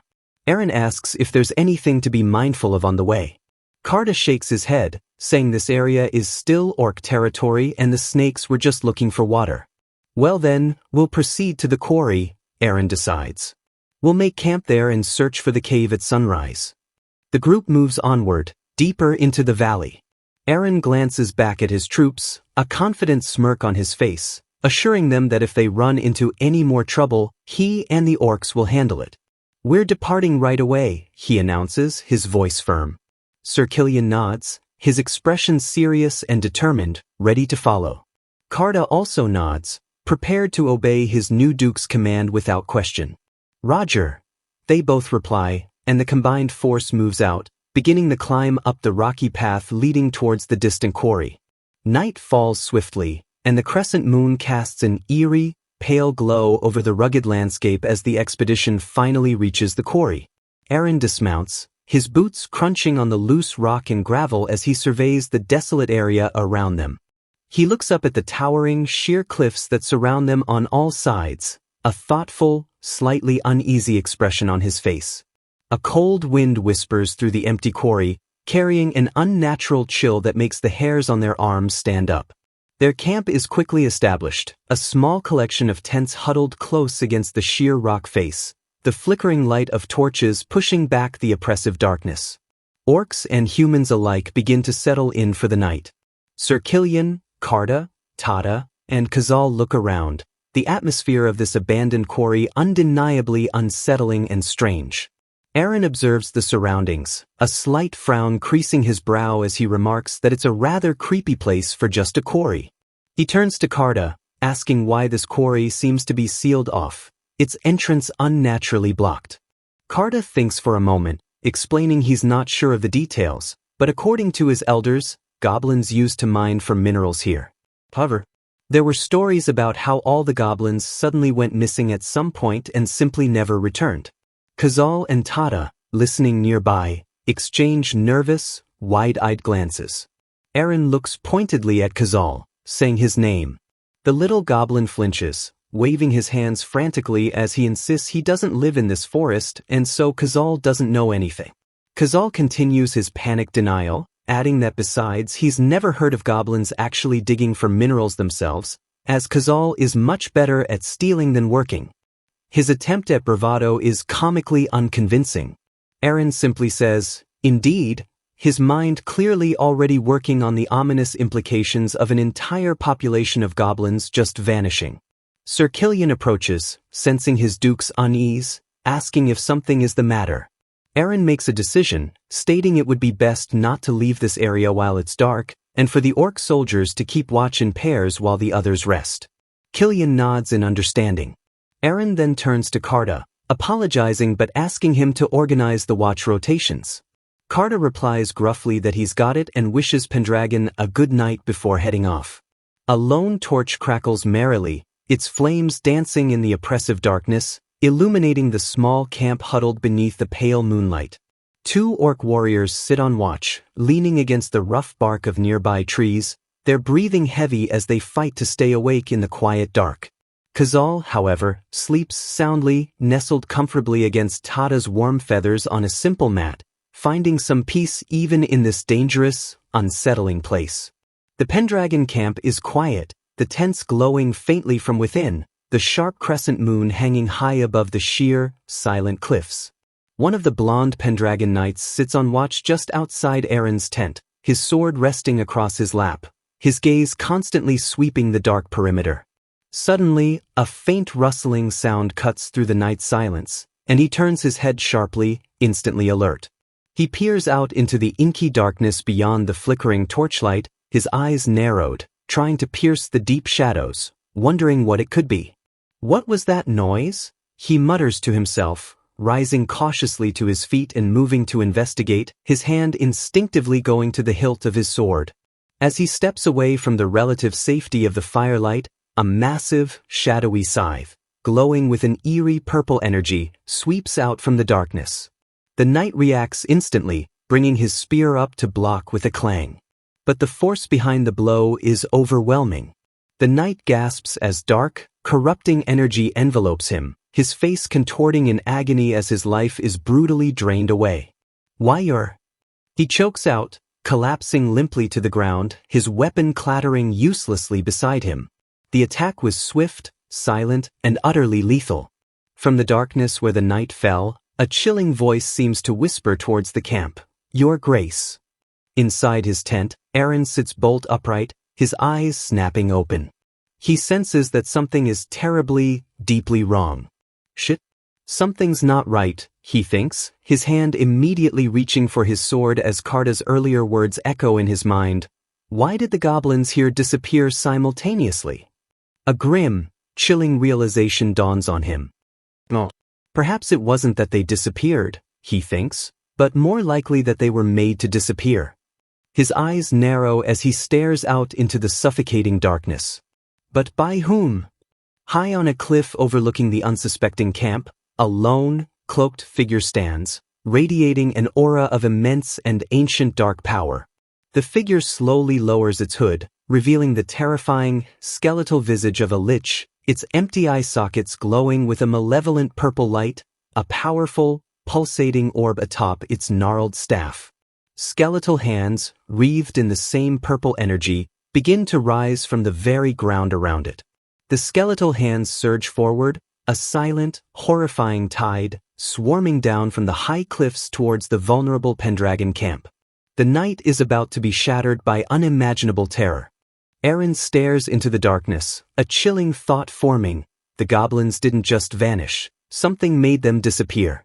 He wonders what terrible power could be responsible, and as if in answer, far above their camp, a cloaked figure raises a staff, its purple orb pulsing with dark, malevolent energy.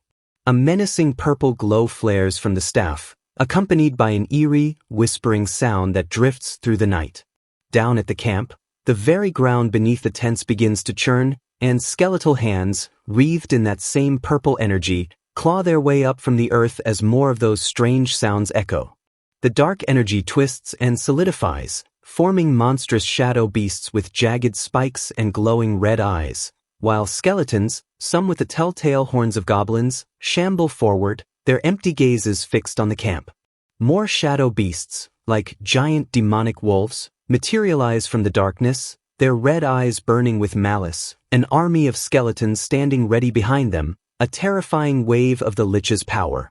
Eren's head snaps up, his eyes widening in alarm as a sharp gasp escapes him.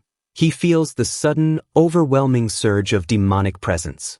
Without a moment's hesitation, his hand flies to his sword, the familiar feel of the hilt a small reassurance as the blade sings free. A massive shadow wolf lunges, its enormous maw filled with razor-sharp teeth snapping shut exactly where Eren had been standing just a heartbeat before. He's already moved, facing the beast. In a terrifying close-up, Eren's eye reflects the monstrous, gaping jaws of two shadow wolves, their tongues lolling, poised to devour him. Eren explodes into motion, leaping and using the head of one beast as a springboard, his sword a silver blur as it slices down, a sharp sound and a spray of dark energy marking the hit. He pivots in midair, sword already aimed at another threat, while on the ground, skeletons with glowing red eyes watch the chaos unfold, their sudden appearance shocking everyone. Still inverted from his leap, Eren glances at the skeletons and it clicks. No wonder the goblins disappeared. He understands now.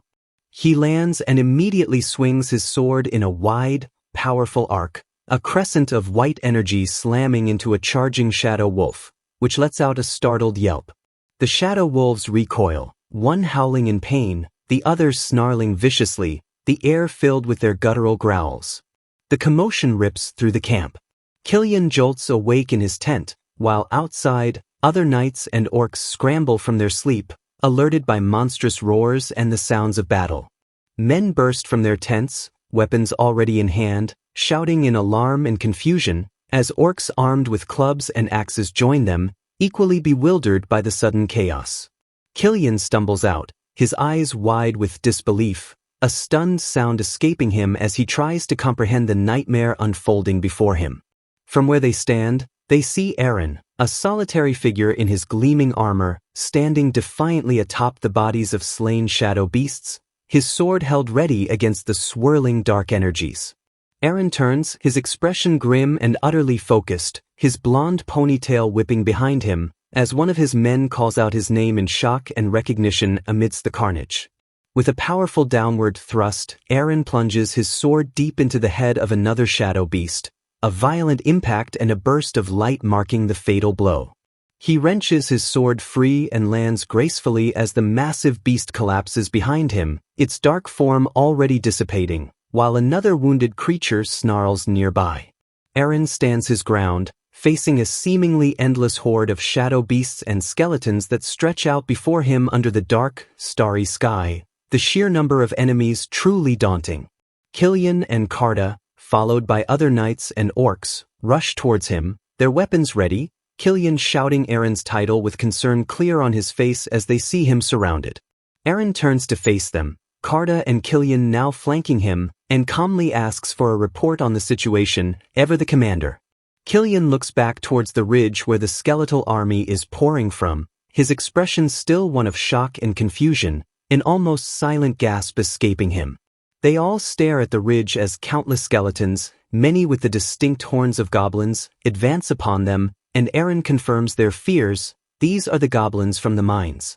Killian, still dazed, asks who could have killed them, and Eren's expression is grim as he provides the chilling answer, a lich. Eren explains that liches are the only beings capable of raising the dead as servants, meaning this one likely killed all the goblins. He realizes the lich wants to stop them from reaching Soldrake and opening the mausoleum.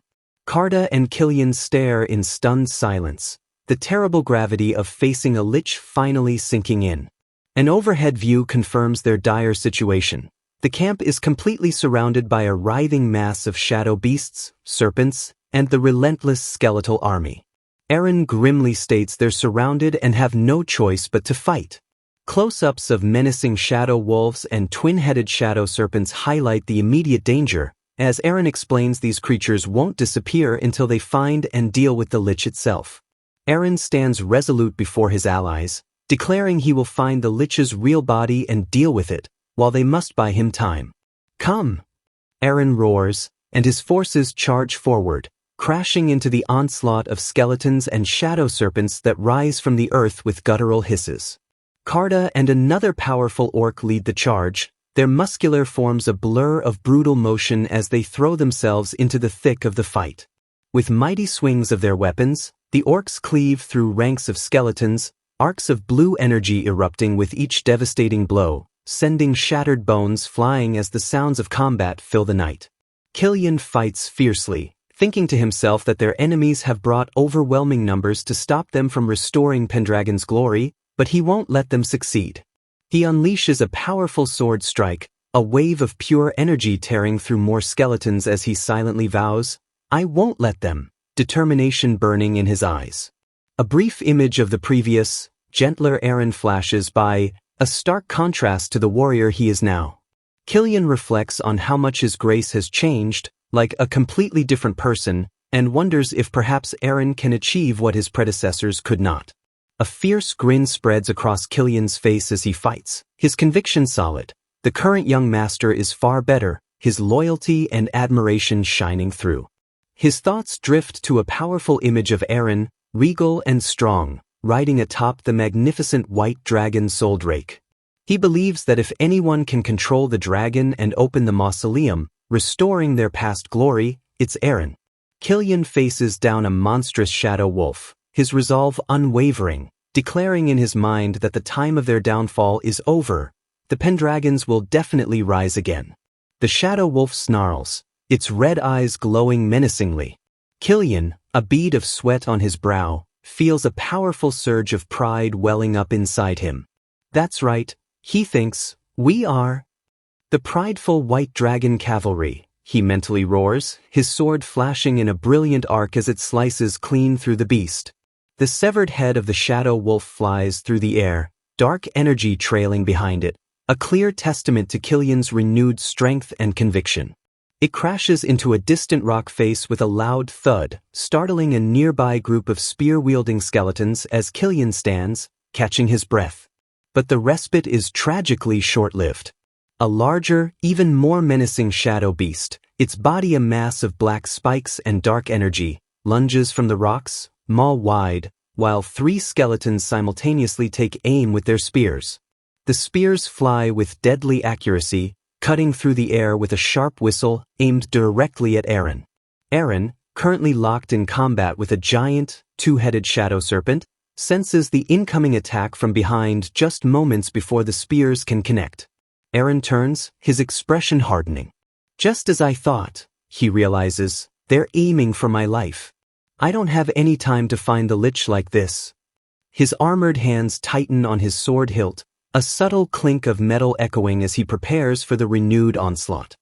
He meets the charge of the two-headed serpent head-on, his sword clashing against its shadowy form with a resounding clang, sending sparks flying into the darkness. Eren leaps agilely onto the back of one of the serpent's heads, riding the monstrous, thrashing beast as he narrowly avoids the deadly spears that whistle past.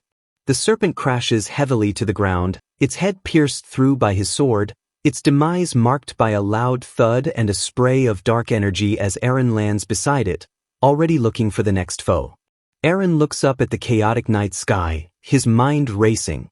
He doesn't know who plotted all of this, but he's starting to see a connection between the Pendragon fall and the Vault amnesty. Someone wants something from them, and they're desperate to stand in their way. A close-up shows his determined profile, a slight, almost grim smile playing on his lips as he processes the immense danger they're in. He turns to face the massive, shadowy serpent still looming before him.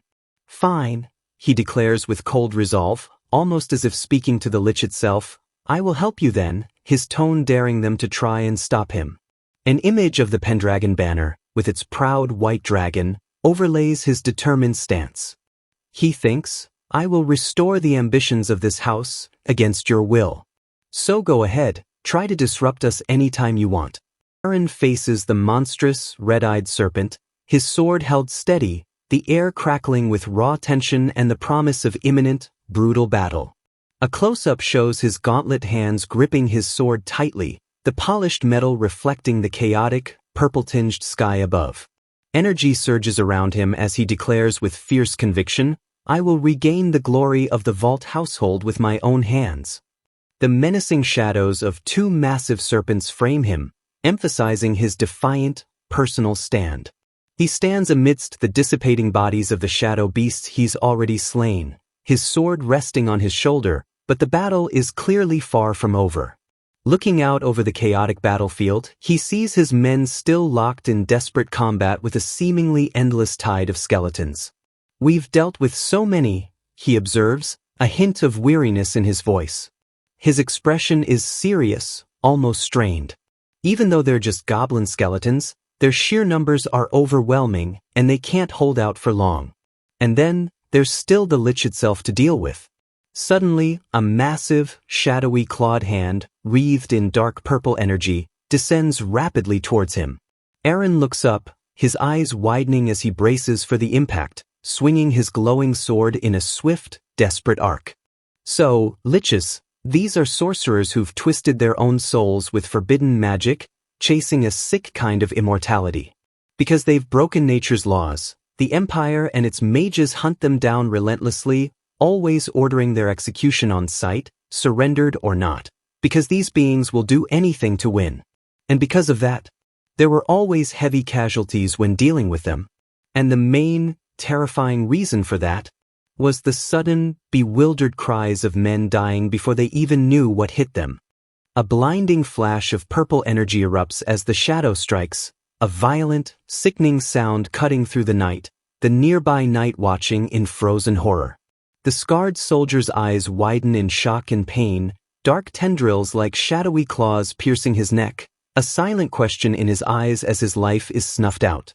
His body slumps, and the other knight stares, aghast, stammering in disbelief at how quickly, how silently his comrade was killed.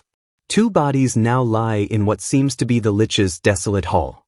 The scarred soldier's face is a frozen mask of shock, the purple energy still clinging to him as he falls with a soft thud. The surviving knight looks back towards the lich, still seated calmly on its throne amidst dark purple flames, thinking in terror that the lich hadn't moved. What magic was this? A chilling close-up of the lich's skeletal face shows its empty sockets seeming to grin, the very image of death.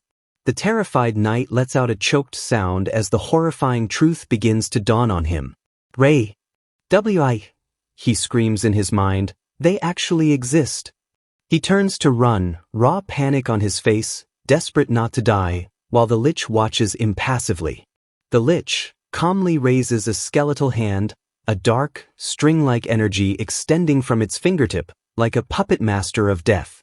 The fleeing knight is struck from behind by an invisible force, a sickening impact as purple energy impales him, his desperate plea not to die cut short.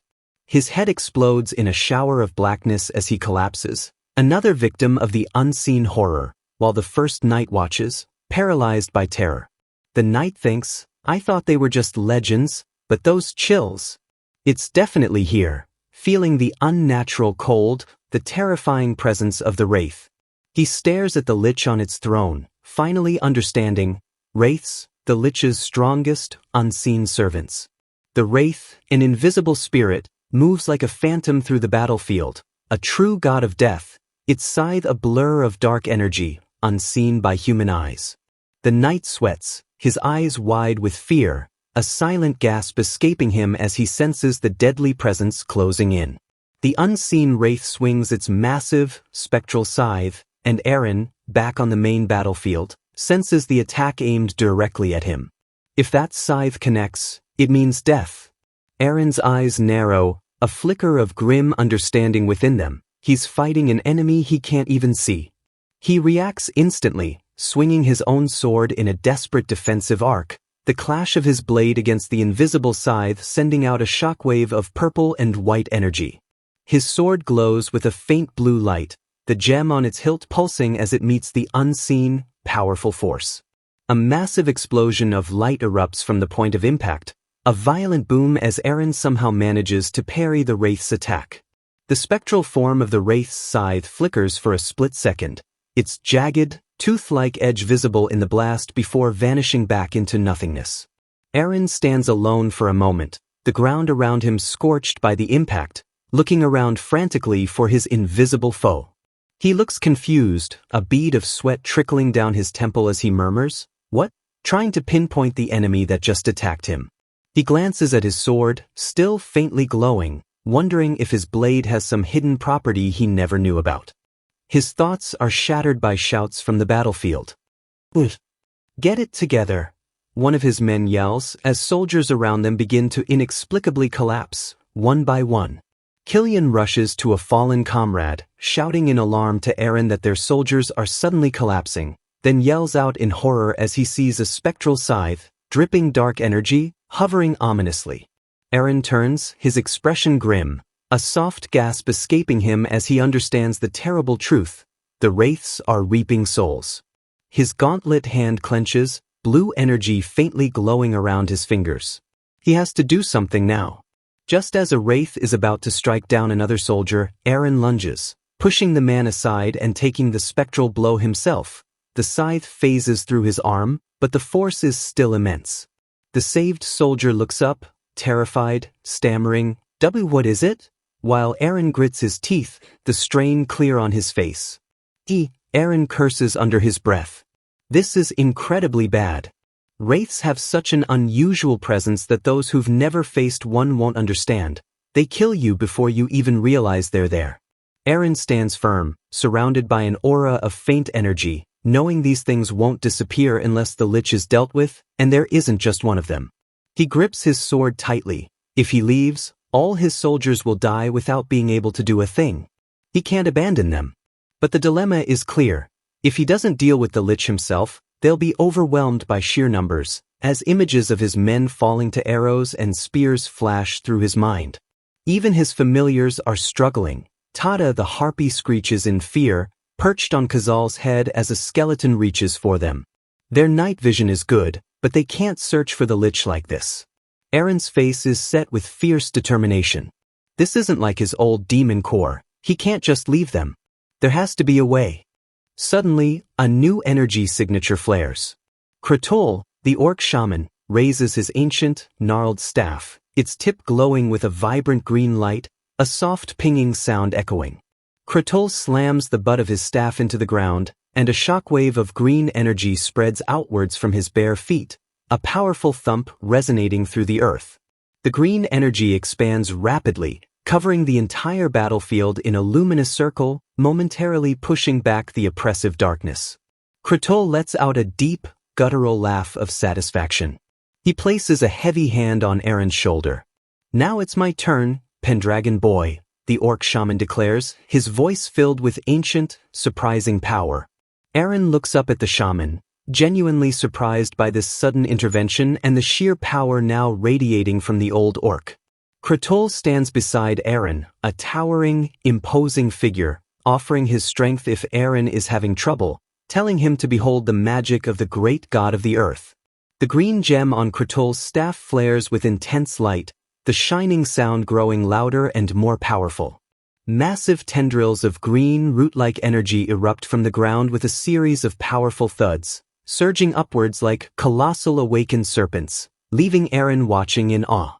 The green energy roots snake across the battlefield, ensnaring the skeletons and, crucially, binding the previously invisible wraiths, their spectral forms now visible to the amazed soldiers. A close-up shows a wraith, its shadowy form now hopelessly entwined with the glowing green roots, its red eyes glaring as it's pinned against a rock face. Kratol lets out a powerful shout as he channels more energy into his staff, the green light intensifying dramatically. A massive pillar of swirling green energy erupts from the ground, forming a colossal, tree-like structure that binds multiple wraiths and shadow beasts, their forms contorting within the magical construct. Eren and the distant Lich both watch as the giant tree of green energy dominates the center of the battlefield, a sudden beacon of hope for Eren's struggling forces.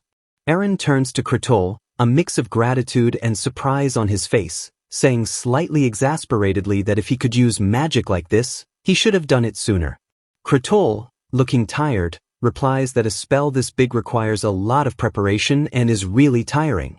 Kratol's expression becomes serious as he warns that this isn't the end of it, and he has something important to tell the boy. He holds up his hand, his fingers slightly trembling and bleeding from the immense exertion, explaining that this isn't a spell he can use multiple times. This will be their first and last chance. Eren's expression is grim, understanding the heavy weight of the shaman's words and the incredibly limited time they now have. Kratol gestures towards the battlefield, where the giant green energy tree continues to bind their foes, telling Eren he has to find the Lich while it's active. The pressure is immense. A super close-up on Eren's eyes shows them wide, intensely focused, scanning the chaos with desperate concentration. He has to find his target, now. His gaze sweeps rapidly across the ravaged landscape, past the gnarled, skeletal trees at the edge of the desolate quarry. He looks higher, towards the jagged, dark cliffs overlooking the battlefield, the night sky and the pale crescent moon above. His eye narrows sharply, locking onto something almost invisible in the far distance. Eren stands amidst the swirling green energies of Kratol's powerful spell, his gaze fixed on a high, distant clifftop where a faint, almost imperceptible purple aura, the Lich's dark energy, is just barely visible. "Found it," he says, his voice low and filled with deadly determination. Kratol, smirking despite his fatigue, assures Eren he'll somehow handle the remaining skeletons. "I'm counting on you, boy," Kratol says as Eren, already a blur, leaps forward with incredible speed. Down below, the battle still rages, skeletons with glowing red eyes continuing to claw their way forward amidst the sounds of battle. Karda, the orc chieftain, swings Widow's Grief in a devastating arc, green energy smashing through skeletons, sending bones flying. Karda lets out a fierce roar, eyes glowing with battle rage, shrugging off a spear that draws blood from his shoulder. Eren, mid-leap, spots Karda and shouts his name, needing a final boost to reach the clifftop. Karda grunts in acknowledgement. "The Lich is up there," Eren yells, pointing to the peak, and Karda understands instantly. "Come!" Karda roars, challenging Eren to use him as a launch pad, standing ready amidst shattered skeletons. Eren's armored boot lands squarely in Karda's massive, outstretched hand, the orc's grip like solid iron. With a mighty heave, Karda launches Eren upwards, a powerful whoosh as Eren soars towards the high cliff. Eren becomes a small speck against the night sky, propelled by Karda's incredible force directly towards the Lich's perch. Eren lands gracefully on the clifftop, sword drawn, facing the Lich who waits, wreathed in purple shadow. He looks up, a determined glint in his eye, ready to face the master of this undead nightmare. The Lich, a terrifying figure with glowing red eyes and a necklace of golden orbs, looms before him, its dark cloak billowing. Eren lunges immediately, his sword a streak of silver clashing against the Lich's staff, a brilliant explosion of purple and blue energy erupting with a deafening crash. They stand opposed on the narrow clifftop, wind whipping around them, sparks of dark energy falling like dying embers. The Lich, its voice a dry rasp, taunts Eren about wanting its life. Eren, sword steady, retorts that it's right in front of him. Eren's red cape billows defiantly behind him, a bold stance against the Lich's overwhelming dark power. Okay, Eren thinks, a cold glint in his eye, sensing more danger. It seems the Wraiths came up here too. Down below, Carta and Killian fight on, but their troops are nearing their limits. The situation is still dire. Eren, aware time is running out, grips his sword, thinking, I need to finish this fast, his expression grim. The Lich's red eyes narrow, red smoke-like energy coiling around it as it prepares its next dark assault. The Lich raises its staff, the purple orb at its tip glowing intensely, a sharp buzz signaling a buildup of dark magic. Dozens of skeletal hands erupt from the ground below Eren, clawing at him, their dark energy tendrils reaching. Eren weaves through the grasping hands, his sword a silver blur, slicing through bone and dark energy with deadly precision. He leaps, avoiding the skeletal claws, and brings his sword down in a powerful strike aimed at the Lich. But the Lich stands impassively as Eren's strike approaches, clearly expecting something more. Suddenly, two massive, spectral scythes, the Wraith's weapons, materialize, swinging down to intercept Eren's attack, their purple energy blades glowing. Eren's eyes widen slightly. He hadn't anticipated the Wraiths protecting their master so directly and effectively. He's forced to contort his body, narrowly avoiding the deadly scythes, the sound of the blades slicing air dangerously close. Lying on the ground, Eren curses, shit, the Wraiths are protecting the Lich. This changes everything. He quickly gets to his feet, reassessing. It's dangerous. I won't be able to get close carelessly. His expression is thoughtful, analytical. I need to split the Wraiths from the Lich. He needs a new tactic. The Lich's staff flares again with purple light, the crackle of dark magic building for another attack. A torrent of dark fire erupts from the staff, engulfing the clifftop in a roaring inferno with a deafening whoosh. Eren is caught in the blast, exclaiming in surprise as the flames surge around him. He shields his face, the heat intense, realizing the Lich closed his escape route, trapping him. The Wraiths come now. He stands surrounded by the inferno, the two spectral sides of the Wraiths closing in, a deadly pincer attack. Sweat drips down Eren's face. He's pushed to his limit, the situation looking utterly desperate. Suddenly, the gem on his sword hilt begins to glow with an intense blue light, pulsing with immense power. A massive wave of pure, blue draconic energy explodes outwards from Eren, his hair and cape whipping wildly as the power surges. The Lich, caught completely off guard by this sudden, overwhelming burst of power, lets out a startled sound. Eren is enveloped in the blue flames, his head tilted back, as an ancient, powerful voice echoes in his mind. You, I want to know what you are. The voice continues, resonating with draconic power. You have a different soul. How? Exciting. I will be waiting. Show me you can arrive here, oh unknown soul. It's Soldrake, the white dragon. A single tear of blue energy traces a path down Eren's cheek, his eyes now glowing with the dragon's immense power. He whispers the name, a sense of awe and newfound power in his voice. Soldrake. Eren stands transformed, radiating an immense aura of blue draconic energy that pushes back the Lich's dark flames, dwarfing its power. Eren's eyes are now pure, glowing blue, and ethereal, wing-like constructs of blue energy appear at his temples. He's fully channeling Soldrake's might. The Lich recoils, its red eyes wide with shock. Behind it, the shadowy forms of the two Wraiths become fully visible, solidified by Soldrake's overwhelming aura. Eren looks at the now visible Wraiths, a cold, confident smirk on his face. So those are Wraiths. The two Wraiths, massive, demonic skeletal figures with glowing purple eyes, snarl at him. Eren calmly states, That's my first time seeing one. The wraiths roar, their forms crackling with dark purple energy, ready to unleash their fury. Eren takes a firm step forward, the ground beneath cracking slightly from the sheer power he's now emitting. He holds his sword, now blazing with Soldrake's blue fire, his expression utterly calm and intensely focused. With a single, blindingly fast slash, Eren unleashes a torrent of blue draconic fire that engulfs both wraiths.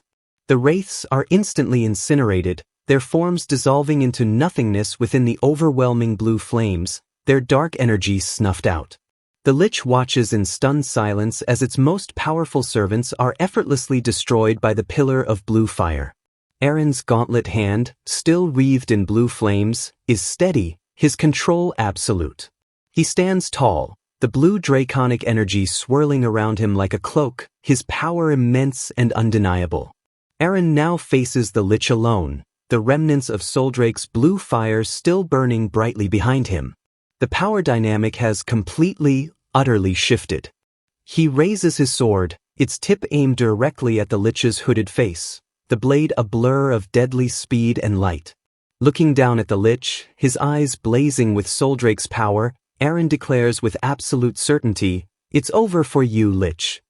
His eyes burning with dragon power, Eren declares, "It's over for you, Lich," his voice ringing with authority. The Lich's skeletal form screams silently as it's consumed by Soldrake's searing blue flames. Eren stands resolute, sword still radiating blue energy, watching his formidable enemy vanish. The Lich dissolves into black and purple smoke, its dark energy dissipating with a final, soft hiss, its staff clattering down. The purple orb from the Lich's staff cracks with sharp pings before shattering completely on the ground. Down below, the skeletal army freezes mid-action. Killian and Karda look around, surprised as the battle abruptly halts. Karda observes the motionless skeletons, while Kratul, beside him, lets out a knowing chuckle, confirming their lord dealt with the Lich. The skeletons, their animating force gone, begin to crumble, bones clattering to the ground. Their red eyes fade, dark energy dissipates, leaving only piles of inert bones behind. Karda and Kratul watch the Lich's dark magic fade, while Pendragon Knights observe the sudden end to the onslaught. Kratul explains with satisfaction that because the Lich was defeated, the skeletons lost their leader. High on the clifftop, Eren stands alone, blue draconic energy receding, replaced by swirling white mist. He looks at the starry sky, enveloped in mist, a voice echoing he became one with the mist, and have ascended on to the heavens. The feeling is ethereal, otherworldly. Eren turns from the cliff edge as dawn light touches distant peaks. The battle is won, but the journey isn't over. Back at camp, the mood is somber. Soldiers mourn their fallen, faces etched with grief and exhaustion, quiet sobs breaking the silence. Killian stands apart, arm over his eyes, tears streaming as he grits his teeth in sorrow. Eren watches, his expression unreadable. Eren gazes towards the makeshift graves, the weight of leadership and loss settling heavily upon him. Later, simple wooden crosses mark the graves as surviving soldiers kneel, paying their respects.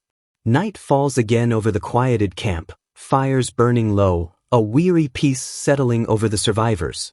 Inside his tent, Eren, out of armor, sits alone cleaning widow's grief, looking pale and deeply troubled. He closes his eyes, a pained expression flickering as a quiet groan escapes him. He continues to wipe the blade, the cloth moving rhythmically, lost in thought. Suddenly, the cloth slips from his grasp, falling unnoticed to the ground. Disjointed images flood Eren's mind. A formal letter, Ravenvault reading his family's ruin. My memories of that day? The words, my memories of that day, echo Raven's shock and utter confusion. Memories shift. Young Eren Pendragon, clutching a similar letter, face a mask of horror, crying out it wasn't him. Original Eren in chains, falsely accused, protesting, then a glimpse of torture, then Eren broken, whispering apologies to his family. Please stop it. The plea is raw, desperate, echoing the torment of two combined souls. The vision continues. Original Eren, kneeling in rain, chained and disgraced before judging nobles and ethereal executioners, tears streaming. Eren, in the present, weeps, tears flowing freely as he relives the original Eren's agony, the pain overwhelming. A sharp jolt of another, different memory hits him. He sees original Eren as a child, by his dying father's bedside, mother and siblings weeping, begging his father not to die. Young Eren, tears streaming, looks up with fierce determination, his thoughts clear. I will become a dragon rider. And he clutches his father's hand. And I will become a fine Pendragon, so please. His voice cracks with grief. He breaks down in heart-wrenching sobs, his small hands unable to stop the inevitable loss. Eren, in the present, gasps, sweat pouring, eyes wide with the lingering horror of the memories. He pants heavily, clutching his chest, deeply shaken by the emotional torrent, his sword beside him. He grits his teeth, the intensity of the original Eren's pain still coursing powerfully through him. He sits hunched over in his tent, alone with the overwhelming weight of two lives' sorrow. Kretol approaches Eren's tent, seeing him emerge, pale and exhausted, still clutching his sword. You still awake, boy? Kretol asks gently. It's pretty late. Eren looks at him, his eyes still holding a trace of the sorrow. Kretol explains he's keeping watch, as orcs are strong, and leaving it to humans might mean more sacrifices. Eren glances towards the fresh graves, flickering torchlight casting long shadows, the cost of battle clear. Kretol stretches. That was a really hard fight. Eren looks at Widow's grief. This sword saved me, he says quietly. Kretol looks at him, a questioning sound, curious about Eren's statement. Eren holds up the ancestral blade, its dragon head pommel glinting. The Pendragon's treasured sword. Widow's grief. A flashback, Eren engulfed in Soldrake's blue flames, deflecting the Wraith's scythe. This sword gave me power. It was Soldrake's flames. Kretol smirks. The guardian deity of the forest, he asks, feigning ignorance but clearly understanding. Eren states, this sword possesses Soldrake's power. And Soldrake has. Images flash, terrifying wraiths, Eren channeling Soldrake's energy, and the magnificent white dragon. Soldrake's voice echoes in Eren's mind, O unknown soul. Eren continues, the power to see through everything. A close-up on his blue eye, reflecting deep understanding. Kretol looks at Eren, then the sword, then back, sensing the depth of Eren's implication. Eren's resolve hardens. An image of Raven Vault beside Eren Pendragon. The white dragon knows I'm not Eren. I am Raven. But. Sweat trickles down Eren's temple as original Eren's suffering flashes again. Painful memories of young Eren's grief and desperate vows resurface, a heavy weight on Raven's soul. Why did I dream? Eren clutches his head, distressed, sword resting against his leg. About Eren? He questions, the burden almost unbearable. Kretol, seeing his distress, asks with concern, what happened? Pendragon. Eren snaps, TCH, turning away, momentarily losing composure. Kretol, startled, thinks, why'd you get angry? Eren quickly regains control. It's nothing, just didn't sleep enough. Kretol, confused, suggests he rest. Eren lowers his hand slightly, eyes hidden in shadow, a silent moment passing. He finally looks up, a haunted expression. I had a nightmare, he admits, words heavy with unspoken pain. Kretol watches him, his expression unreadable, but a hint of understanding in his wise eyes. The orc shaman simply listens, allowing Eren his moment of vulnerability. Kretol looks at the crescent moon in the pre-dawn sky. I see, he says softly, acknowledging Eren's turmoil. The sun begins to rise, casting golden light over the mountains, signaling a new day, a new stage of their journey. As they prepare to move, Karta looks towards the path with a frown. Killian stands beside him. I have a bad feeling, Karta grumbles. Kretol, riding a large white wolf beast with Tada and Kazal, agrees grimly their chances of returning safely just worsened.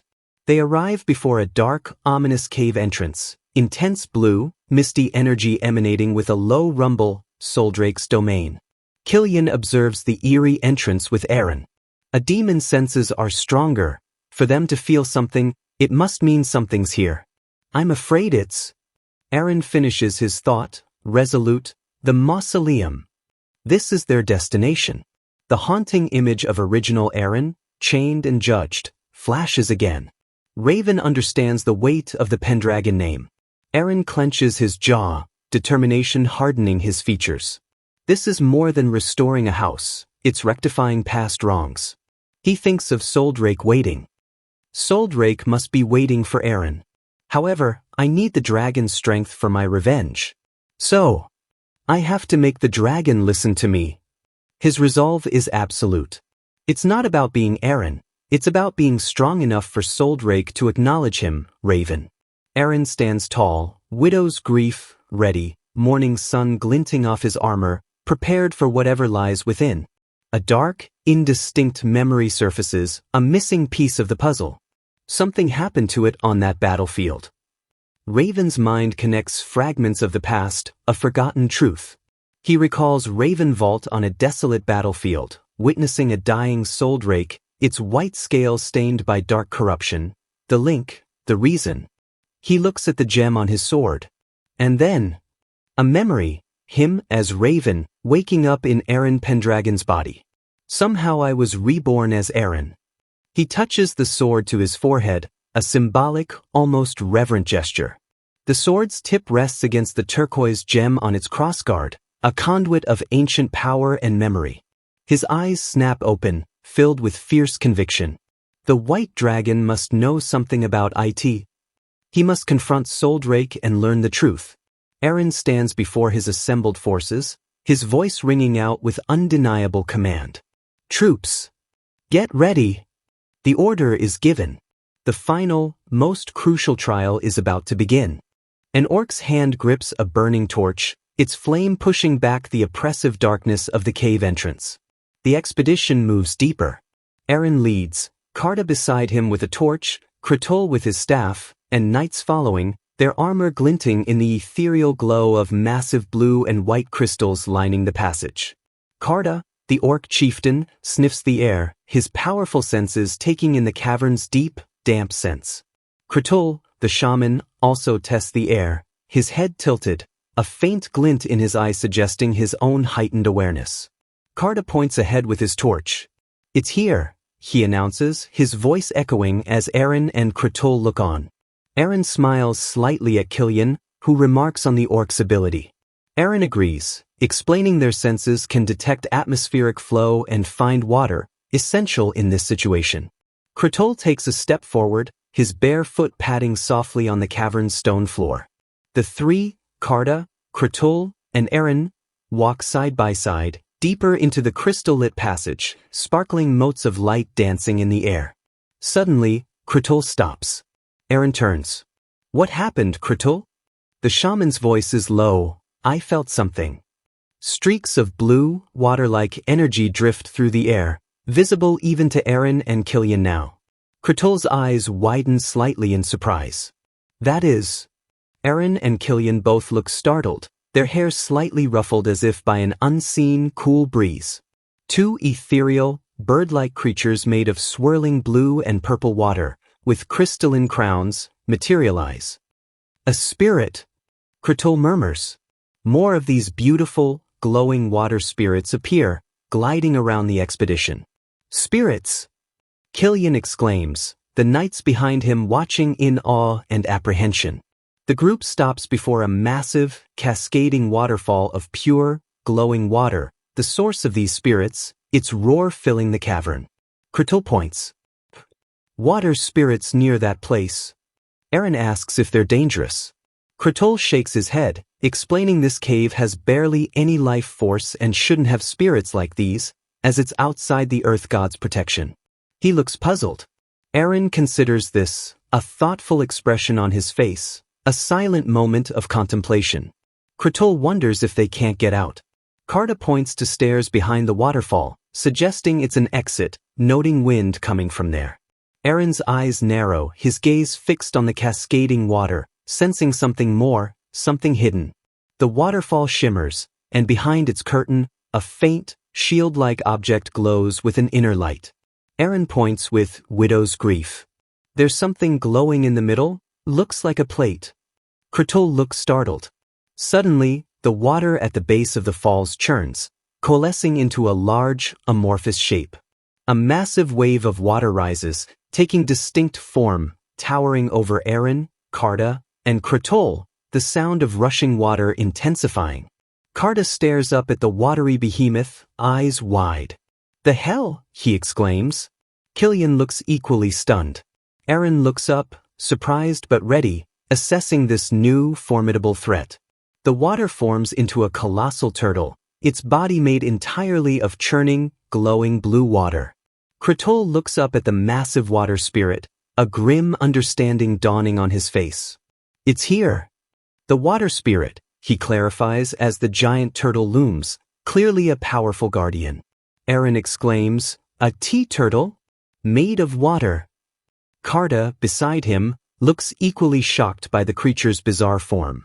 The water turtle spirit lets out a silent roar, its watery form shifting and surging with raw power. It attacks, sending a torrent of water crashing down towards them, startling the group. Eren shouts, "It's attacking us." Kratul deduces, "It must be protecting a treasure." Eren's eyes light up. "A treasure?" The prospect of something valuable piques his interest. Kratul confirms, "The thing you saw in the middle of the waterfall," his expression serious. The water turtle unleashes another wave. Kratul states this place lacks the earth god's protection, so something here made the spirits oppose them. Kratul continues, "For the sake of protecting this treasure, they are trying to crush us." Eren, looking at the massive water form, agrees. Eren's expression becomes determined, a bead of sweat on his brow. He knows what he must do. He grips Widow's Grief, the gem on its hilt glowing faintly with anticipation. The water turtle spirit prepares another attack, its watery form glowing intensely with power. Eren steps forward, raising his sword, ready to meet the spirit's power with his own. Killian and Karta shout in alarm, "Your Grace! What are you?" Fearing a reckless fight, Eren stands before the towering water turtle, completely undaunted by its immense size. He holds Widow's Grief aloft, a confident, almost gentle smile on his face. "Calm down," he says, his voice surprisingly serene. The water turtle spirit seems to pause, its watery form still churning but its aggression lessening slightly. Eren repeats firmly, eyes narrowed in concentration, "Calm down." Widow's Grief begins to glow with an intense blue light, pulsing with Soldrake's calming power. A wave of soothing blue energy radiates outwards from the sword, enveloping the water turtle spirit, blue lightning crackling within. Karta and Kratul stare in amazement as the turbulent water spirit visibly calms under Soldrake's influence. The torrential downpour from the spirit lessens, becoming a gentle shower around Eren. Eren stands calmly amidst the falling water, damp but peaceful. The water turtle spirit has ceased its attack. Behind the now pacified waterfall, the glowing shield is clearly visible, emblazoned with the Pendragon white dragon crest. Eren turns, his gaze fixed on the shield. The path forward is clear. A close-up of the magnificent Pendragon shield, its surface gleaming, the white dragon symbol radiating faint power. Killian steps forward, taking the shield, its surface pristine and magically imbued. Killian's eyes widen in recognition and awe. That means, this shield is the treasure. As Killian holds the shield, a gentle light heals his minor wounds and those of nearby knights. What a wonderful shield! Kratul is intrigued. Karta claps Eren on the shoulder. "Great thing, boy. You pushed back the water spirits." Kratul asks if this was the Widow's Grief power he mentioned. Eren looks at Widow's Grief, a complex expression on his face, sighing softly. He admits, "I don't understand why. I felt something and it just happened," still coming to terms with the power. Karta and Kratul exchange a knowing glance, sensing there's more to Eren than he lets on. Killian, holding the shield, approaches Eren. "Your face doesn't look so good." Karta dismisses it as the forest guardian's strength. Killian retorts angrily it belongs to the Pendragons. A bright flash of realization, that's right. Eren looks troubled, sweating. He thinks, Soldrake's strength is the Pendragon's strength. Basically, an image of Ravenvault in his original dark attire appears. Eren's internal voice clarifies, it is not my power.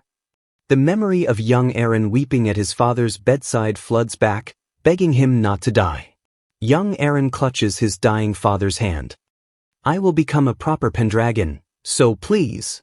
His vow echoes with sorrow. Eren, in the present, grits his teeth, a tear escaping. The weight of Eren's vow and Raven's identity is immense. His eyes close, resolve solidifying. A single thought forms, I am Ravenvilti. He reclaims his true identity, even as he carries the Pendragon burden. The expedition finally stands before a magnificent, ancient stone structure, the true Pendragon Mausoleum. A grand staircase leads up, the air crackling with ancient power. Eren and Killian stand at the forefront. We've finally made it, Killian sighs. Eren simply responds, focused on what lies ahead. They gaze up at the grand edifice. That is, the mausoleum. And from its depths, the colossal form of Soldrake materializes, golden eyes fixed upon them, radiating immense power. The final confrontation begins. Eren, Carta, and Killian stand before the imposing, ancient stone mausoleum, dragon statues guarding its entrance, the air thick with power. Suddenly, Widow's Grief, in Eren's hand thrums, glowing with an intense blue light, pulsing with energy. Killian points, awestruck. Widow's Grief is reacting. Eren feels the power coursing through the blade. Eren looks at the mausoleum, grimly determined. This is the mausoleum, he states, his sword radiating a powerful blue aura. The tip of Widow's Grief flares with brilliant blue light, a beacon in the ancient hall. As they step onto the grand staircase, a swirling vortex of purple and white mist erupts from the entrance, rushing towards them. Carta exclaims, the fog. Killian looks alarmed, while Eren remains focused, eyes narrowed. A close-up on Eren's eye reflects the swirling, mystical energies. He senses something powerful approaching. Within the mist, the shadowy silhouette of a knight on horseback begins to take shape. Eren shouts a warning, something is coming. A horseman, his voice urgent. The mist coalesces, forming a spectral rider of swirling blue and purple energy, its form becoming clearer. The ethereal horseman charges, a whirlwind of spiritual energy, spectral sword raised, as Eren and his companions brace. Carta and Kratul stare in disbelief, Carta startled, Kratul muttering, what the hell? Eren's eyes widen in shock as he recognizes the figure. Killian and another knight also look stunned. You are... Eren gasps. The name escapes Eren's lips, a whisper of disbelief and dawning horror. Gordon. The spectral figure is fully revealed. A noble knight in ornate armor, mounted on a warhorse, surrounded by blue flame. It's Gordon Pendragon, Eren's father. Gordon Pendragon? Killian exclaims, shocked, recognizing the legendary figure. A close-up of Gordon Pendragon's ethereal face, noble, stern, yet with a hint of sorrow. Carta can only stammer, "Var," as the spectral knight stands before them, imposing. Carta, recognizing the significance, murmurs, the predecessor. Kratul looks on with grim understanding. Killian shouts again, Gordon Pendragon? Eren remains silent, the weight of this encounter pressing down. Eren observes the spectral form. A translucent body? Is he a ghost? Besides that, a flash of intense realization hits him. Why do I know the name of this man? The painful memory of young Eren weeping at Gordon's deathbed floods his mind. Father! Father! Please don't die! Eren grits his teeth, sweat trickling down his face, the emotional impact clear. Eren's memories are... He thinks, as the spectral Gordon, sword raised, fills his vision. This is a trial. Suddenly, Gordon's spectral form dissolves in a blinding flash of white light, washing over them. Eren and Carta look up as the light engulfs the mausoleum entrance, a beam shooting towards the heavens. Eren grunts, bracing against unseen pressure, spectral forms of Gordon and Carta flanking him as if in a shared trial. He clutches his head, sweat pouring, the psychic force overwhelming. His eyes snap open, wide with pain and awe, the intensity palpable. High above, silhouetted against a massive, luminous moon, a colossal winged form appears, Soldrake, the white dragon. Killian and the knights look up in absolute terror and awe at the magnificent, terrifying sight. Soldrake's massive, elegantly scaled tail sweeps down, its tip adorned with golden armor. Carta and Kratul stare, mouths agape, utterly stunned by the guardian dragon's sheer scale and majesty. Soldrake's massive, clawed feet, wreathed in ethereal mist and golden armor, descend towards the mausoleum. Tada and Kazal cling to each other in terror, chattering, their small forms trembling before the immense power. A close-up of Soldrake's piercing blue, reptilian eye, ancient and intelligent, fixing its gaze upon Eren. Eren meets the dragon's gaze, a nervous smile on his face, sweat beading, the pressure immense. "You finally showed up," Eren says, his voice strained but steady. Soldrake descends fully, its colossal white form filling the mausoleum entrance, wings spread, its roar a silent pressure wave. "Soldrake." Eren breathes, the name a mixture of awe and trepidation. The dragon lands gracefully, dwarfing even the massive mausoleum, its long tail coiling behind it. As Soldrake lands, Gordon Pendragon's spectral image appears beside its claw, a link between past and present guardians.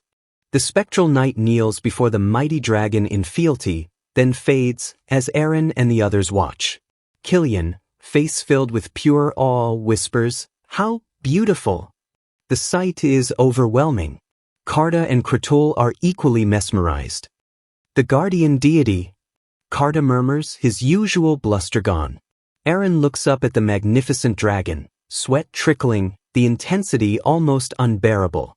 A close-up of Soldrake's majestic head, golden horns gleaming, intelligent eyes fixed on Eren.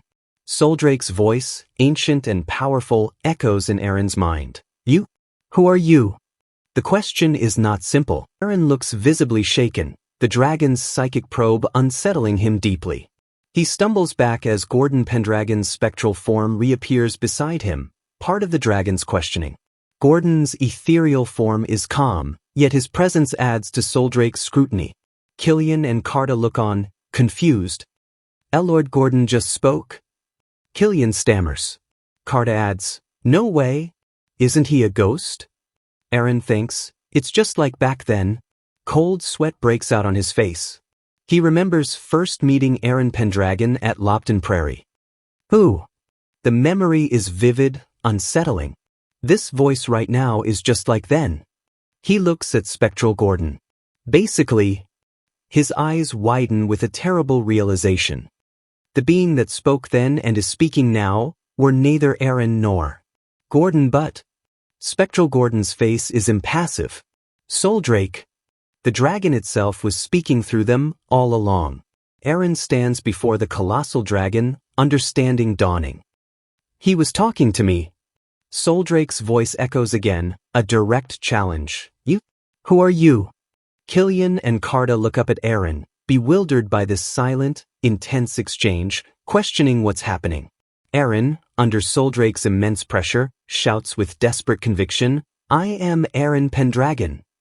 Soldrake's massive blue eye narrows slightly, unmoved by his desperate declaration.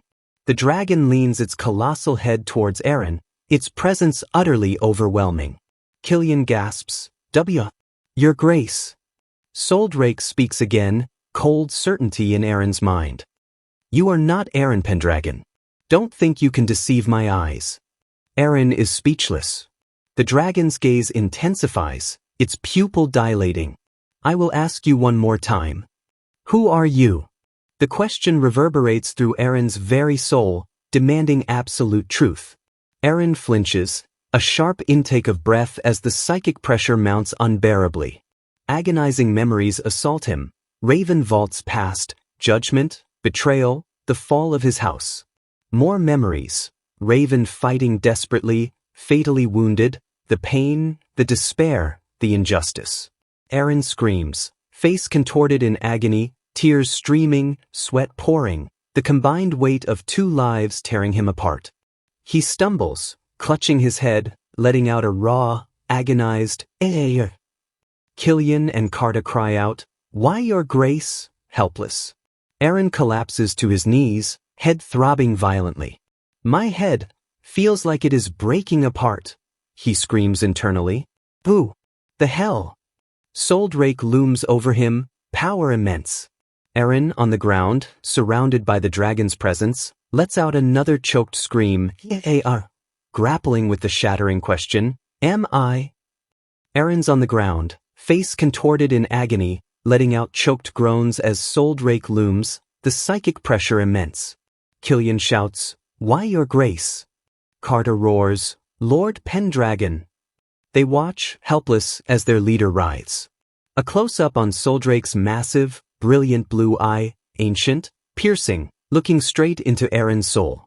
A dark, inky splash and a cold, powerful voice echoes in Eren's mind. "Who are you?" It's a command. Eren's face is a mask of torment, eyes wide with pain and confusion, struggling to breathe. Suddenly, the scene shifts. A dark, rainy memory, Raven Vault, in his past life, amidst a desolate camp. The memory focuses on a younger Raven, tears streaming, wearing a heavy slave collar, rain pouring down, mirroring his despair.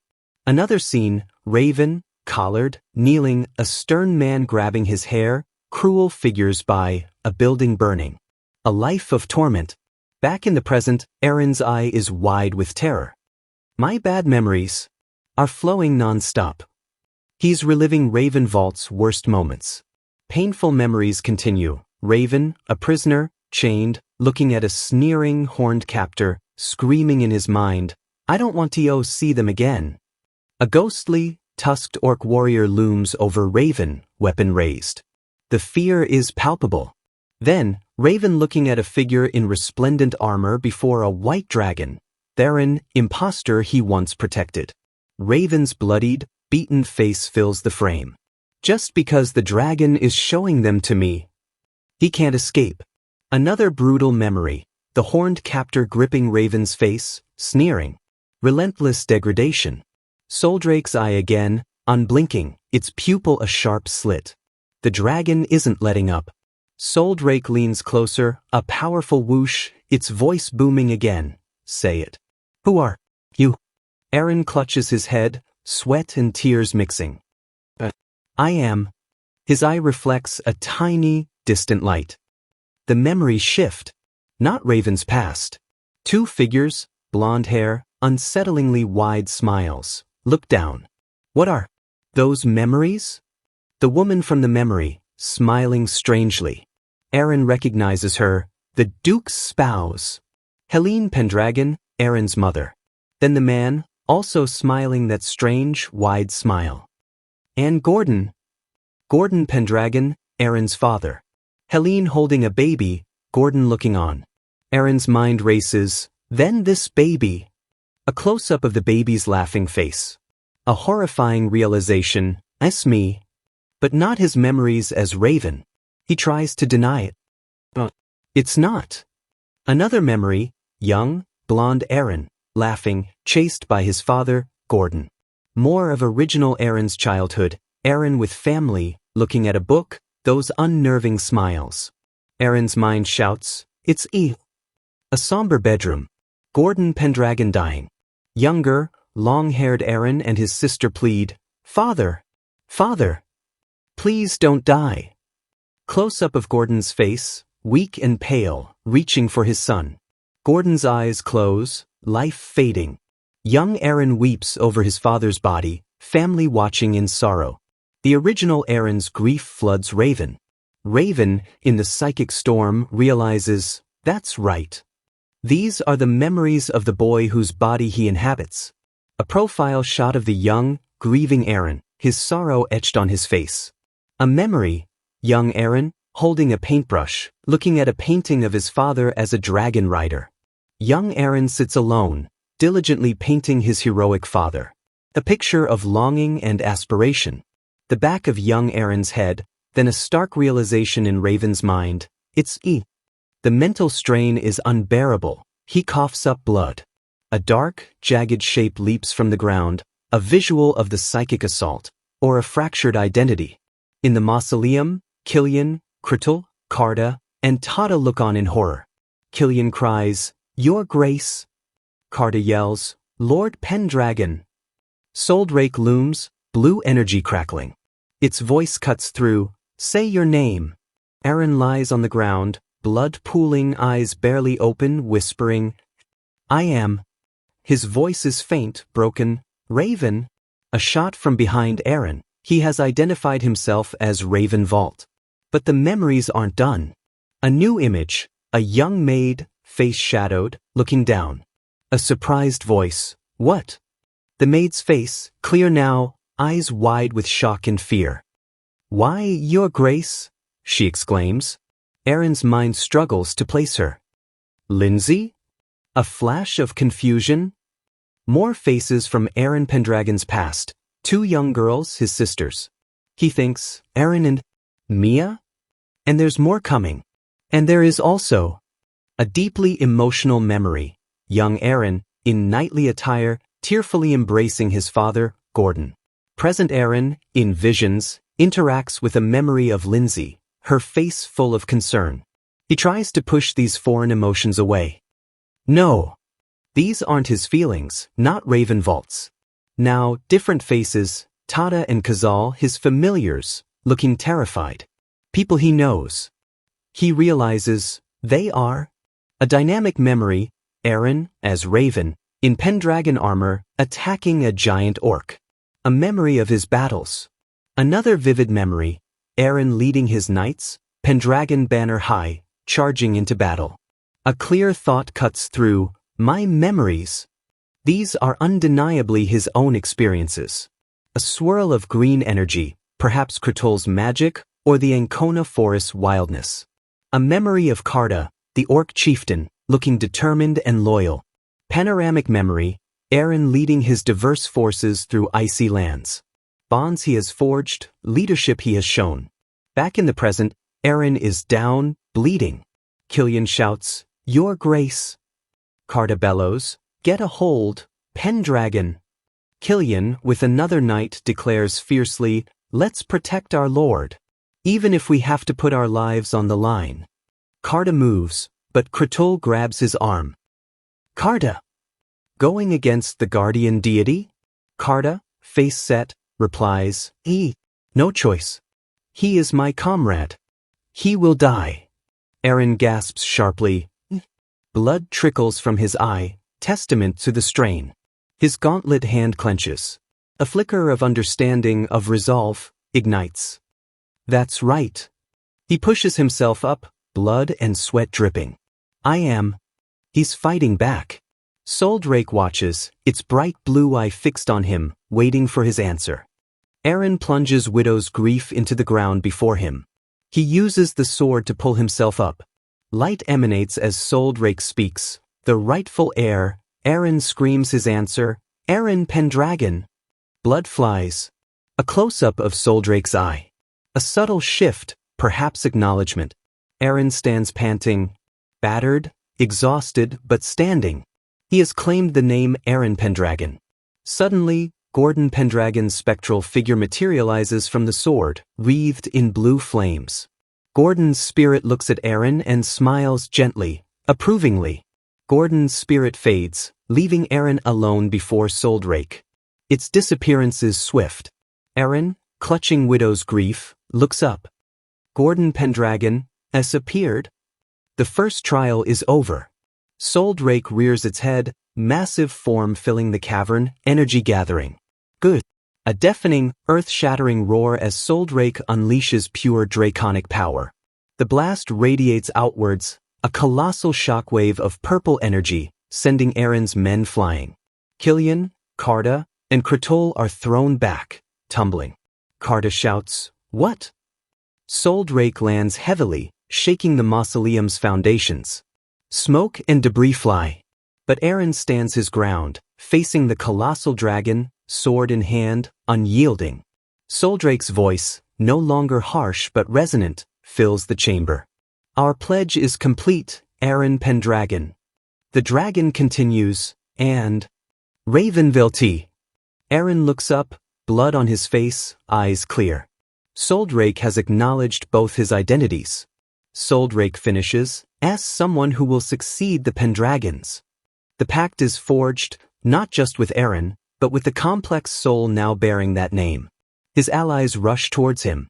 Killian and Karta shout, "Your Grace!" Tada flies in. He has done it. He has passed. A grand, white ducal palace under a serene, starry night. A voice says, "You really did it." The journey to restore Pendragon has taken a monumental step. Inside the grand mausoleum, Soldrake stands majestically. Killian, Karta, Kratol, and the knights rush towards Eren. Killian shouts, "Your Gracie!"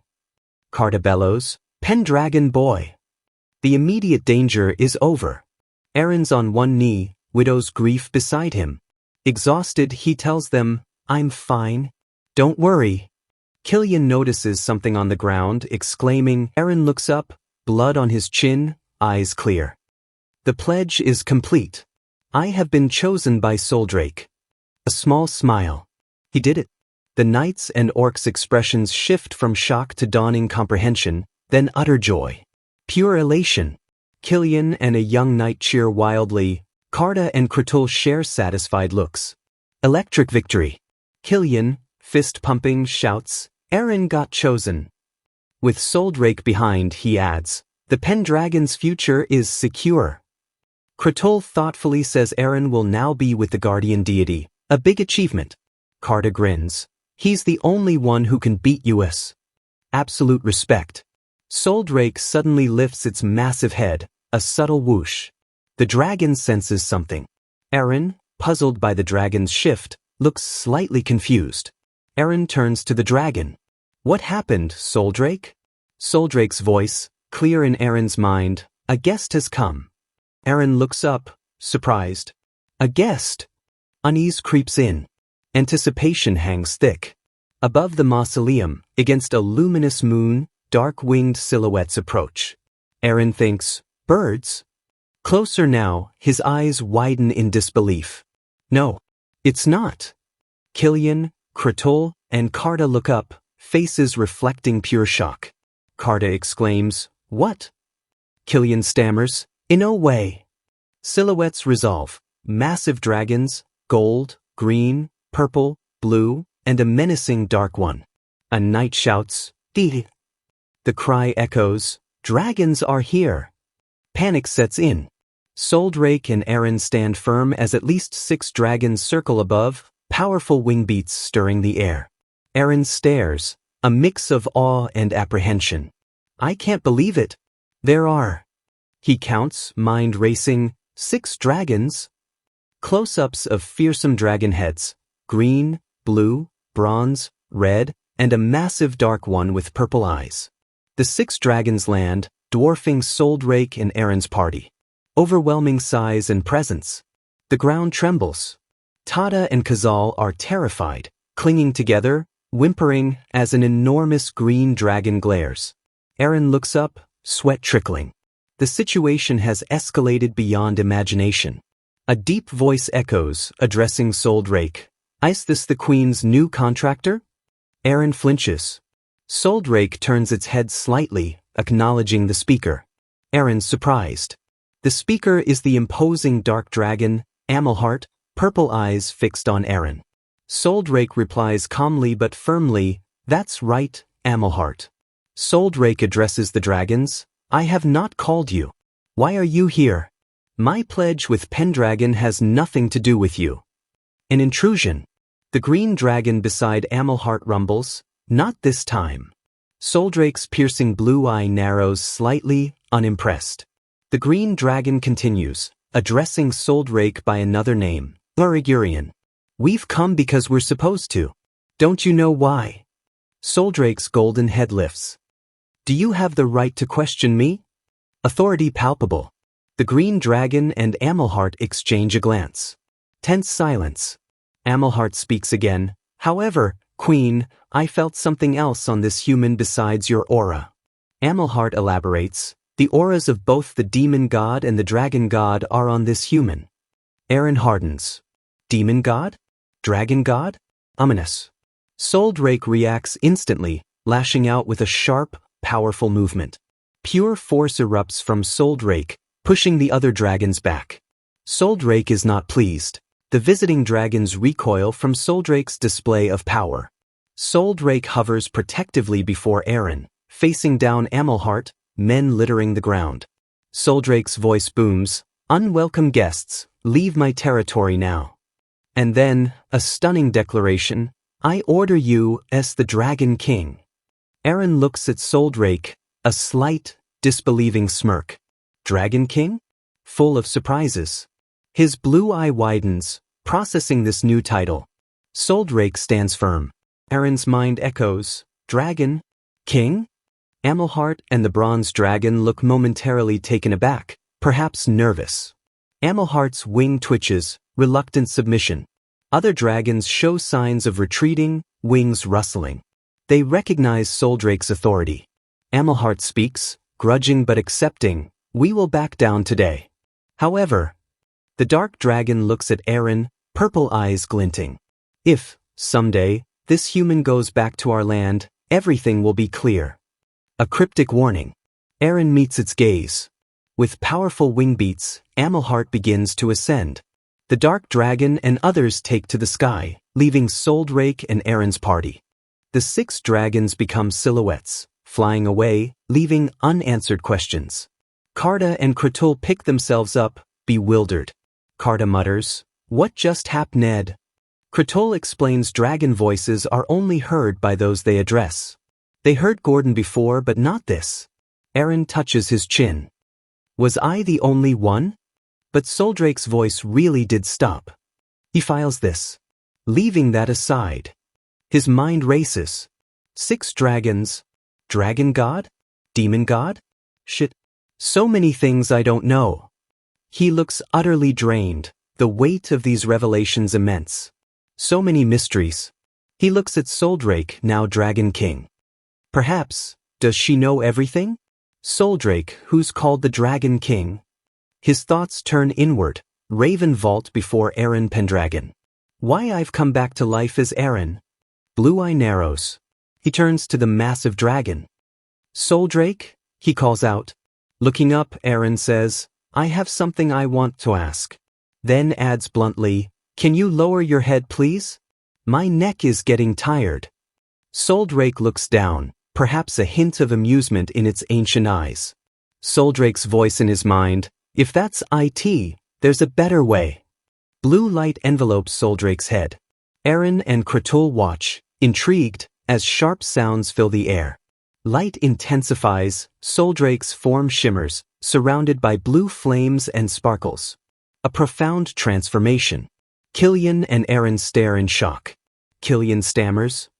Eren shouts, Soldrake, disappeared. The dragon vanishes. A brilliant flash engulfs the area, blindingly bright. Eren throws up an arm to shield his eyes. He lowers his arm slowly, weary disbelief. When out, Eren, Killian, and Kratul look at the spot, night sky serene, atmosphere anything but. Eren suddenly looks confused, head snapping up. Where are you looking at? As if Soldrake is still there. His eye darts around, puzzled. Huh. Elegant feet in heeled sandals appear, descending from the light, surrounded by swirling blue energy. A figure emerges, a tall, graceful woman, long silver white hair, magnificent blue and white gown, small feathered white wings, immense poise. She lands gently before Eren. He stares at her back, completely dumbfounded. The woman turns. It's Soldrake, in stunning human form, crystal diadem on her brow, blue eyes calm. I am right here. Eren, Killian, and Kratul are frozen in shock, faces a picture of disbelief. Beyond anything conceived. Eren can only stammer, mind reeling, Soldrake? The guardian dragon, the Dragon King, now a woman before him. A close-up of the crystalline diadem on Soldrake's forehead gleams with inner light, intricate and beautiful, a mark of her regal status. The camera pans down her elegant royal blue gown with white and gold accents, its swirling designs clearly not of human make. From behind, her long, silver-white braided hair cascades down, revealing feathered white wings with golden, scale-like armor at their joints, radiating power and grace.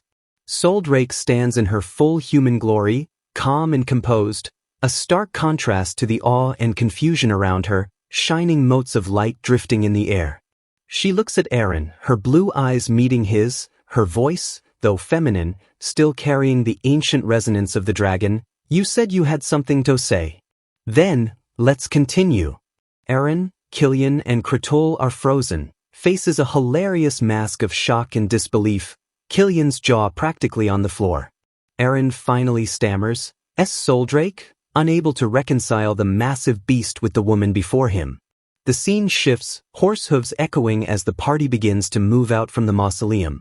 Eren, mounted, leads the procession. Soldrake, in human form, walks gracefully beside him, wings slightly spread, knights and orcs following, dazed. Surreal. Carta leans over to Killian. "Hey, human. What are they talking about?" Gesturing towards Eren and Soldrake, who converse quietly. Killian, flustered, snaps, "If you want to know, ask them yourself." He's still processing. Kratul calmly interjects, "This is... Yus Ancona Ors can't approach the forest guardian deity so easily," explaining their reverence. Killian sighs, resigned, "Even if you did, you wouldn't be able to hear what they're saying." Soldrake, in the distance, continues her quiet conversation with Eren. Killian elaborates, "We can't hear Soldrake's voice." Eren listens intently. Killian adds, troubled, "And for some reason, we can't hear the lords either." Their conversation is private, beyond normal hearing. Killian strokes his mustache thoughtfully. "But for a dragon to transform into a human, I've never heard of it. Unprecedented." From their perspective, Eren and Soldrake ride and walk ahead, an enigmatic pair leading them through the moonlit forest. Killian continues, "And for her to be such a beauty." Carta looks puzzled. "Is that so? We orcs couldn't really tell." Orcish beauty standards differ." A close-up of Soldrake's mesmerizing, draconic eyes. Killian shivers. "If you are seen by those eyes, your body just freezes." Her gaze retains its power. Eren and Soldrake continue, hooves clopping, gown rustling. Eren gestures as he speaks. Eren looks at Soldrake, serious. "Who were those 6 dragons?" They seemed dissatisfied. What were they fighting over? Soldrake, now Sol, looks ahead, her answer enigmatic. "This is something only time will tell." Eren glances at her, silently frustrated by her vague answer. He presses, voice rising, "You've shown my past as Raven, so you must know about my death, Kins and Baltai's words," referring to the betrayer. Images of Eren and Raven flash. "Surely you know something. Why I've come back as Eren?" Burning questions. Sol turns her serene gaze to him. "Time will tell you the reason," she repeats, her calmness contrasting his agitation. A vein bulges on Eren's forehead, frustration mounting, fiery anger rising. He throws his hands up. "Hey! That's the only thing you've been saying. Just tell me." Sol, unfazed, remarks, "You sure talk a lot." Sol looks ahead, a hint of weariness. "The Pendragons rarely wish to talk to me." Eren's questioning is unusual. Eren turns away, sweating. He's getting nowhere with direct questions. He sighs internally. What is wrong with her? I thought making the oath would help me understand. Hopes dashed. Suddenly, Eren's head whips around, sensing something. A monstrous snake-like demon lunges from the trees, fangs bared, attacking the column with ferocious speed. Killian and Carta shout in alarm, "Demon! It's huge!" Eren, almost bored, smirks slightly, calmly drawing Widow's grief. Familiar territory. Before Eren reacts, Sol moves with blinding speed, a blur of blue and white, intercepting the serpent, black energy tendrils lashing out. Eren, Killian, and Carta look on, stunned. Killian stammers, "WWH." Soul, in a single motion, tears the demon apart. Eren thinks, so fast. The ground is littered with demon remains. Soul holds up the still-beating, raw heart of the massive serpent, blood dripping. She examines the grisly trophy with detached, almost curious eyes. Then, to everyone's horror, she brings the raw heart to her lips. Tada and Kazal are utterly revolted. Tada chokes as Soul takes a large bite. Chomp chomp. A knight exclaims, "As expected of a dragon." Weak stomachs. Killian remarks with awe and unease, even in that form, doesn't look human. She is a beauty. He continues, watching Soul amidst the carnage. However, she definitely doesn't act like one. She stands atop a rock, wings spread, every bit the powerful, otherworldly being. Eren is silent, processing this display of primal power. Later that night, the expedition camps. Tents pitched, fires crackling under a crescent moon. Soul sits gracefully on a log near a tree, bathed in moonlight, wings folded, waiting. Eren approaches. "Souldrake," he calls, still using her dragon name. He's in simpler, dark clothes, carrying a slain deer, sword at his side, preparing a meal. With a swift, practiced motion, he begins to butcher the deer. He expertly cuts large ribs from the carcass. Eren sits by a crackling campfire, skillfully roasting deer ribs. Soul watches, expression unreadable, fire sounds filling the air. The meat sizzles and chars, looking delicious. Eren offers a perfectly roasted rib to Soul. "Here." Soul looks at the cooked meat, then at Eren, a flicker of surprise, steam rising. Eren bites his own rib. "If you are in your human form," he says, chewing, "you have to eat it like this." Teaching the Dragon Queen manners. Soul looks at the rib, then at Eren, a complex emotion in her eyes. She takes the rib and, after a moment, bites. She chews slowly, thoughtfully, expression neutral, perhaps a hint of appreciation. Soul looks at Eren, a small, almost imperceptible smile. "You really are one interesting Pendragon." Eren replies, "I am a Pendragon, however." He meets her gaze, serious. "I am also Raven," asserting his dual identity.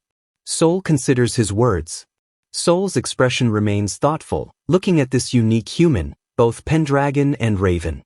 A raven flies across the night sky, a symbolic nod to his past. Eren and Soul sit by the fire, the raven passing overhead. Eren continues, smiling slightly, "I'll stop talking about my past, since you wouldn't understand. Accepting some answers won't come easily." He holds up the rib. "This is something I made frequently back then. A memory from his harsh demon core life. It's not bad, right?" Soul looks at him, truly surprised. This human continues to defy expectations. She finishes her rib. "By the way, there's something I want to ask you." Eren thinks, "So." Adopting her shortened name. Eren looks at her, puzzled. What could the Dragon King ask him? Soul smiles, a genuine, radiant smile transforming her face. "From now on, you can call me Soul." Eren is momentarily stunned. He's never seen her smile like this. His mind registers, she laughed. He muses, a touch of wonder, so dragons really do laugh. Eren chuckles softly, foo-foo. An unexpected connection between ancient dragon and transmigrated warrior. Seizing the chance, Eren asks, "Then, about the dragon god and the demon god?" Hoping for answers. Soul stretches languidly. "Time will also tell you that," she replies, dashing his hopes. She yawns. Eren is speechless. An angry "Fly" from the camp. Eren is clearly exasperated by Soul's evasiveness, but the night ends on this tantalizingly mysterious note. The massive gates of the Pendragon estate creak open, and the courtyard absolutely erupts. Servants and staff are everywhere, their cheers thundering through the air as word spreads like wildfire. Their lord is back, and he's brought the dragon with him. Up on a balcony, Duchess Helene, Erin's mother, stands with his sisters Erin and Mia, and the head maid Lindsay. All their eyes are fixed on the entrance, the air thick with anticipation, every heart pounding as Carl, the butler, waits respectfully behind them. Erin, his older sister, is beaming, so proud that her brother finally pulled it off. Duchess Helene's eyes shine, filled with a mother's pride for her son, while little Mia's face just lights up with pure excitement. Lindsay allows herself a small, relieved smile, a faint blush on her cheeks. She remembers all the worry she felt seeing him off at Barinto Gateway, but now, a quiet thankfulness settles in her heart. He's home, and he's safe. And there he is, Erin, regal atop his warhorse, moving through a sea of outstretched hands and jubilant cries of, "Lord Erin," and "Duke." He's truly returned as their hero.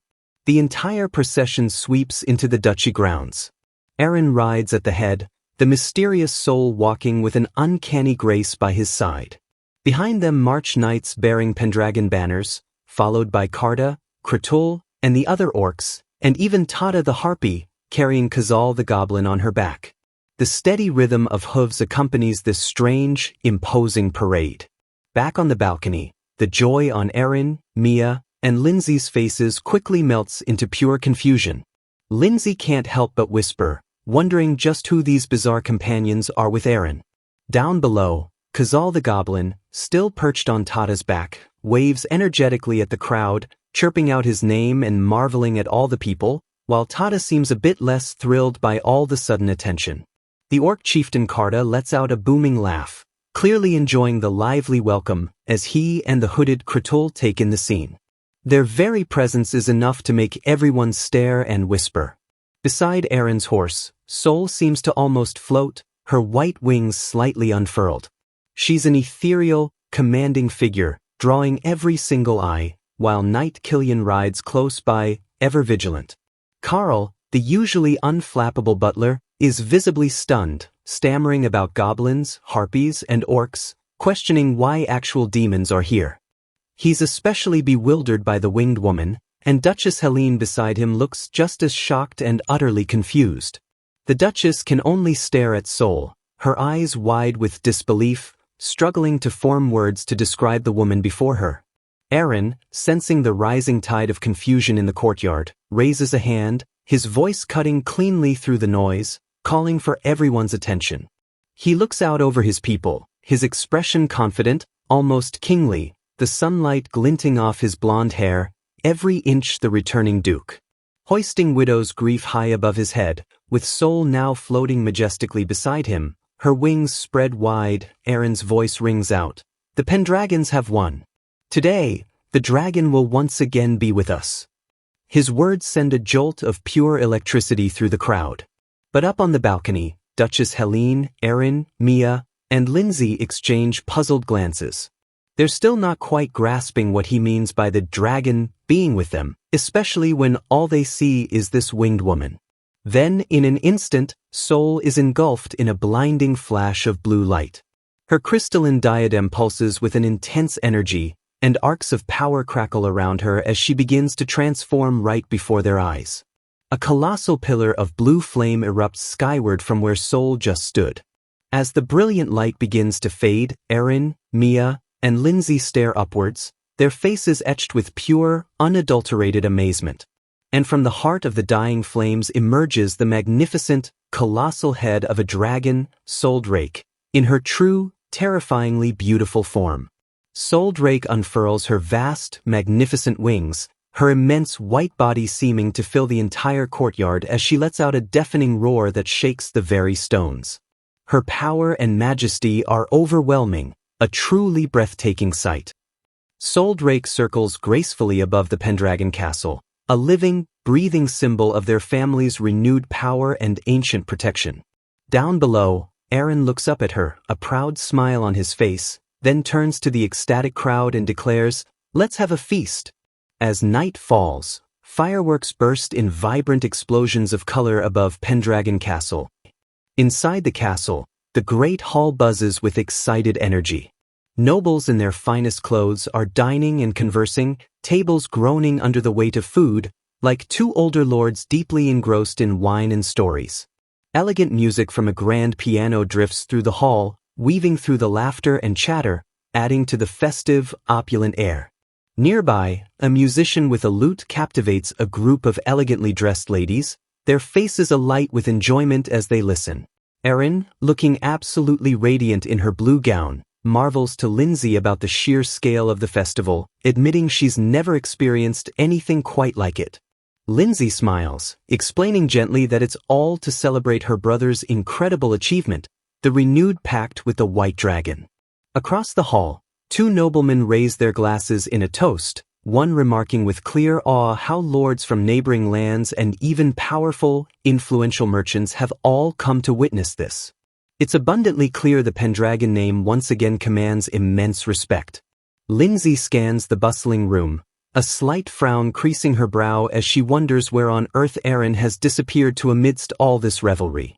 She might have found him on a quiet, secluded balcony, far from the noise and the crowds, gazing out at the snow-capped mountains under a brilliant canopy of stars. Sol, back in her human form, is there too, perched on the railing, her back to him, seemingly lost in the same peaceful, silent view. Erin turns towards her, breaking the comfortable silence. He asks if she doesn't want to join the banquet downstairs, casually calling her Sol. Sol lets out a soft, almost weary sigh, turning her head just a fraction. She sounds a little tired of his endless questions, remarking that whether he's Erin or Raven, surely he's talked with her quite enough for one day. Erin looks a bit dejected by her words, muttering under his breath that he still doesn't understand much of anything she says. Sol then gently reminds him that as the Pendragon heir, he probably has important duties to attend to at the banquet. Erin mulls over her words, admitting to himself that greeting all those guests is indeed a tiresome bother. Then, with a flash of that old Raven insight, he comments on how surprisingly much she seems to know about human society. Sol settles gracefully onto the balcony floor, Erin standing nearby, still watching her. She explains that she's been connected to the Pendragon household for a very, very long time, yet she's never known a dragon to actually attend a feast. Erin looks at her, genuinely puzzled by this. He asks why that would be, especially since she can take on a human form so easily and convincingly. Sol glances up at him, tilting her head with an almost playful, enigmatic look, as if the answer should be perfectly obvious to him. Her gaze becomes more intent then, and she murmurs, as if confirming a long-held suspicion to herself, that he truly is different from all the Pendragons who came before him. Then, in a single, swift and silent movement, Sol leaps from the balcony, her wings catching the night air as she swoops down and away, leaving Erin shouting, "Eche!" in startled surprise. He watches her small silhouette disappear towards the distant crescent moon, left alone once more on the balcony, her cryptic words still echoing unanswered in his mind.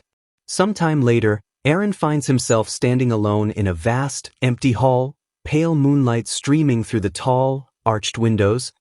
He turns, a thoughtful and slightly weary look etched on his face. Just then, the doors at the end of the hall burst open and a whole group of elaborately dressed noblewomen floods into the room, exclaiming that they've finally found him, Duke Erin. They're all incredibly eager to hear the story of how he made the pact with the dragon, clearly desperate for even a moment of his attention. Erin's face freezes in an instant mask of pure, unadulterated annoyance and dread. Meanwhile, back at the banquet, Lindsay finds herself in a deeply uncomfortable situation, serving a leering older nobleman. She apologizes nervously for some small delay, but he just grins, his eyes raking her up and down as he crudely asks if she won't consider being his mistress. Lindsay forces a strained, polite laugh, though inwardly she's cringing with revulsion. The man's unwelcome advances are making her skin crawl. She glances over and spots Erin, now completely surrounded by the flock of noblewomen, all of them fawning over him, their excited, shrill chatter filling the air around him like a swarm of bees. One young lady gushes about how incredibly cool it is that he defeated an orc in hand-to-hand combat, something she's never heard of before. Erin just manages a tight, strained laugh. Then, a woman named Crescentia haughtily introduces herself, pointedly boasting of her noble Papalsuka lineage and her supposedly pure imperial bloodline. Before Crescentia can continue, another woman, practically dripping with expensive jewels, steps forward. This is Mabel from the famously wealthy Goldman merchant family. Crescentia immediately scoffs, pointing out with disdain that Mabel isn't even a noble, merely a merchant. Mabel just offers a cool, confident smile, retorting that the Goldman household practically carries the entire empire's economy on its back. She then conspicuously flashes her numerous, expensive rings, wondering aloud if Crescentia's ancient noble house could even afford such fine mithril jewelry. Crescentia absolutely explodes with fury, spitting the word, parvenu, new money, at Mabel. Mabel smirks right back, openly mocking Crescentia's dusty, outdated pride. The two women are practically at each other's throats, claws nearly out, all vying for Aaron's prized attention. Aaron looks absolutely mortified, like he wishes the very floor would open up and swallow him whole. He's sweating, his teeth gritted in sheer, unbearable frustration. Somehow, he manages to slip away from the bickering, squabbling women. Lindsay watches him make his escape, a little confused by his abrupt departure but also, perhaps, a little sympathetic. As Aaron walks away, his expression is grim, his thoughts dark. He knows every single one of those women and their families, wants an alliance with the newly powerful Pendragons, and he just can't be bothered with all this exhausting political maneuvering. It's definitely not his kind of battle. Just then, a familiar, booming voice calls out to him. It's Karda, the orc chieftain, already well into his cups, playfully roaring and calling Aaron a weak human. Karda has poor knight Killian in a surprisingly gentle headlock. The knight is completely passed out, having clearly failed to keep up with the orc's legendary drinking prowess. Karda boasts that a mere 10 drinks were nothing to him. Nearby, a much quieter, more charming scene unfolds. Kratol the shaman is using his magic to make a little rabbit figurine dance, much to the absolute delight of little Mia and Tata the harpy. Aaron pauses. Karda spots Aaron looking and bellows for him to come join them for a drink, challenging him to show some of that famous human stubbornness. Even in his drunken stupor, Killian feebly mumbles a protest that the Lord is far too busy for such things. A slow smirk spreads across Aaron's lips. A drinking contest? Kratol looks a bit worried, muttering that they can't really have Aaron lose at drinking too, after all his other victories. But Aaron just gives Mia's head a reassuring pat and confidently walks over to the table. Lindsay, her expression a funny mixture of genuine amusement and slight apprehension for her lord, calls out for the contest to officially start. And so Aaron finds himself seated with Karda and the other boisterous orcs, a massive, heavy tankard already in his hand. The night eventually winds down, the sounds of revelry fade, and a deep hush falls over Pendragon Castle, peaceful once more under the silent, starry sky. The next morning, however, Aaron is not feeling quite so heroic. He stumbles woozily through a grand hall, clutching his throbbing head, clearly nursing a massive, skull-splitting hangover. Aaron manages a weak, grateful smile, apologizing for troubling her so early. She then smiles warmly, her expression soft, telling him it made her truly happy to see him actually having fun for what felt like the first time in so long, really, not since his father had passed away. Aaron looks at her, his own expression softening at her words. As they approach a set of imposing, ornate double doors, Aaron wonders aloud what his mother could possibly be doing up so early, or perhaps so late. Lindsay seems a bit confused herself, murmuring something about thinking it was just some old custom. Aaron announces their entrance with a simple, "coming in," as Lindsay pushes open the heavy, creaking doors. Inside, the room is warmly lit, and to Aaron's shock, lined up in 2 perfectly neat rows are what seems like dozens of beautifully dressed young noblewomen, all standing silently with their hands clasped demurely before them. A quick glance shows their faces, a mixture of shy hope, nervous anticipation, and eager, expectant smiles. There are so many of them, each adorned in their absolute finest gowns, all waiting, it seems, for something or someone. Aaron and Lindsay stop dead in their tracks, completely and utterly bewildered by the sight. Aaron can only think, his mind reeling, what in the world is this? Then a calm, composed voice from the head of the room asks, "Are any of them to your liking, son?" It's Duchess Helene, Aaron's mother, standing at the head of the lines of women, her expression serene but incredibly firm. Aaron is stunned into silence. "Mother." She calmly informs him that now he has successfully made the pact with the dragon, he has another, equally crucial duty to fulfill. He must produce an heir for the Pendragon line. A faint, almost knowing smile plays on her lips as she continues, her voice unwavering. This, she states, is his most important duty as a Pendragon.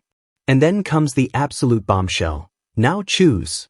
Which of these fine young women will you have a child with?